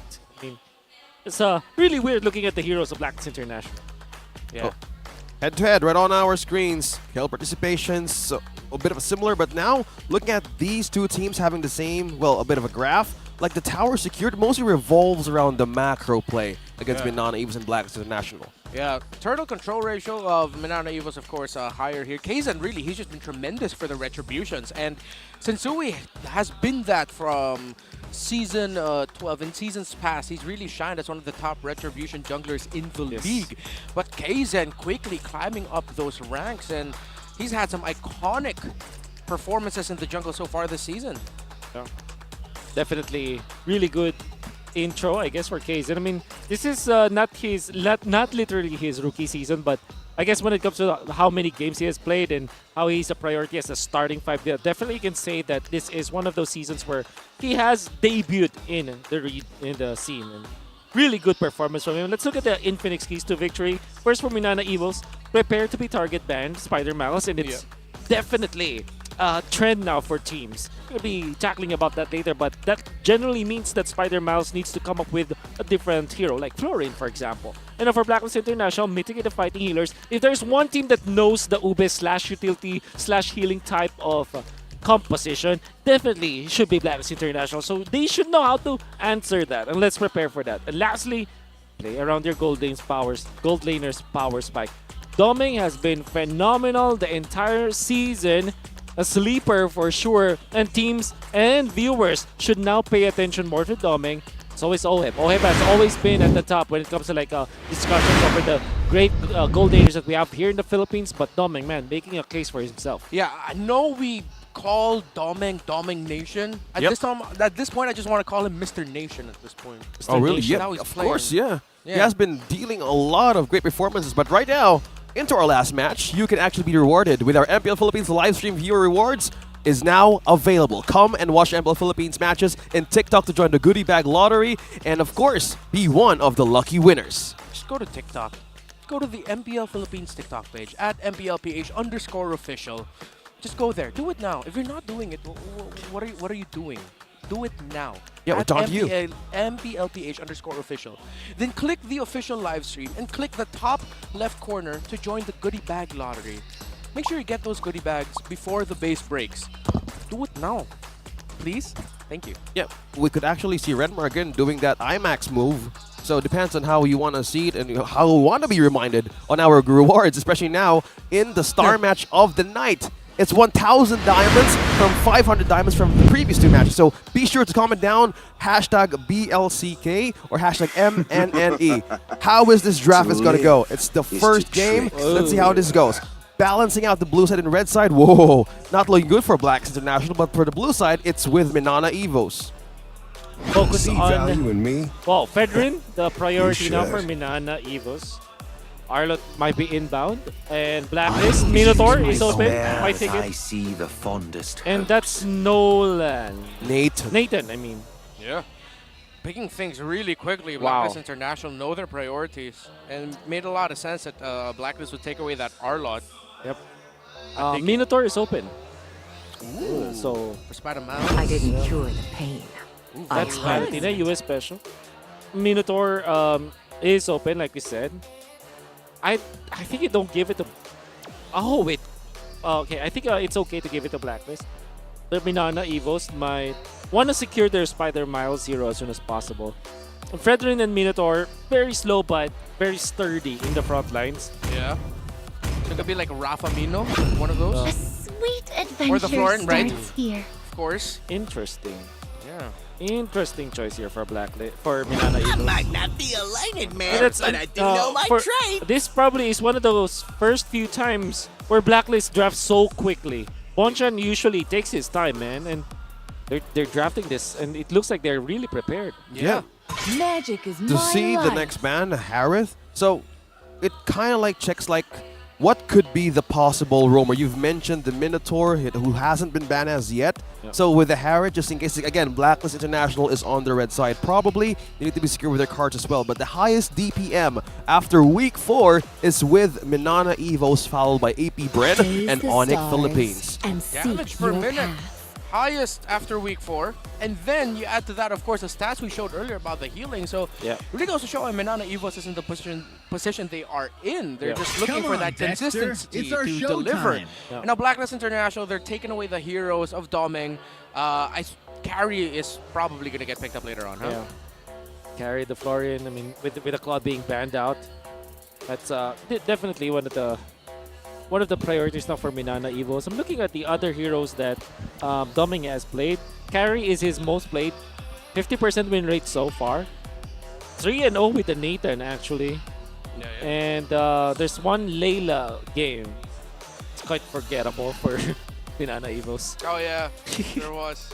And actually, right now, this Valentina that they have in the mid lane for Lancy, When the body not suffers, a positive record so far the this spirit season. blooms. 1 win and 3 losses. I like this Benedetta ban by MNNE. Hope will find a way. Yep. Even when all is forlorn. Vexana picked up. MNNE Evos, they should be really a different approach. I think they're looking for a ranged hero for the marksman. Like, actually good range. Like, maybe Clint, actually, to go up against this Nathan. Yeah. How's Iksha looking? Iksha's good. Iksha might be. That's a Glad to point that out. Yeah, Iksha, and then you look for you look for a dive kind of explain for Kirk. Kirk has played Thams before. CC is available. Oh yeah. Yeah. So is Paquito. Let's see. I like those picks. CC or Paquito for the EXP. What do we have? MNNE Evos. Oh, they went for the Clint, but the Lapu Lapu instead. Does that count? Well, it's the dive that Wolf was saying. Yeah. Calling the Clint there. I wanted to say Lapu, but then looking back at the history of MNNE Evos, they haven't played Lapu Lapu this whole season. That's right. They haven't. So now Blacklist are going to be looking for either their EXP or their roamer. So far, if you're taking for consideration, Haji played Minotaur, played Gaja, Tiger, Ruby, and Grok. All heroes are great actually for their composition. I'm thinking Minotaur actually. Yeah, Minotaur Grok. Yeah. Oh no, Grok is banned. Yeah. I'm thinking, what if they get Rafa for Haji? Even though it's not usually a thing. Oh, okay. What?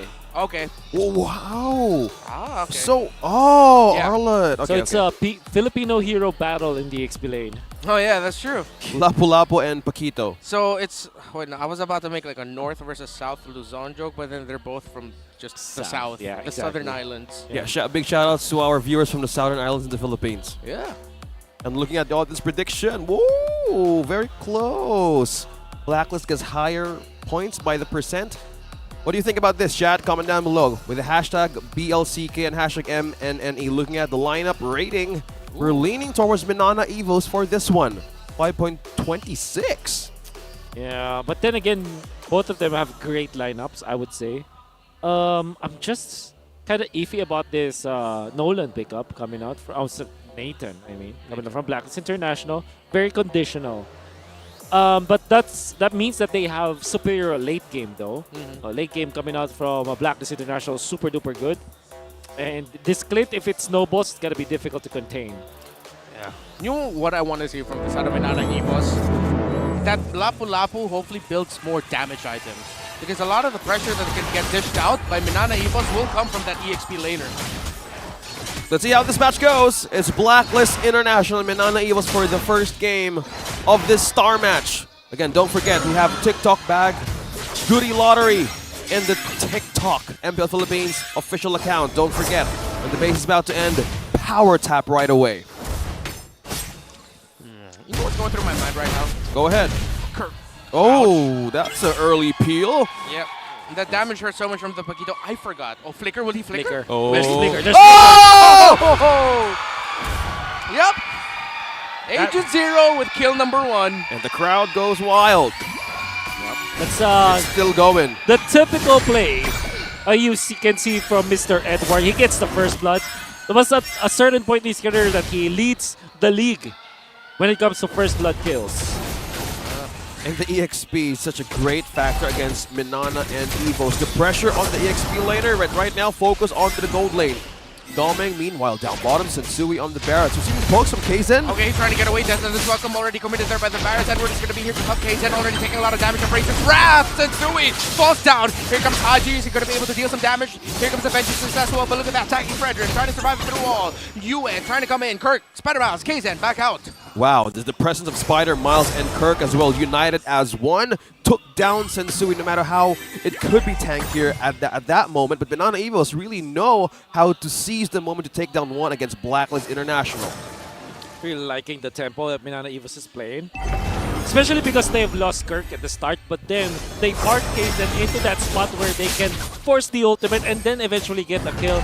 Knowing that they have such thing with the heals, quite confident about that now. It's up to MNNE how they can use this early advantage. Big, beefy boys in the jungle right now. Just standing there. Eternal Guard comes down. Haji takes a lot of damage. Eternal Guard as well coming out from Yue. Yue's going to get the Eternal. He's going to go to the hands of Blacklist International. Lassie goes down as well. But Sensui finds a death and as well. Come on to Kirk. More kills for Blacklist. First objective goes to the agents. Okay. Wonderful kills for Blacklist. In fact, Yue just landing the ultimate, perfect timing, and then obviously Haji. Some mechanics that we're seeing from this guy. Yep, he was the one back in the front lines. Oh, good evade. Entropy. Committed there. Yue is going to be able to find the poke. Domeng really low, needs to go back. Yep. Get some mana. Oh, Haji! Flicker, Wow. final slash. But right at the edge there, Domeng able to sidestep. Oh, with a flicker of his own. Okay, so here's the thing, right? Domeng missed one gold lane cart.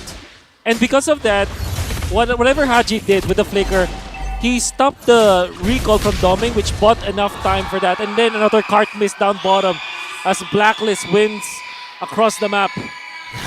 Haji with the mind games, a big factor on how he delayed that gold card out of the gold lane of MNNE EVOS.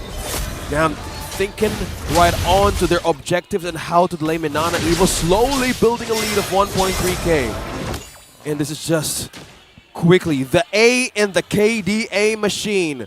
Now rank 7 in all-time assists, surpassed to max with 1,837 assists in total. Yeah, and right now, Blacklist taking total control of the top side, but it's a mirror rotation as MNNE will want to focus on the bot. But it's been a tough going here for Domeng's Clint. Super duper bad. He missed another cart up top. Yeah. He's missing so much farm because of the early surge from Blacklist International. Hero matchup of Frederick versus a Barretts. We're looking at 68% win rate with a game split of 22. Barretts is on like a half of a person to win this kind of win rate. But with the presence on how the mechanics and the gameplay goes to the composition of Blacklist International, it all goes in check on how they want to coordinate those skills. Watch out for Blacklist International. Eternal Guard is on the Valentina of MNNE EVOS. Blacklist have a little bit more positional advantage. They're trying to poke it down. No one from MNNE EVOS can really dive in just yet. They're waiting, trying to find the angle. Be careful. Gold laner's not here. That's going to be an SP Eternal Guard onto Haji. Kirk goes into the back line. Sensui misses the death and it's welcome, but who's going to get it? Sensui! He doesn't miss the retribution. Kaizen brought really low. He's trying to get away. Now Blacklist back off. Objective goes to Blacklist yet again. Eyes, yes. And now they're leading by 2.5k gold. Way that management was beautifully done. Fortunately for MNNE, they didn't lose any of their members, but you can really feel Blacklist International. Kirk. Yep. Continue. Now, I mean, you can feel the Blacklist International taking advantage of this, of the first few kills that they've had, and then Edward being still ever so it. aggressive. Wants to go for Kirk. Yeah, Kaizen. How he plays with this Paquito. It's the reason why we call him Edward Balboa at this point. Look at him just dishing it out. Appraiser's Wrath. Not going to take him down. Good Doesn't care. understanding by Edward. He just doesn't care. He has it. Oh, flicker. Oh! Oh, no, he doesn't get it. Kaizen maximizing the tankiness and even trying to bait Edward into getting a hit from that turret. Meanwhile, the middle lane, Lancy gets caught out. MNNE EVOS look completely off their tempo right now. Not my tempo, says Blacklist International. Completely worth it, says Edward, with the delay and also poke from Kaizen. Blacklist International taking down the first tier turret in mid, and just by looking at the goal difference, red is slowly going to the side of MNNE EVOS. painting it more bloodier by the second. And why is it that Blacklist are leading by 5,000 at this point? Well, apart from the kills that they were able to get, they're also denying some of the important minions for the members of MNNE, particularly on the side lanes. And Doming has been denied many cards up top. But that's also true for Kirk when he's zoned out. Look at Kirk. This is level 7. Edward is level 9. Yeah. Easy indicators that the gold is not looking good for each of the laning matchups. So, Blacklist, the reason why there's a gap is because of the denial of resources away from MNNE EVOs. Yeah, they're not letting Mr. Nation get his gold. And Blacklist International are just draft or playing to the strength of their draft, which is just fast scaling all across the board. Strong early to mid-game damage that even scales exponentially as we get to the mid to late. I mean, MNNE EVOs do not have any room whatsoever to breathe as Blacklist will invade again after getting the third turtle of the game without any contest. Yeah, they need to respect the fact that the front line of Blacklist International is a complete instant punish. If someone goes near, oh yeah, Sensui taking now the purple out of MNNE's hands. Haji final with slash, initiation. he got closer with the vengeance, and Kirk falls. MNNE EVOs, this has slipped out of their hands. Yep. Oh no, Doming. Oh, Mr. Oh, Nation. no. He dead. I think he's dead. Oh no. Gets the bolo out. Unless Stun. Kaizen reaches. Flicker, sidestep, Doming. Okay. Wow, okay, good micro play there. But here comes Haji, Sensui, and the rest of Blacklist International. Doming trying to sidestep and trying to avoid everything. He sees the push, but he gets taken out. Sensui with the detonus welcome. He gets Spider Miles. Double kill for the nation. Whoa, Sensui! What a massive knockback! The missile expert. A very good placement with that second skill of the Barretts. Just in time how Edward pulled everybody from MNNE EVOs. That was a complete trap that MNNE was really committed to. Haji! Oh my goodness, Entropy activated as well. And the lead now is almost 10,000. Bruh, if I was Lancey, then I would have dropped my phone for just a moment and gone like, come on, I want that. Come on, man. That scared me. Oh man, will they lose their holy defense? Oh, they will lose it. Oh man, that's gonna sting. You're talking about the passive of the turret, right? Exactly. Yeah. Oh man, not having that for the Lord push. When you're down 10k, that's gonna burn. Yeah, that's a sure tower loss. For sure. And now Blacklist International with 10,000 and then having the Nathan on their side. They have accelerated the late game, and I think that at this point, Blacklist International are in a very comfortable spot to take this game. Okay. Look at this. No turrets taken at all from Blacklist International. And the defense is still strong. But this, they're putting MNNE into a corner that they need to actually answer for. The wave clears, defense, and even this Lord goes in the hands of Blacklist International. No other way to put it than Blacklist International played their game in the early to mid perfectly. Yeah. Shutting down MNNE's resources, making the most out of the early damage that they have. 7,000. No holy defense means Blacklist can poke, and this is Nathan. Very strong when it comes to taking out buildings. Shredder. Look at the damage coming out from Blacklist. Kirk, Doming, and Kaizen all brought low. And now MNNE EVOs are placed into a scenario we've seen them multiple times all across this season. Losing the early game, backs against the wall, can they pull off another one of their signature turnarounds? Or is this just too much to handle? Yeah, that is the question. Comment down below. Hashtag MNNE, hashtag BLCK. For those of you on TikTok, be ready for your power tap because the goodie bags might come in soon. Okay. A lot of utilities already used. And Sui, Definite Welcome gets cancelled. Kirk goes in the damage. The knockup from the Eternal Guard. The tower doesn't go down, so MNNE EVOs gets to hold on, but the Lord is still coming through. Minion waves crashing in, Blacklist taking resources in the jungle of MNNE. Yeah, they're starving for this. They're no hungry. orange, no purple. Now they're pushed back to defense. Now what is the call? What is the possible way to actually do this? All right, that's going to be a big final slash as they spot down Kirk. That's the EXP laner down. Arlott falls, and now MNNE EVOs are trying to hold on as Blacklist with the waves, with the Lord, with their Nathan being able to free hit Edward with a massive combo and a big, quick win for Blacklist International. And a dominating one indeed. Blacklist in this form, bringing back the roots of what they can do. It was a great early start for this Nathan as well as the Barretts. How they managed to actually equalize all their tools. And they actually went just into the base. Quickly, it ended the game. You'll have to commend the Blacklist International. They came in prepared. The way that they drafted very quickly. One hero, they have an immediate answer. They pick up the Barretts. They pick up this answer to the Valentine. They pick up the Arlot as a flex pick at the start. And then the way that they handle the early game, they know where to rotate. They have a certain rotation, a pinch up the top lane where they were able to push and just deny of those cards. And then Edward also played marvelously in an individual 1v1 versus Kirk. Amazing plays Yeah, from the XP.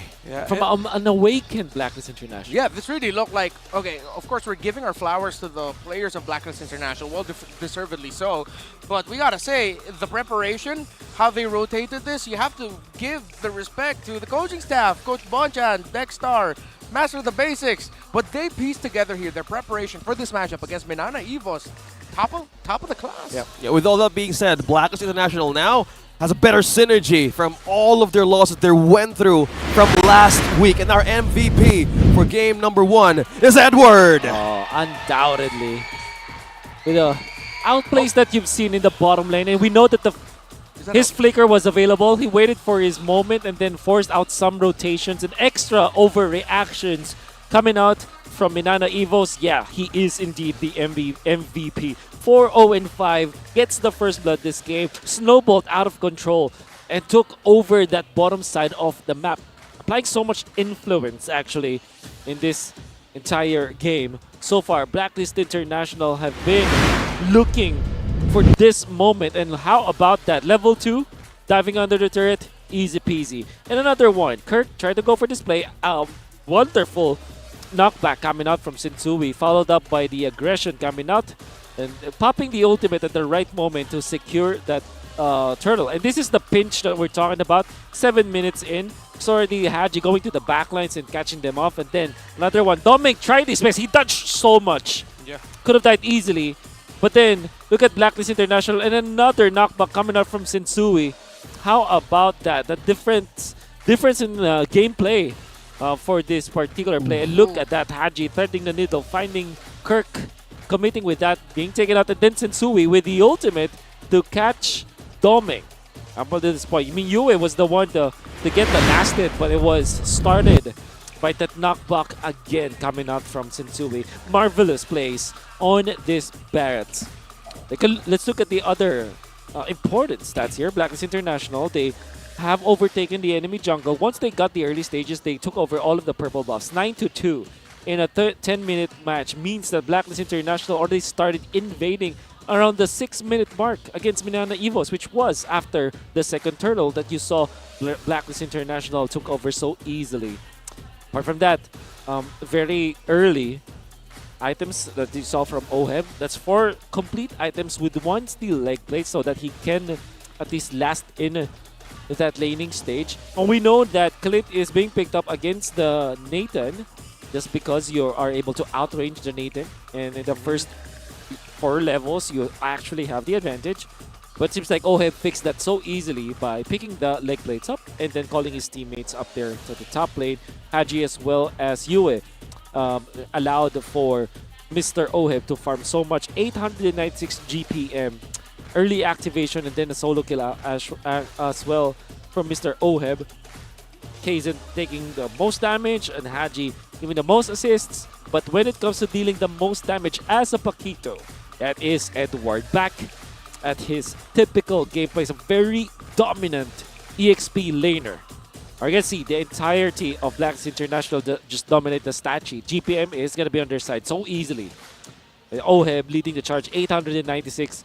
Denying so much from MNNE EVOS allowed them to eventually snowball out of control in this particular game. And even Edward is having so much more. 767 compared to 429. That's a massive difference. Talking about the total heal, it's natural for Spider Mouse to get it as the bloom is global in nature. So pretty much understandable. Gets the Flask of the Oasis as well, so that's an easy way to kind of get the stats up. But we do know that the composition of Blacklist International is not about healing, in fact. Talk about damage taken. Haji and having more damage against Spider, taking more damage to Spider Mouse, but the entirety of Banana Evos, just because they're all sandbags compared to Blacklist International, because Haji as well as Edward are just hitting their shots, and then Sensui is just so much on point with the knockbacks of the missiles. Cell Expert this time, and Blacklist International will all dominate. Let's look at the heat map coming out from Sensui. Pretty standard jungling pattern for him. Is eventually able to get into the jungle of the side of Banana Evos, and then did not let go afterwards. This is just a 10-minute game, ladies and gentlemen. Blacklist International, they look to be back. Looking good, doing it.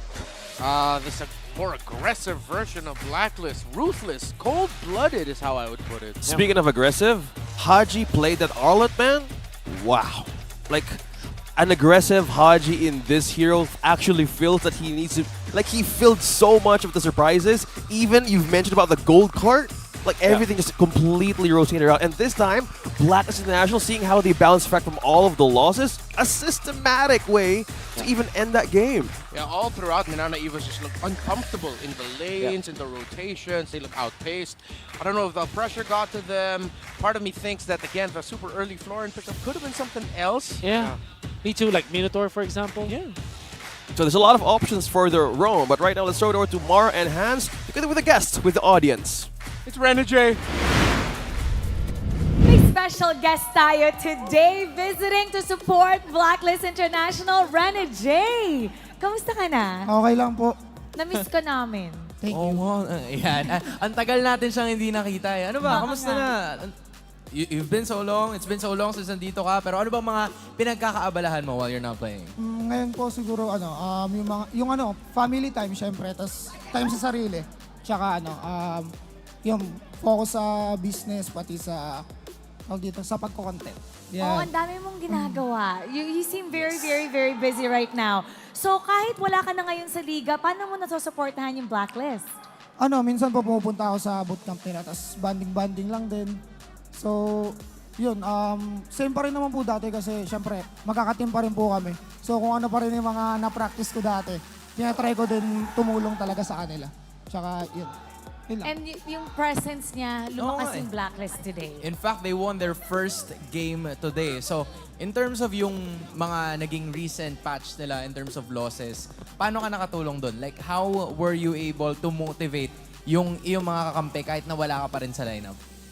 Lang po, usually yung ginagawa ko lang din last season na sa captain nila, minomotivate lang sila, message lang, tapos minsan punta ako sa bootcamp. Tapos yan yung panalo nila ngayon, sila yan. Lakas kasi ni Edward eh. Malakas nga si Edward. Parang gano'n na nga. Anong message mo sa kanila? Si Edward, tinuturo ka ngayon, nakasmile siya ngayon, Tuloy mo lang, Ward, sabak-sabakay mo lang kalin mo. Hindi, joke lang. Good luck sa inyo, pre. 2-0 nyo na yan, para maka tayo. Sure, tayo, playoffs. Ayun, tignan natin kung makaka 2-0 nga ba. Thank you so much, Renajay. Babalik na tayo sa ating laban. Balik na tayo sa ating mga casters. Pasok. Thank you so much, Mara and Hans. And that was the Hitman. Yep. Called it. It's Renajay. Spoiler. And of all of the days that Renajay chose to be here, it was a day that our dear friend Dan Leo Kubangay, aka the Renajay top fan. Yeah. Should I give the Leo experience of what it would be like if, Go ahead. If he was here saying, the Hitman! It's Renajay! Clip that. Send it to Leo. It's for you, Leo. He's in his hometown, apparently. Yeah. Oh, yeah.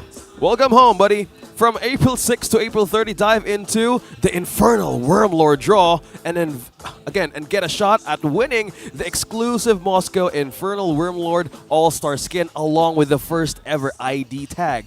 Mine is 059415. Better get yours. Mine was around 06 something. So we're just like... Yeah, we're close, like 10,000 apart, I think. Mine is 0 for 0 diamonds. Wow. Available for I bet you're the 0002. No, I don't have it. I don't have it. And you can get that ID tag exclusively just for you. But it's the silver tag. It's still good. But again, you can assemble your own community tournament and be part of the E Project Esports for everyone and show your impeccable prowess in esports. Yeah, enjoy tournament access mode, free in-game items, diamonds, and more. You can register by scanning the QR code on your screens right now. Do it. Yep. That's the Renmar 3D getting a glimpse. If you were to make your own community tournament, what will it be called? The Reptar Rumble. Reptar Rumble. Okay, he thought it's true. How about you? Mine is the X-Force community tournament. X-Force community? Yep. I thought it would be the OSX show. Yeah, and actually, the name of my club is OSX Club. Join now and subscribe so you can get an exclusive, again, things about MPL and Mobile Legends. Watch the star matches to win MPL Philippines Season 13 playoffs tickets for 3. Just comment down your winning team in the live stream and post and tag 2 of your friends. One winner per match will be randomly selected and be announced on April 22, 2024, just in case people need to be specific about it. Yep. That's just a few days from now, so please. Yeah, what is do it today? It's 20th today. Yeah, it's 20th. It's 20th today. Yeah, time flies so fast. It's week 5.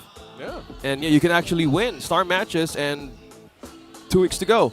And since Renmar showed the expression on how Leo would react to the Hitman, now it's time to look for the Smart Game Face of the Day. MPL Arena be the next Smart Game Face of the Day winner! Alright, so what people are supposed to do here is they bring out their devices, they put on a green background, and they flash hashtag power of smart.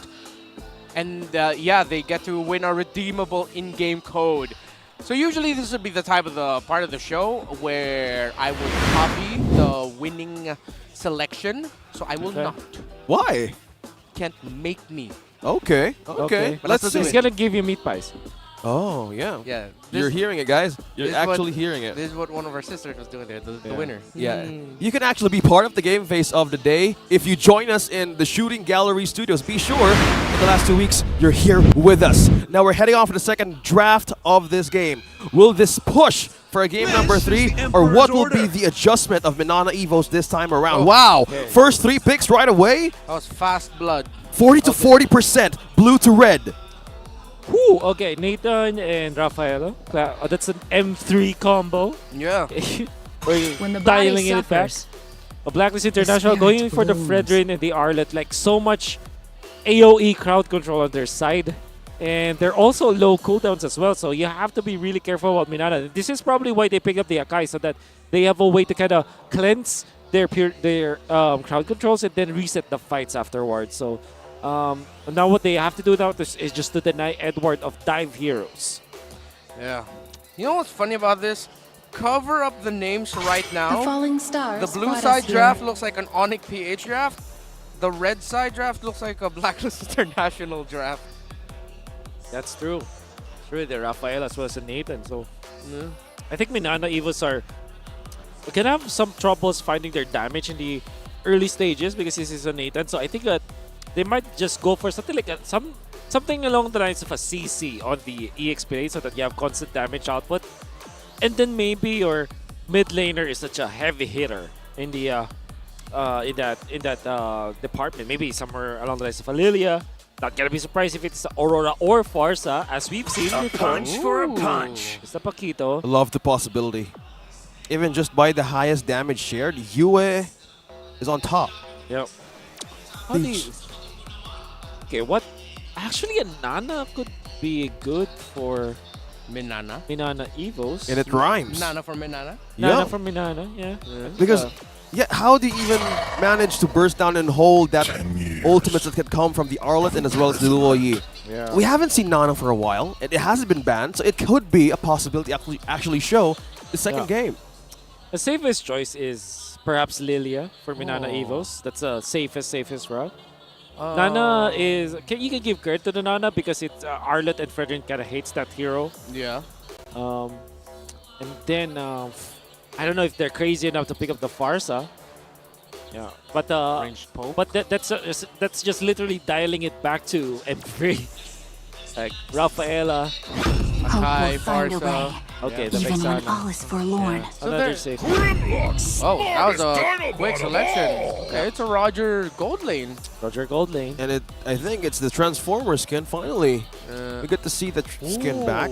I wonder if this is chippable. Or maybe Kaja-able. Chippable. Chippo, I love Chip it. or Kaja for Haji. Yeah.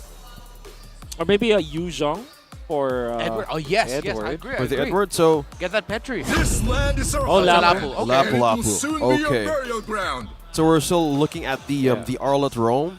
CC's great. Man. Yeah, CC's great for Banana Evos. So they need a little bit of front line too to go with the Akai. Apart from that, maybe Tams. Right? Tams is okay. Yeah, I can see that. Yeah, I get some Roger. Yeah, CC's okay. CC's okay. Oh, what about a Glue? Against this lineup, they Good have a lot. options. Good options. I mean, could be, yeah. Yeah, but they need damage. So CC and Tams are like top of mind. It's like the usual best options are gone. I don't think they're gonna X-Borg here. Yeah. Yeah, The it's still not Faraga's gonna safe. get burned quickly. Exactly. Yep, melted down. So it depends how they want to answer. Bumblebee Last reporting second. for duty. And it's X-Borg! What? Oh! Okay. I mean... Okay, we need to see how will that work. I understand why you feel. I also don't agree with the X-Borg. But you understand. But I understand now because we were looking at the EXP individually, but then again, if you look at the combo of the X-Borg with the other heroes, specifically because of how they needed a peel for this Nathan, Yeah. now it makes a lot of sense for Banana Evo. So they looked inward instead of outward in that last pick. And similar lineup rating as well. Few points, but let's see how this goes. How with the X-Borg pick? But dude, okay, think about this. They looked inward, they looked outward, they didn't look Edward. Because that Lapu-Lapu, man. 9 out of 10. Usually that's really gonna burn through the Faraga armor of that X-Borg when you think 9 out about of it. 10. Thank you. I Love that appreciate wordplay, Renmar. Love that wordplay. We're getting a glimpse of the draft for game number 2. Will this be a sweep or will this be a push for Banana Evos to take it to game number 3? What do you think in the chat? Comment down below with the hashtag BLCK and hashtag MNNE. Which team are you supporting for this match? Win 1,000 diamonds because you can actually be lucky to score one of those goodies. And for those of you watching us on TikTok, be sure to be ready for the TikTok goodie bag lottery before the game ends. Power tap right away. Look at the Owen's positioning. Oh, wow. Deep into the sandwich bush up top because he walked straight into that. Did not leash for his teammate. And those little things matter so much. Master Assassin in the mid lane, already a flicker, already committed there by Yue. He gets knocked up and comboed. First blood for Banana Evos. Will they be able to take another one? It's actually going to be a trade. Lo Yi takes down the Vexana, but the Rafaela takes down the Arlot of Haji. Scrappy trades in the mid lane early on. Early brawl as well for Black and Banana Evos. So hold that. We're back in the Cameron. Sensu and Kazin. Right. Look at this little duel of beefy boys right now. Oh, but that's 2 members of Blackness International. They're not going to be chasing after the Akai. Slowing this down. Ooh, interesting. Kaizen prioritized the leg plates. Typically, you go for Molten Essence, so that means that his farming is not going to be that fast, but he's going to be beefy in the early stages. One of the few tech picks going up against Fredrin, so really liking how Kaizen thinks here. 20 seconds until the Lord spawn. The turtle, not the Lord, it's only like the first turtle of the game. Getting able to ahead of myself. Oheb, okay, now Dominic like and pounds. He gonna commit it. Yes, he does, but Oheb might get pushed here. Oh, he's being chased down. Run! Oh, one more. Oh, the shield. From the return to human form. Exactly. Helping him out. Oheb my. lives. Good read by Oheb, man. Exactly. Yep. Calculated right away. So first objective is up. Turtle is ready as well. Looking at the positioning, we're seeing Sensui and the rest of the 3 members of Blacklist International. There's diversion. Oh. Okay.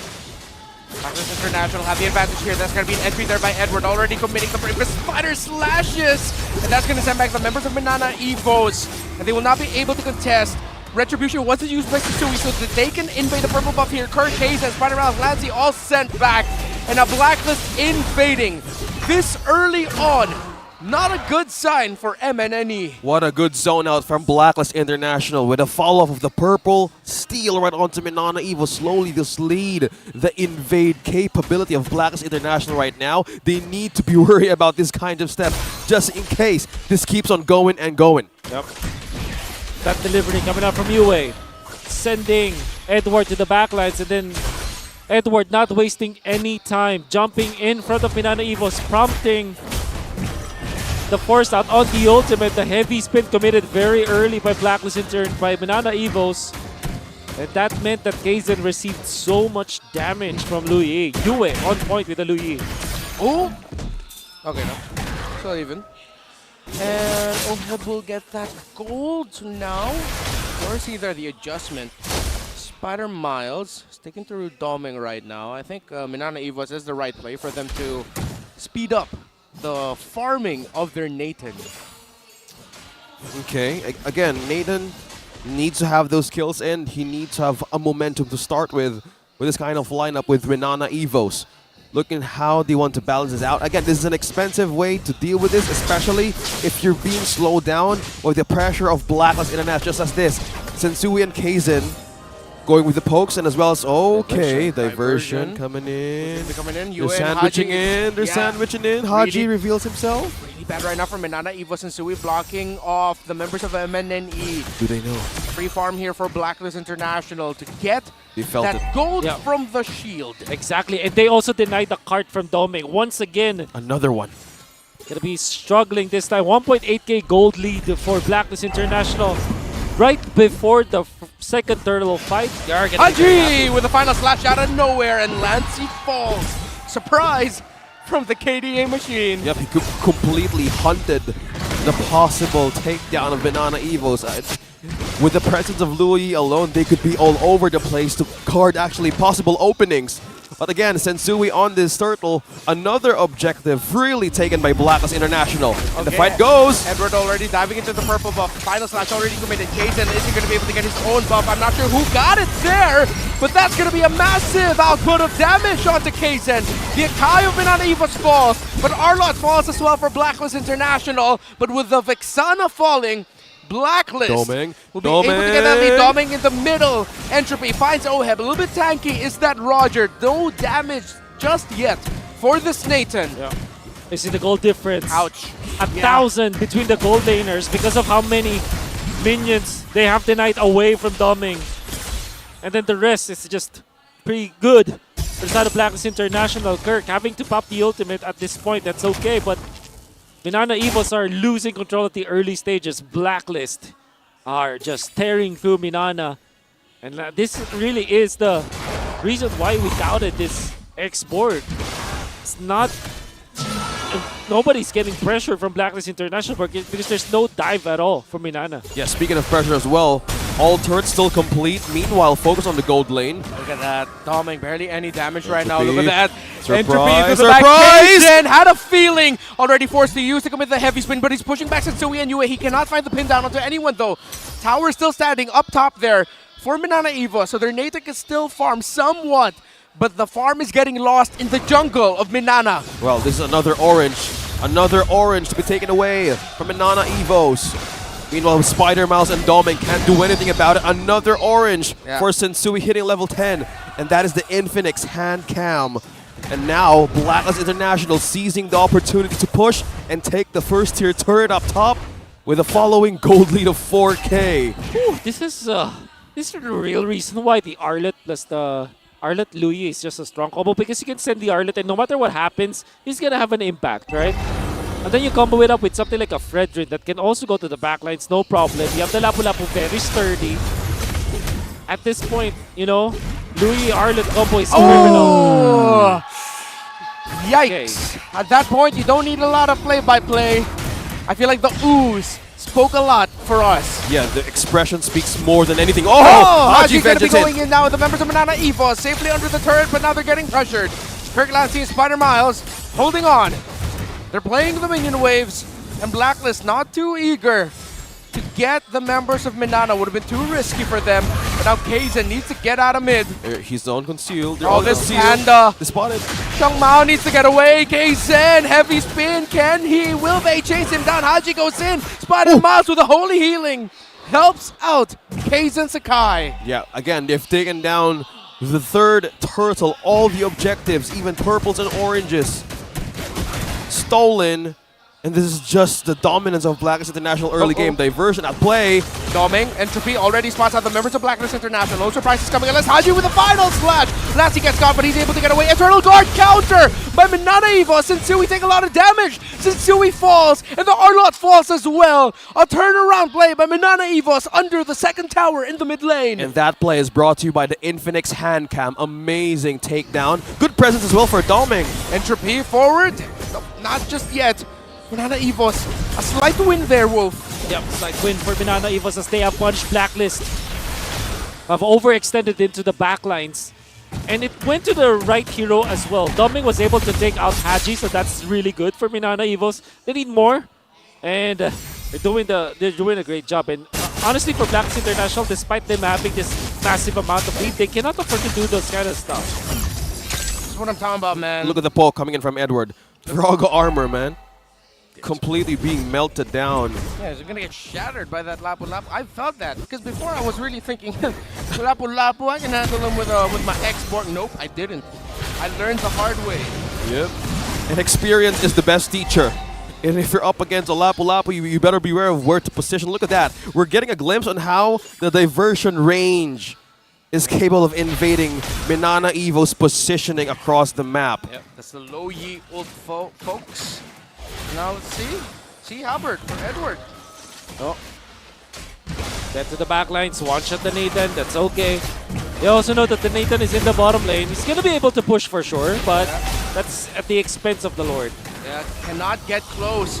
Can the members of MNNE Evos? The diversion. Doming. Can he get away? Doming. Oh, recall gets completed. MNNE Evos will have to fend off this push. By the way, that's the Moskov skin we were talking about. The exclusive ID tag, now available in-game. Yeah, get yours now. I wonder who 001 is. If you're 001, comment down below. I wonder who you are, but comment down #Black or #MNNE Evos. Who's going to win this? Again, we're giving away 1,000 diamonds, and this is the star match of Week 5, day number 2. 1K diamonds is up for grabs. Comment down with the team you're supporting, with your game ID and server ID. Please don't forget that. Looking for solutions here for MNNE Evos, and I think they just have to prolong the game. Fortunately, they have good defense. This is Xborg and Vexana. And they have a Kai for the punish. Late game, they will have the Nathan. But until then, this is Blacklist's map. Can they hold? Will they hold? Entropy already committed by Doming to get out of harm's way. Safely under the turrets. It's even hard for the members of MNNE Evos to get close because of the interaction of the dispersion and rotation of the low Yi. Those mini crowd controls. And Sui going in between the two turrets in the bottom lane. Kurt already forced to use the last insanity just to get away from that. Not good news for the defense of MNNE Evos. But you see the power of their minion wave clear. Pushing forward. Not able to take down the turrets just yet, but they dropped the passives of the turrets. Did Blacklist International. And MNNE Evos will be able to defend, but again, just delaying what could be the inevitable. This is the question, like, is Doming possibly online by this time? Like, do they have the right damage? Good question. No, not yet. Straight up answer, no. It's not gonna happen. I think at this point, just because of the early spike of gold for Blacklist, they have Radiant Armors. Yeah. Kaizen does not get it. But yeah, absolutely not. The Radiant Armors that will be picked up by Blacklist, if not yet, will be a problem. So yeah, they do have 2 Radiant Armors, completely nullifying the Nathan at this point. So the answer is no, they will have to wait for more. Conceal play committed, trying to find an angle. Was Haji. There's still a final slash available. Blacklist will not commit. Still handling the map and pushing back MNNE Evos is what they're doing. They can continue this up until the next Lord. Oh. That's the question. Yep. It's how will they even commit to this? No commitment. MNNE Evos, they want to win the 22-minute mark, 23-minute mark. That's how long they have to hold. Maybe 18 minutes. They will find an opening. But up until this point, it's all just defense for MNNE Evos. They have all the tools to defend. Vexana, Export, yeah, wave clear. Nathan has respectable wave clear too. And there's not a lot of dive on Blacklist apart from this, well, scratch that. They actually have a lot of dive, but under their own base turret, that's gonna be A-okay. So patience is what MNNE Evos needs. But is Blacklist International patient? They have just taken the objective. They have the Lord, and just by look at the damage being dealt, UN Edwards on top of the charge. They're gonna siege in with the push. This is the question. Is the damage enough? Is the defense enough? Can they force this to hold the defense with the tools that they got? Looking at this, again, as Wolf mentioned earlier, it's not yet ready. It depends how MNNE will defend this. They have sustain, but it depends. There's one thing to worry about. Yes, you're saying. It's defensible, but for it to be a complete turnaround, it's going to be risky. Oh, where did Edward go to? No. I thought the diversion was used to commit to go all the way down to the back line. Already 2 towers down, top and mid. This could be the end of MNNE Evos' attempt to force a game number 3. Blacklist just steamrolling all over the Tigers, waiting for the next minion waves. Next tower, the last tower, will be the focus of Blacklist here in the bottom. Yeah, Edward is right in front of everybody. Bravest Fighter already committed there. Is Edward going to be able to buy enough time so that the members of MNNE Evos will get taken out by the members of Blacklist International? Edward already forced to get out of there. Sensui as well. Minion waves, not going to be enough. The turret still stands. This is what we were talking about though. Defensible, but not completely able to turn it around. Yeah. Edward really tried to force out MNNE Evos from that initiation. Oh yeah, that's true. Great patience by MNNE to not like force their flickers or anything. The discipline still lives with MNNE Evos. They're buying time, literally asking for more time to cope up with damage and defense. Again, Sensui stealing the orange. Yes, Wolf. That's all that they can do up until this point. Sensui doing a great job. This is what you need to do. There will come a point where you're all locked up when it comes to the items, but as long as you're taking away resources from your opponents, you're going to be A-okay. Speaking of an A-okay, it looks like the real-time win rate is in favor now of Blacklist International. Oh, goodness. Come on, chat. Comment down in the game ID and server ID. The best hero to get it for Blacklist International gets it. Yeah. Oh, bye. Not good news here for MNNE. And yeah, I feel like we're at this point where it'll just take close to a miracle. Sloppiness from Blacklist International for MNNE Evos to find an opening. Because minion waves being handled really well. Macro, good. Micro, good. The R-Lot, maybe potentially the Lapu-Lapu are going to get punished first if ever Blacklist goes for a full commit heavy dive. But they'll still have the Roger, the Low Yi, and the Fredrin to deal with for MNNE Evos. So I'm not saying it's impossible, but yeah, this does happen. This happens multiple times in the season where you'll just see a game where it's up to the other team, the winning team, to make a mistake for the losing team to win. Okay. So it's all about patience. If Blacklist will commit or will have that kind of scenario. Do you know that that's the secret of the comeback case era of Omega? X/execration? The Chak no Etomax era? Yeah. They're just waiting for their opponents to make a mistake. It's funny to think about, but you know, if you're resilient, if you're just keep on defending. Yeah. In the high-level play of Mobile Legends right now, even consistency needs to be in check even on the later game. But there's a play. Where is this going? Oh, angle! Oh, conceal final slash after not going to be able to completely land, but the members of MNNE Evos were taken by surprise. Lancy falls down. Oheb gets the kill, but Yue falls down as well. The members of MNNE Evos, Doming trying to survive, but Doming free, and Doming lives on. He can fight. Sensui, Edward, and Haji now brought low. Somehow, MNNE Evos has found a way to push back the members of Blacklist as Yue and Oheb fall. Oh my. Oh no, what went wrong? Filed under things you didn't have to do, but you did. Blacklist have control of the game. They didn't have to make a creative play, but they did. Edward in the mid. Oh, this is good. That's a Lapu-Lapu with attack speed. Lapu-Lapu. He's trying to burn it down. Doming is here. Edward's not going to be committing. Edward's not going to push it. Sensui's still alive.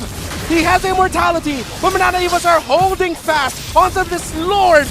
Suddenly the game has turned around, but how far will it turn around? Divergent, here comes backup. Yue and Oheb back in here.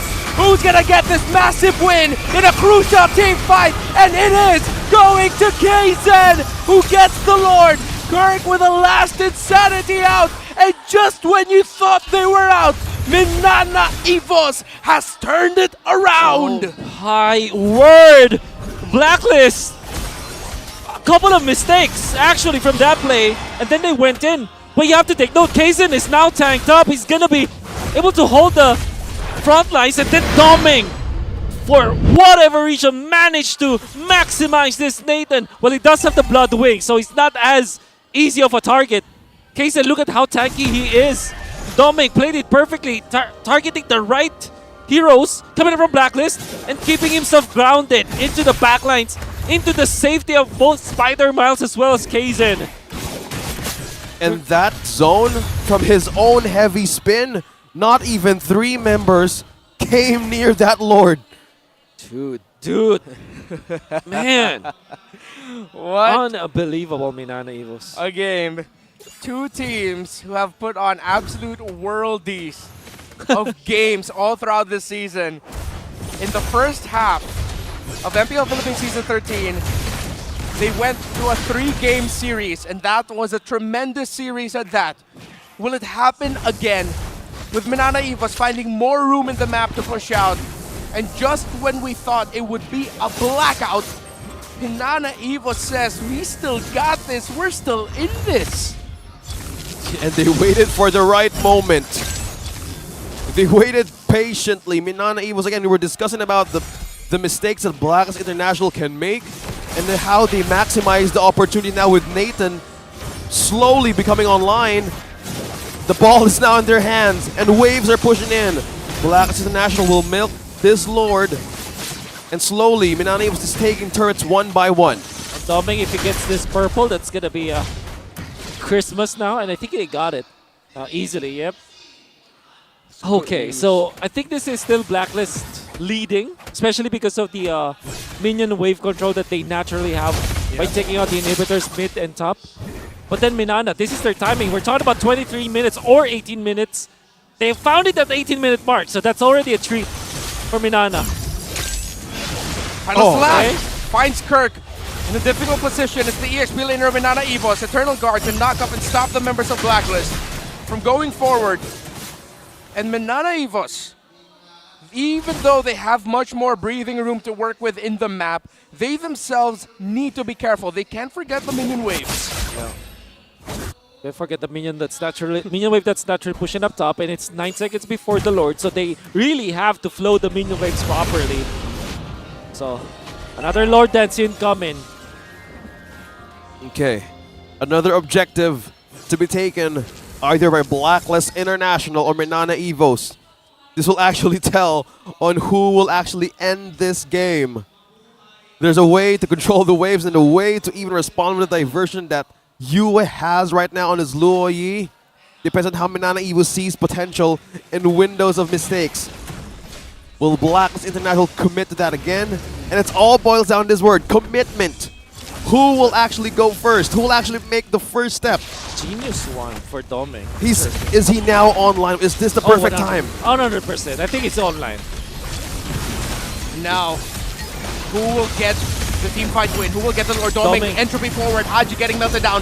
That's going to be the immortality of the Roamer. Blacklist International down, and that's going to be Haji out. 5 versus 4, that's an advantage for MNNE EVOS. Olep scratching and clawing away Sensui. Forcing back the back line here. MNNE EVOS. Sensui holding on there. The back line. MNNE need to get away, but Sensui gets caught out. A massive miscalculation there by Blacklist International. They couldn't get the damage out. Oh, that's a massive mistake coming up from Blacklist. I understand the Haji play was MNNE EVOS forcing that play, but Sensui running alone, knowing that Doming is low, but Entropy is already up by then. Low cooldown ultimate at this point, and they will definitely suffer from that. A massive misplay coming up from Blacklist. This is the windows. This is the windows of mistakes that MNNE EVOS is capitalizing on. Again, we were talking about the strength of comeback of teams in MPL Philippines. And patience is one of the key things you want to do if you're up against this kind of lead. Now, with the lead of 3.6k, MNNE EVOS is really happy with this.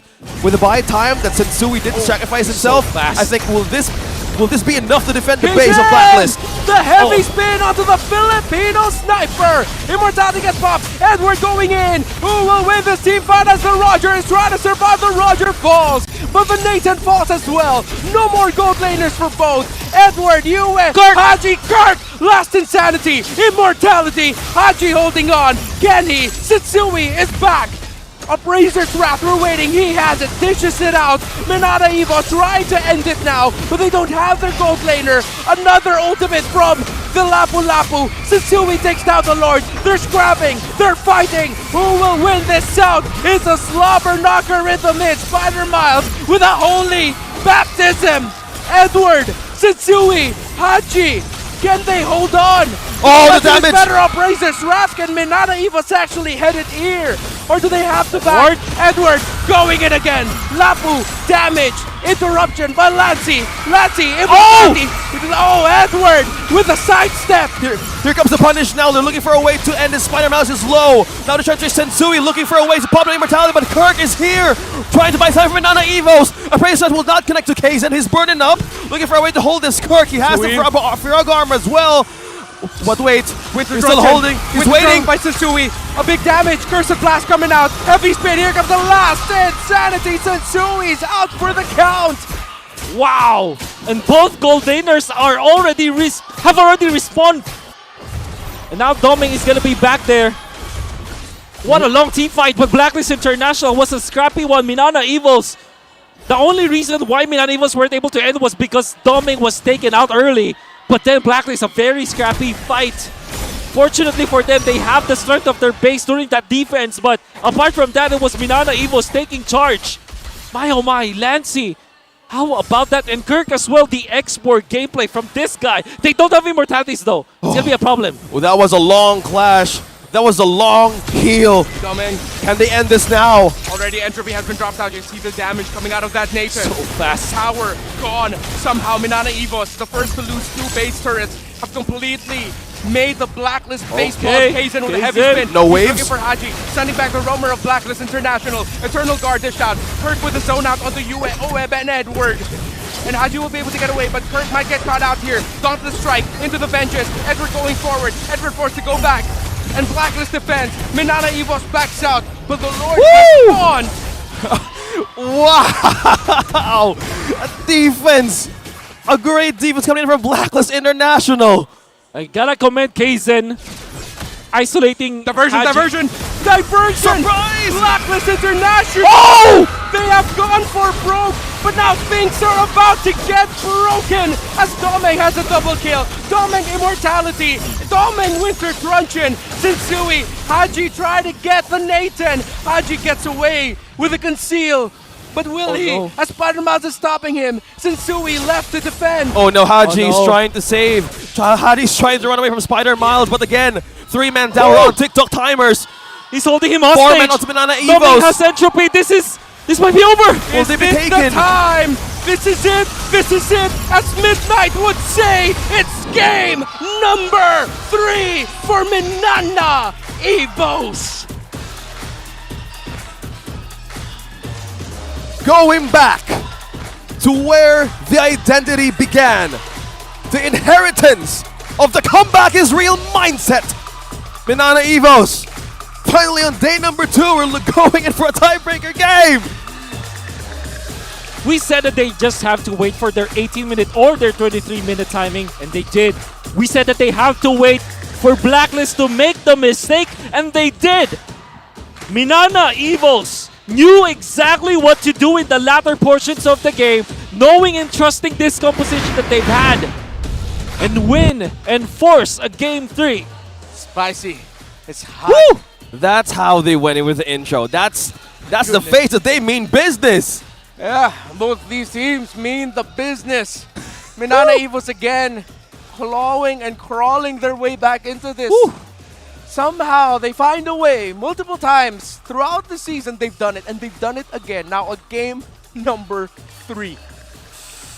Oh. Wow. Can't believe it. I mean, like, we were taught about, like, Blacklist International has the lead and they can make the mistakes. Yeah. And there was that play that they did up top, which was probably, again, like I said, file down their things you didn't need to do, but you did. And that was mistake number 1, but they tried it again. We can see it through the highlights for sure, but our MVP, Spider Miles, especially in that last push where he's able to just save Kirk, save Lancey, save himself, save Sensui.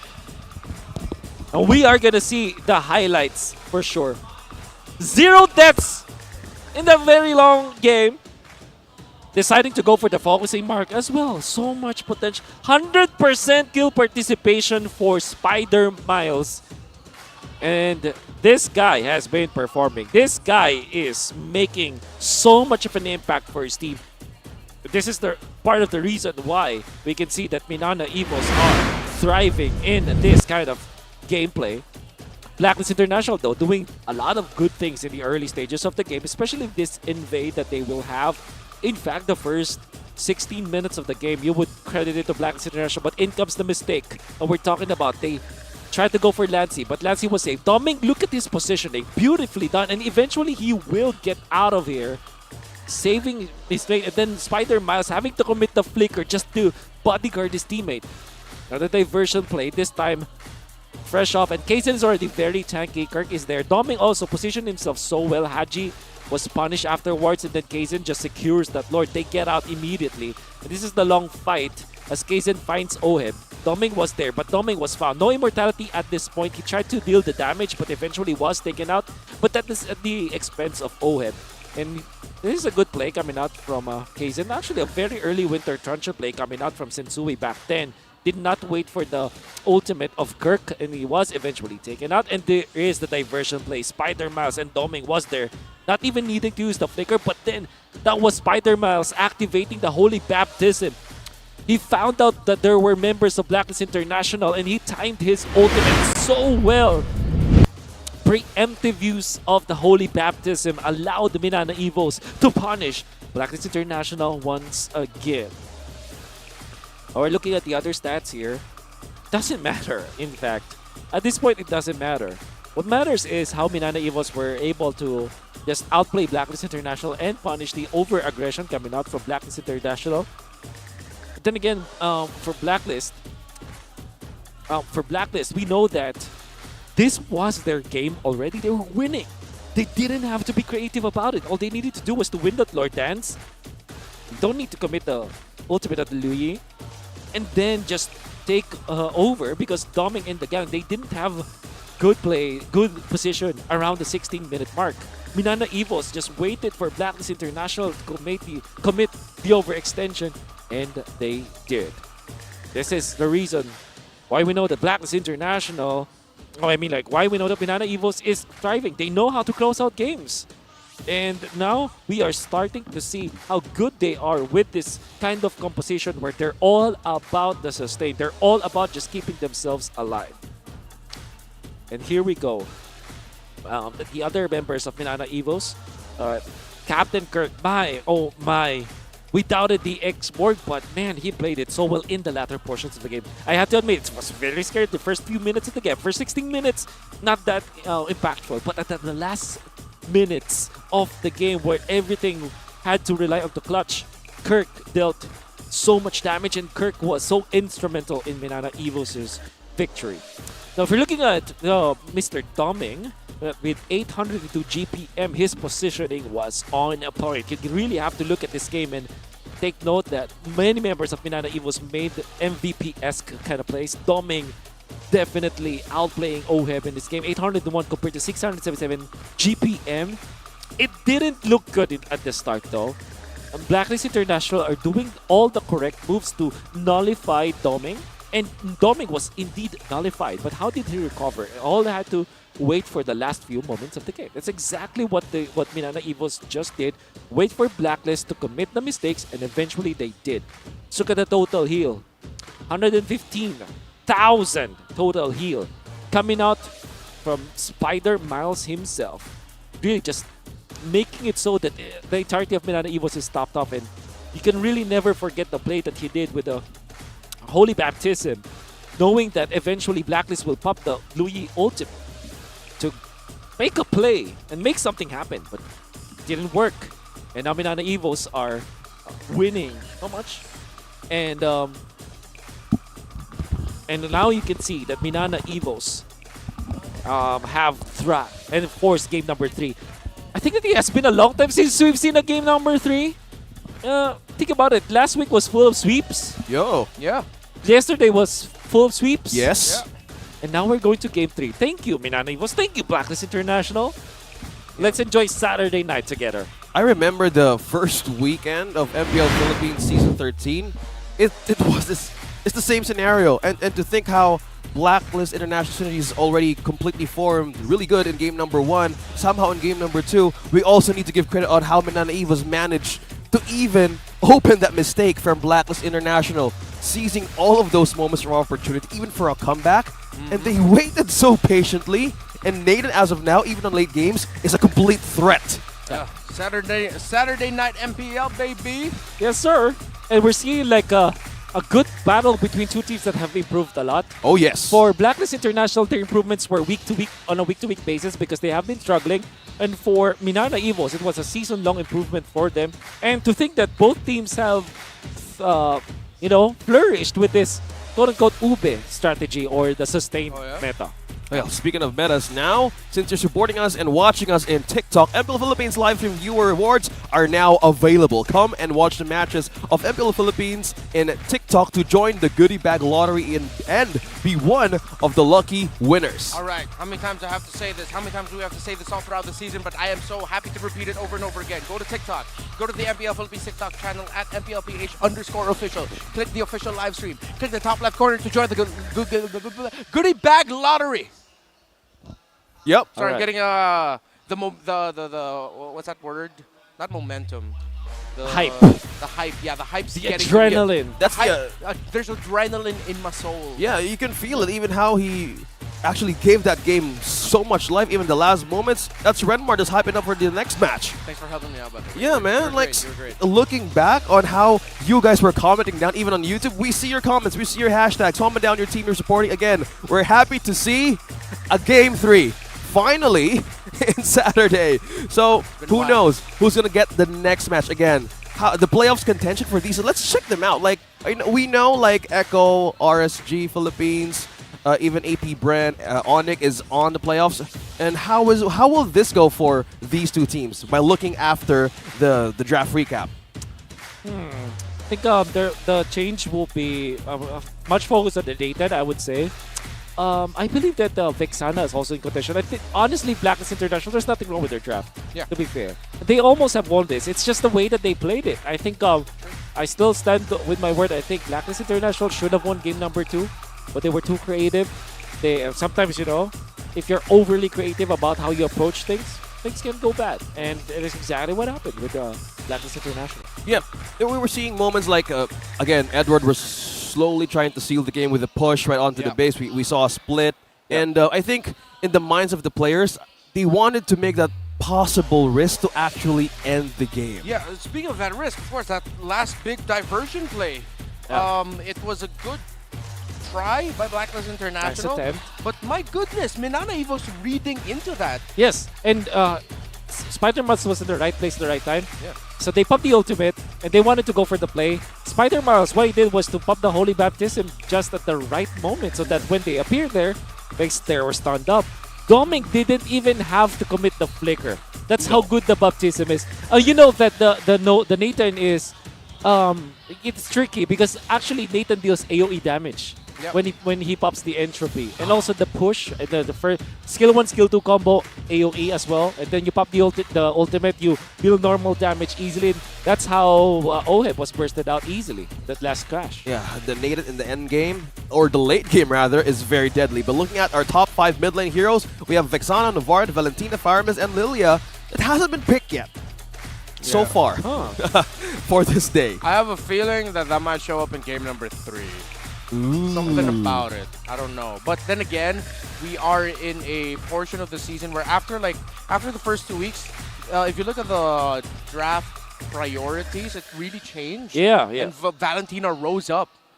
So I wouldn't be surprised if we don't see Lilia. I want to see Lilia here. We do. But I think with playing around Faramis, Valentina, Novaria, Vexana, maybe even the Nana as a surprise pickup, There's a lot of options in the mid lane. It's healthy in the mid right now. Yeah. No. And I would say like it's also very healthy, the EXP lane. Like we've seen Edith picked up today. That's always good. We've seen Uranus gets picked up. And imagine like CC's not even a priority anymore. Like there was a time where week number 3, week number 2, CC was the flavor, and X-Borg was also a priority, but now they're getting last pick. Since you mentioned it, we were questioning the X-Borg last pick. Yeah. Despite like why? Like we were pondering the question why, and so far it works so much for them. Yeah. In the early stage though, you saw how difficult it was for Kirk. Yeah, exactly. Like we gotta say, yes, MNNE Evos won, but the early game, majority of the game was not easy for them. Yeah. Literally had to like crawl through mud, grass, boulders, sand, a bunch of terrain. They had to crawl through water. You know how difficult it is to crawl through water? You can't even do it. Yeah, you can't. That's also my species cannot do that. What's your species? A wolf. Can wolves not swim? They can swim, but they will not crawl in the water. Maybe they're doing the And you know, it's not wise to do that. Why would we do that? That's There's true. no reason to do that. Yeah, they rule the land just as you do. I love pandas. Yeah. I love red pandas. They're not real pandas. Really? They're not actually pandas. They're like raccoons or something. Yeah, they're closer to raccoons. Yeah. But raccoons are great. I love raccoons. Oh yeah. Yep. 100%. Same. Okay. It's draft. Arlen. Game number 3. It's the battle for Fredrin Arlet. To live is to trick the I would say Fredrin or Arlet for Minana. See value in me? Alright. You should. So this is Nathan Arlet for Blacklist, I believe. Yeah. I think. Nathan Arlott. Maybe they could. No, they're not gonna pick the Roger too early. Unless. No. Up against that Fred. What if carry Arlott? Yeah. I'm just judging this based on like It is in despair that I see the fondest told ya. Nathan. Yeah, good call there, Wolf. Nathan Arlet. Keep it going, keep it going. Alright, so you take the Minotaur if you're Minana. Ooh. Oh, no, sorry. You were saying? No, sorry. For a second, I thought, oh, Faramis is open. They can go Faramis Floor. But no, Faramis is banned. Yeah, I think this is like somewhere along the lines of Mino Vex, perhaps, for Minana. Mino. Or Mino. Oh, yeah, no. They go Vex Rafa. I think it's Vex Rafa or Mino Rafa. Mino Vex. Okay. Mino Vex or Rafa Vex. Yeah, that could be a good combination. Again, the Arlen is open. Nathan is open. Oh, well, Nathan has been taken. Okay, still the same thing for Miles. So we're at least 4 out of 5. Yeah. We're 4 out of 5. Blacklist, typically you answer with your jungler now. Akai comes to mind, and Baksha. No protection There it is. from the rain. I love this counter. Fredrin and Baksha. Yes, sir. So you ban Vex, perhaps, for Blacklist? Why not well, they could pick it up for themselves, for you, if they want. Knowing that they're facing up against Kirk, this might even be a Benedetta ban for Blacklist. Yeah. It's an option. An option. Ben and Paquito should be the bans here for Blacklist. Maybe they give Kirk they give Lancy whatever, because no matter what happens, you have to face up against a good mage anyways, but Benedetta, that's a problem for sure. Yeah. The For following Minana stars Evos. Okay. Okay, yeah. They lose their Novaria pickup. For Minana, they can't lean too much on a mid to game, mid to late game. Yeah. Type of lineup. They need to pack up some more heroes that can really manage the early to mid or even spike up really quick. Yeah. Hope will find a way. So yeah, there's Even when the all is Vex that we forlorn. talked about. You're right on point with the bans. I think the fourth pick for Blacklist is going to be the mage. Yeah, you and Tina. Peace shall reign the Valentina. world. Louis Yue. Oh, Louis Yue. Low you, eh? Yeah. Okay. Louis Arlott still. UAE. Oh, okay. So what do you pick up? What do you pick up? Might be forced to go Valen here for Lancy. Or yeah, so you get the final slash. Exactly. Okay, and then you need a good EXP for sure. X-Borg still is there. Yeah, Barrett's is even do gone. Is this Angela Ball? No, Angela's banned. Oh, it was banned. Yeah, true. We were hoping so much. Like it was like we go back to the keys to victory. Like expecting Miles' ears will be out. Valentine's, I think. Valentine's or Valentine's. Oh, terrorist. Oh, almost. So Almost. So close, man. So close. Okay. Let's pick here. A lot of the Edward heroes are gone. So do you go Haji hero instead? Like Minotaur sounds good. I think they're gonna stick to the Arlot Rome mid Rome. tandem with Lo Yi. Yep. Going for the ONIC PH approach. So EXP laner. Can't go YZ. Grok XP, but they haven't shown that. Yeah, not yet. CC is there. Ah, yes, CC is still Against the available. Terizla, that's okay. And X-Borg actually. Yeah. Depends. I am the power. Kaja. Oh, okay. So XP. Arlot. Arlot. Okay. And they go for pick. Kaja looks good. Kaja Nathan is a strong combo, actually. Well, Kaja Nathan, Lo Yi, early to mid magic. So rush on Radiant Armors for Minana. Probably gonna be a Radiant Armor rush for the Fredrin, no? Yes, that's right. Looks like it's rush hour. How to get those items in? It's the last game of the night. Be sure to comment down with your hashtag, the team you're supporting tonight. Will it be MNNE or hashtag BLCK with the game ID and server ID? Again, 1,000 diamonds up for grabs. We're gonna get a glimpse on the lineup once again before we head on to our game. Who's looking good for the early game now? Early game. That's tricky. I would say Minana. Just this is Valen and Rafa are strong in the early stages. Yeah, with the Fred too. With the Fredrin. If they overtake the Louis and pressure that Louis so much, this will be really good for Minana Evos.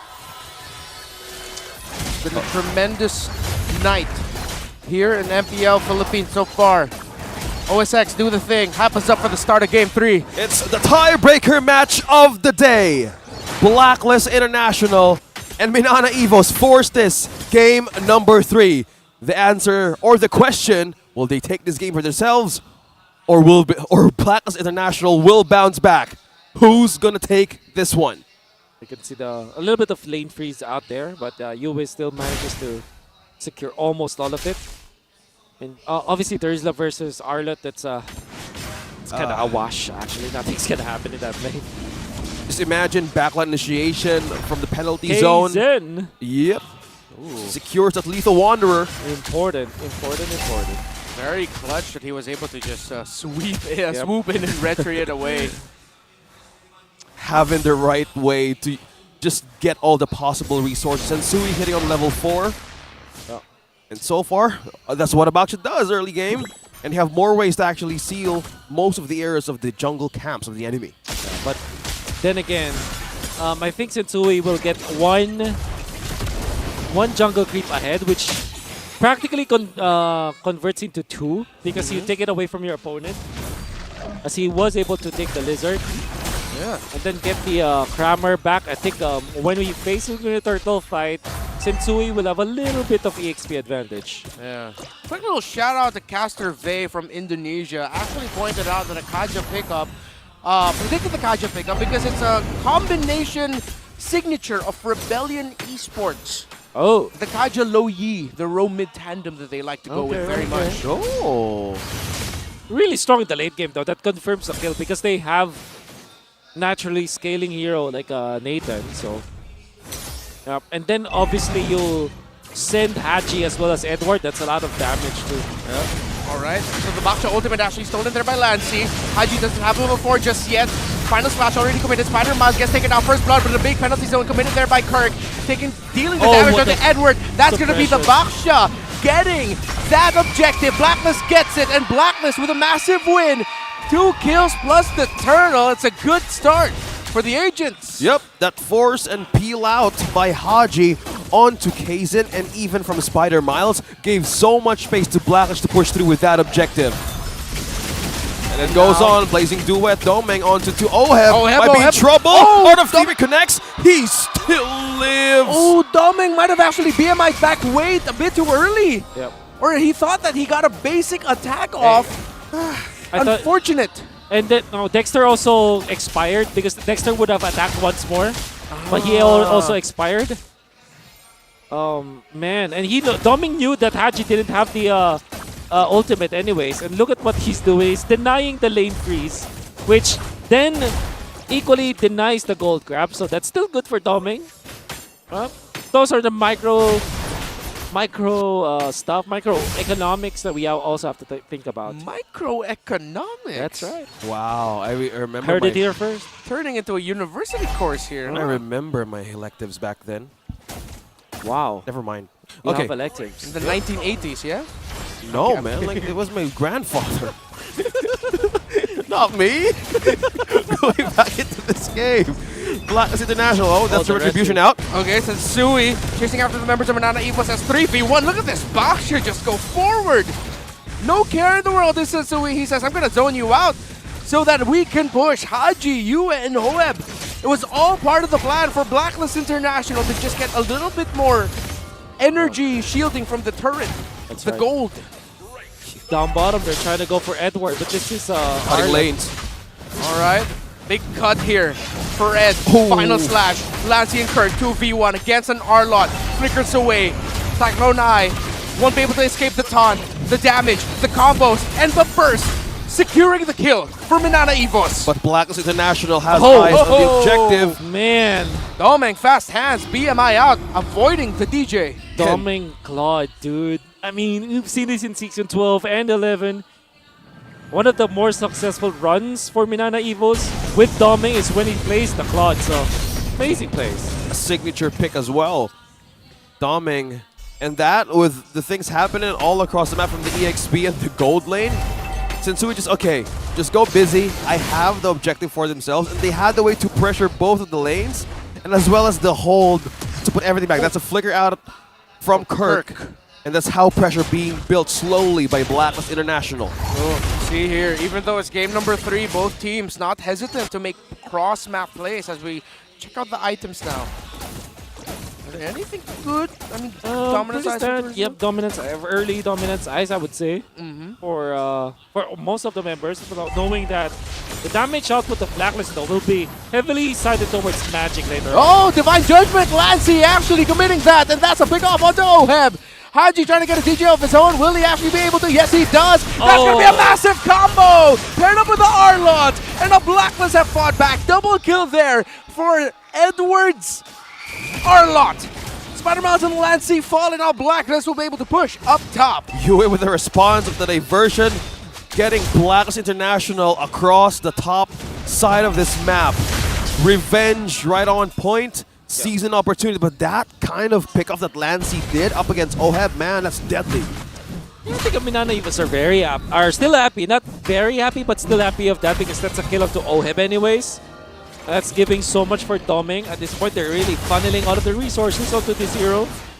And the rated armors are going to be starting to pick up. If you look at Blacklist International, most of their damage output are actually magic-based. Oh, Kirk, ow, with the yin and yang dispersion rotation combo. Thought he was going to get taken out there. But it's advantage for Blacklist. They hold the gateway into the turtle pit. Exactly. Going to be tough to contest. Yeah, we have the gatekeepers. They cannot contest. I think they have to just secure their purple buff at this point. Yeah. Just going to wait for it. Sensui will not pop the retreat. It's going to be an invade here. Oh, diversion into the bottom lane. Doming, does he know this is coming? No, he does not. Full combo coming in by Blacklist International to take out the gold laner. Sensui sees Kirk, Lassie, and Spider Miles, but since the members of Blacklist are coming from the bot, MNNE backs off. Man, they completely diverted MNNE EVO's attention. For a second, we thought they're gonna cross that death bush. Man, it was a different plan for Blacklist International. Oh. Man, Louis Arlot's so difficult to deal with. No matter where that Arlot is. Like if it's Rome or if it's EXP lane, it's still super strong.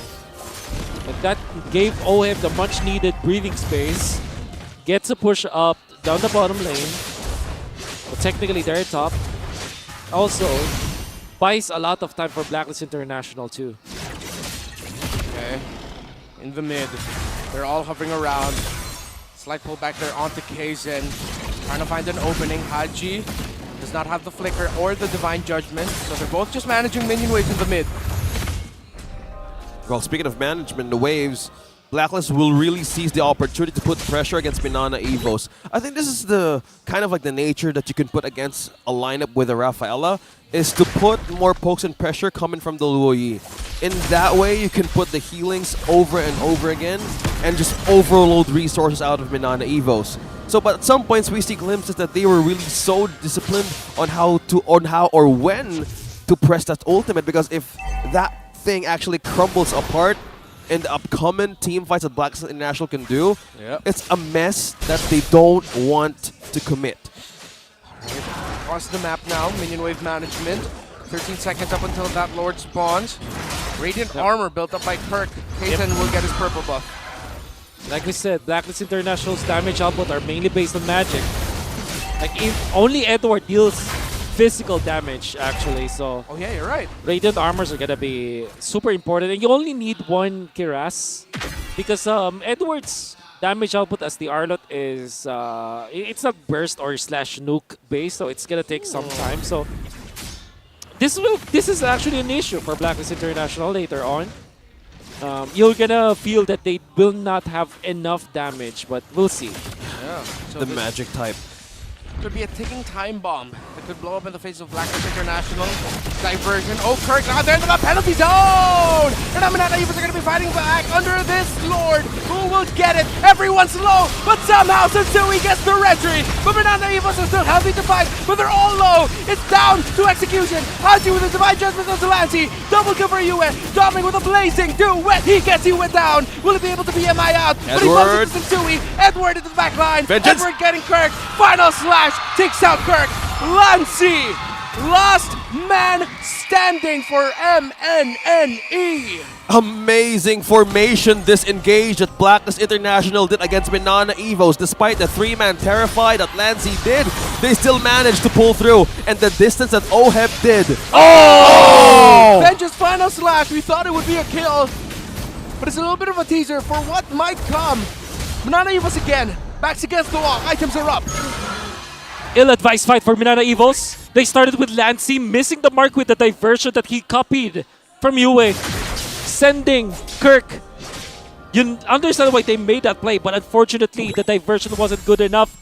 It was spotted out by Blacklist because it wasn't hiding in the bush.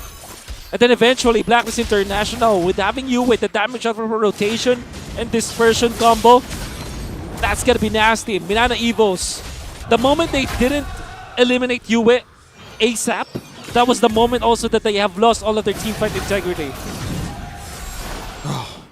Now this is the question again from game number 2. Can MNNE Evos defend? Can MNNE Evos hold once again against Blacklist International? The Lord is up top. Doming. Okay, already forced to use a blazing duet. Yue, Winter Truncheon already committed there. Edward with the final slash. Kaizen gets pulled back. Divine Judgment. Frederick going down could be bad for MNNE Evos. But a final slash of Lancey. Kirk with a penalty zone. And a counter by MNNE Evos. Just like that. Blacklist were saying we got one of yours, but MNNE Evos with a perfect counter. Sensui is down. What a response right away with that final slash ultimate taken out of Edward. Seems like they're looking to capitalize on those tight spaces, especially where Luo Yi is. But Great job from Lancey though. With the final slash, he was able to copy from Edward, saving his teammates for that one. And then Kirk with a quick follow-up. Didn't even have to use the flicker during that moment. They will lose the purple buff, but they will live to see another day. Whew, okay, we have the oranges and purples out. Yeah. Okay, 5.68 goalie for Blacklist International. Come on, chat. I love how What do you think? we're getting a lot of looks into the Infinix item build all throughout this game. Because every little change in the item, key pickups. Divine Glaive already built up there by OHEB. So the damage of this Nathan is real. It's there. Yeah, it's completely present. You and Nathan, OHEB.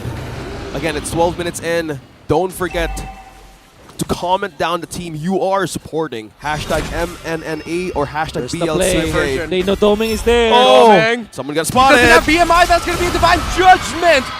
Quick pick off by Blacklist. And now penalty zone committed there by Kirk. Taking so much trying time. to hold on. A lot of time here. Here comes Blacklist, but they know the Lord is up. Oh! Final slash. Oh, Heb! Going in. but they won't be able to get the kills that they were looking for. They do give space though, as this looks like a free Lord, unless somehow MNNE, they're close. Oh, no. Close enough. Sensui's low. But too risky. He's very low. Sensui is low. Kaizen gets stunned. The Dauntless Strike, final slash by Edward. OHEB goes forward. Entropy, Divine Judgment onto Kaizen. Lancey looming by. Close. Kaizen falls. Blacklist win a major engagement. You can never play like that against the finals, against the Arlet composition. Always. Nobody has to be left behind. You always have to go back together as a team because you can see that he was isolated from his team. Then again, Blacklist International, great plays from them. Sensui might spot this one out. Nancy and Kirk, yeah, they run away. And they'll be able to do so. That was a great synergy of a tag team. Two-pronged attack from Blacklist, though. Seriously, that Yue play up top and Sensui holding on to the camp. Okay. Kaizen Base is open. Full 5v5 Edward with the final slash. Doming gets picked off, but no, Doming still survives. Divine Glaive picked up by Lancey. Kirk with a massive penalty zone to somehow hold back the members of Blacklist. Sensui will fall. Lancey with the kill, and Blacklist lose a member. That means MNNE Evos have room. Divergent. They're trying to get a Blacklist. Abraser's Wrath. Saved by Yue is Blacklist, but MNNE Evos can push out. Diversion with the save. Yue once again with the play. Man, it was really scary because I was looking at Lancey. He has the ultimate of Haji. Anyone could just be picked up by the Divine Judgment. Exactly. Ooh, scary stuff. But then again, Blacklist International. Oh, that was the only reason why they weren't able to finish it off was because of Kirk, whatever Kirk did. Because Sensui already jumped into the backlines and Kirk held down the 4 members of Blacklist. That's why there wasn't any follow-up to what Sensui was trying to do. So it was Kirk and his heroics once again. Didn't even have to pop the flicker for that one. But MNNE Evos, you have to be careful about your team fights. The way that you choose your team fights. And there's the diversion play. Oh, not again. This is big That's deja vu. Oh, they don't commit. Good That's a call. big one. So a little pump fake. Okay, I think. Oh, wow. Okay, Divine Judgment committed there. Sensui comboed up. Can he get away? He does not have the flicker. That's a retribution on him, but that's going to be a kill to Sensui. Penalty zone. Zoned out. And now Blacklist International lose one. Quick thinking. Whoa! In a snap by MNNE. Hey, they knew that the retribution was used by Sensui, so they retried him. And then what Lancey did was to taunt Yue, taunt the backline so that there wouldn't be any support. And then as MNNE Evos were taken out Sensui, you can see Kirk with the penalty zone and then the flicker out. It's like they got away with murder. Whoa, that was a quick one. Yeah, good call there. Penalty zone, and then he didn't stay. He literally just like, I did my job. I'm out of here. Man. And it works.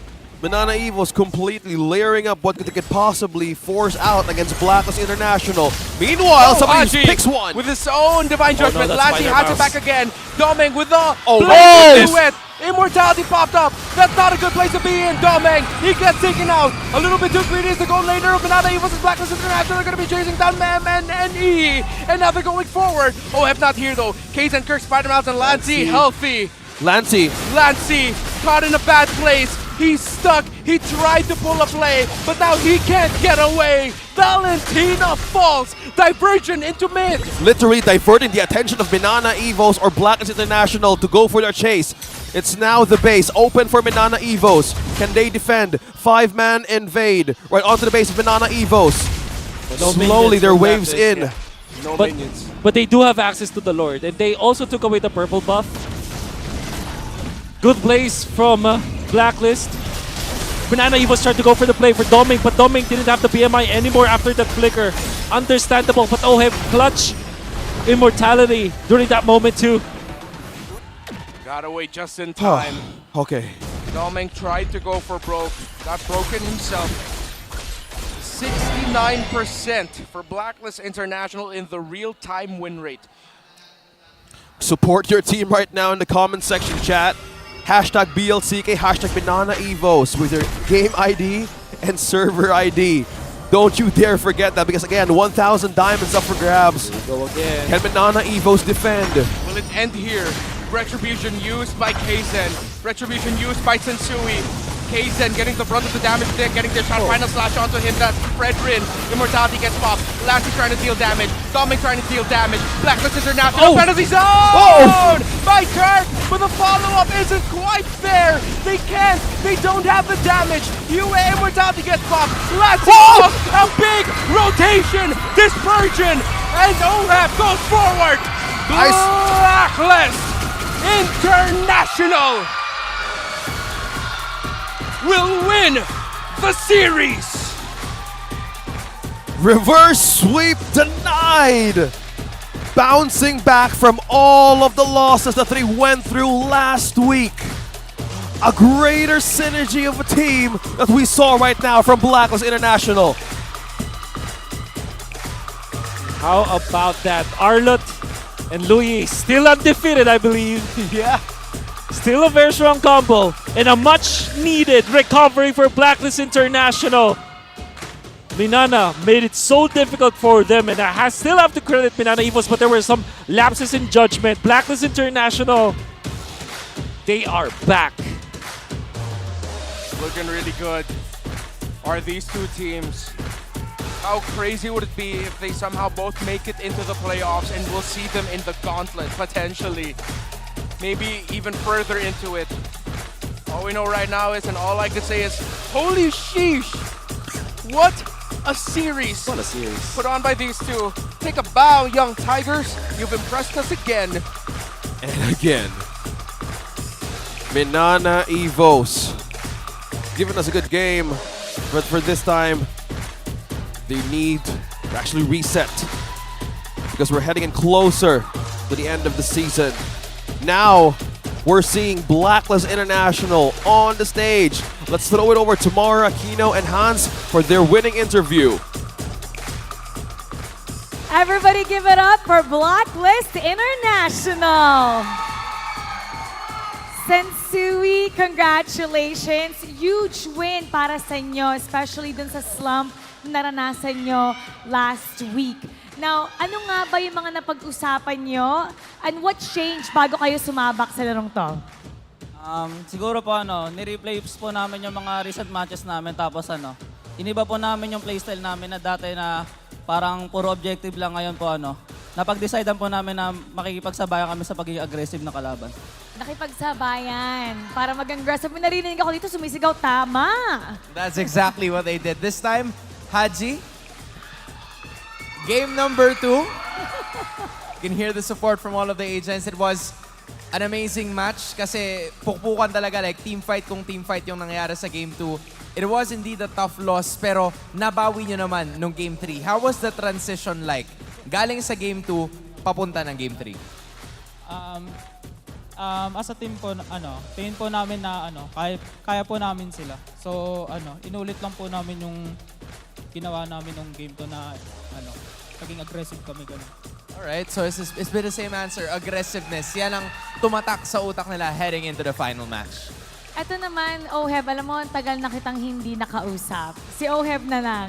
Okay, so 2 playoff spots na lang ang natitira na pinaglalaban ng 4 na koponan. So, may pressure ba kayong nararamdaman? What's going on with you guys? Kami, di naman kami masyadong pressured kasi ilang beses na rin namin napagdaanan yung ganitong pressure, yung ganitong spot na kami laging dinadoubt ng mga tao. Pero para sa amin, no pressure pa din. Mas pinipili na lang namin enjoyin ngayon yung game kaysa sa masyadong isipin yung mga outcome. Sumisigaw talaga yung mga agent. Tama! Yun talaga yung sumisigaw nila eh. That's a nice mindset. At kita mo yung pag-enjoy nila sa laro. At actually, hindi na ako lalayo pa, Mara. Kasi itong katabi ko, si Yue, ang MVP ng game number 3. At 3. Congratulations, Yue. I'm sure na naririnig mo silang lahat. Just in case lang, isa pa. Okay, so Yue, message mo sa lahat ng sumusuporta sa Blacklist International. Salamat sa pagsuporta sa amin lagi at sa patuloy na pagsuporta sa amin. Mas gagalingan pa namin lalo sa mga susunod na laban namin. Ibibigay ko naman yung mic kay Coach Bonchan. He wanted to say something. Coach, may kinukwento ka sa akin kanina. Kasi today is 4th birthday ng anak ko. And panay niya ako niloloko, Daddy, you always lose. So this time, panay ko na, this is for you, EB. Happy 4th birthday. Happy 4th birthday, Evie. Happy birthday. Congratulations once again to Blacklist International. You may now take your bow. And take your walk of victory. All right, agents, let me hear it from you, Blacklist. And today, they've broken the code. And you know what? I've heard from from Oheb, nung palakad pa lang siya na-miss niyang mag-victory walk. And hopefully, with their performance now, they get to do that a little bit more than often. And today, Coach Wanchan will go home on a happy note. Happy birthday Happy once birthday. again. Kay Evie, your daddy won today. At ngayon, we're gonna break that game down for you. We're gonna go back to our casters. Paso. It was really a hard-fought series for Blacklist International. Those were the losses converted into learnings. Now they're back on their winning ways. Yeah. I think that it is worth noting that they aren't necessarily feeling the pressure, and that's what we felt today from them. It looked like they wanted, and they kind of wanted to match the aggression of their opponents. And this is probably the most aggressive we've seen Blacklist International across all season. It all started with Yue and his read on the map. Let's look at this Luyi play once again. All started with this. I think this was when you already know that Blacklist is in control. They've taken out Doming and then eventually will win the succeeding Lord fights. Mistake for sure for Banana Evos to send Kirk in a place where he will be seen by his opponents. Did not utilize the diversion properly, missed it a little bit, and then Doming played so well, but was eventually punished. And speaking of punished, Lancey with the final slash that was copied, and then Kirk with the follow-up onto Edward, eventually took out Sentui. And another Louis play to block, to kind of shut down Doming. I'll play Oheb this time. Will be securing that Lord, but then Minana Evos are gonna find some openings. And this will mainly come from their base defense. Oh, look at Doming. Really good plays from him, but then the BMI expired and Oheb just purchased the immortality at the right moment, baiting Doming to make that play. And that meant that there wasn't any conversion at all from Minana Evos despite the gold lane for gold lane exchange. And then the Louis combo. Skill 1, skill 2. You already know what's gonna happen. Rotation, dispersion. Damage was enough. Blacklist International closes out the game. Let's look at the other stats here. Purple buff for Blacklist International 13-6, which was instrumental for Oheb to overtake this game. We know that the purple buff always benefits both the Louis as well as the Nathan, but the Nathan will have a lot more benefits when that is given to him. Minana Evos, with their itemization, you will understand that they were just waiting for their proper timing. In fact, we were talking about the fact that Blacklist International's damage is entirely based on magic, and the Radiant Armor as well as the Oracle and Athena Shields could have proved that, but wasn't enough in the end because of some of the miscalculations we can see from Minana Evos. And speaking of calculations, there wasn't any from Blacklist International. Wasn't any miscalculation, I mean, as Oheb dealt the most damage and also the most farmed hero in this game. Wonderful recovery from Oheb as well, and then Sensui taking charge as well. 140k damage taken, as he is very active in this map. And then Doming is actually playing so well with his Claude. I think despite the loss from Minana Evos, it is worth noting that his Claude is really, really good, and you can see that he plays it so well. Now on to the other stats. Damage dealt Oheb, very natural for a Nolan, but Yue, of course, 69,000 damage with this Luyi, making it so difficult for Minana Evos to kind of compose themselves in a AoE. They're playing a front-to-back kind of composition, and the fact that they let go of this Luyi is such a problem for Minana Evos that maybe Minana Evos will, and other teams will learn when they're facing up against Blacklist International. On to more for Blacklist International. You can see that Oheb had the most GPM. So is Edward, 680 for the CXP lane. Both Oheb as well as Edward are proving their worth in this game. And then, of course, Haji, one of the few Kaja players that's left for MPL PH Season 13. And one of the hard tank loyalists, I guess. Think about it when it comes to as far as Rome heroes are concerned. He's able to make a lot of impact in this game. It was quite scary because it was a Kaja that we know that isn't working anymore, but with Arlott and Louis, makes a lot of sense in the end. Yep. Arlott and Louis. Just thinking of it right now, man, please. Either you ban it or you get it. Because the threat of those three in late game actually save you multiple times. Yeah, and we're so used to seeing it as a Rome Arlott mid Loyi combo. Now we saw Kaja and Loyi with an XP Arlott. Yeah. Wow. Amazing plays that we see today. Again, it's us, the We Bear Bros, Ovasex, Renmar, and Wolf. I hope you had fun today because tomorrow there's going to be more matches ahead. This has been MPL Philippines, and we will be back tomorrow. Grabe, Hans, in just one day, 4 na teams agad ang nakasecure ng kanilang playoff spot para sa paparating na playoff. Pero malupit dyan, Mara, kahit may 4 nang nakapasok, wala pa ring mathematically eliminated sa natitira nating 4 teams. At eto pa, Hans, after 16 straight sweeps, nagkaroon na rin tayo ng series na umabot sa Game 3. Kaya naman props sa MNNE Evos, Blacklist International, Smart Omega, and TNC Pro Team dahil siguradong magiging mainit ang bakbakan para sa natitira nating mga playoff spots. 3 laban pa ang dapat natin abangan bukas, kaya kita-kits ulit dito sa tahanan ng pinakamalalakas na Mobile Legends Bang Bang players sa buong mundo. Muli, ako po si Mara Aquino. At ako naman si Hans Galeria. Nagpapaalalang, magkakaiba man ang ating pinagdadaanan, sama-sama pa rin tayo sa laban para sa tagumpay. Keep it good vibes, everybody! And see you tomorrow!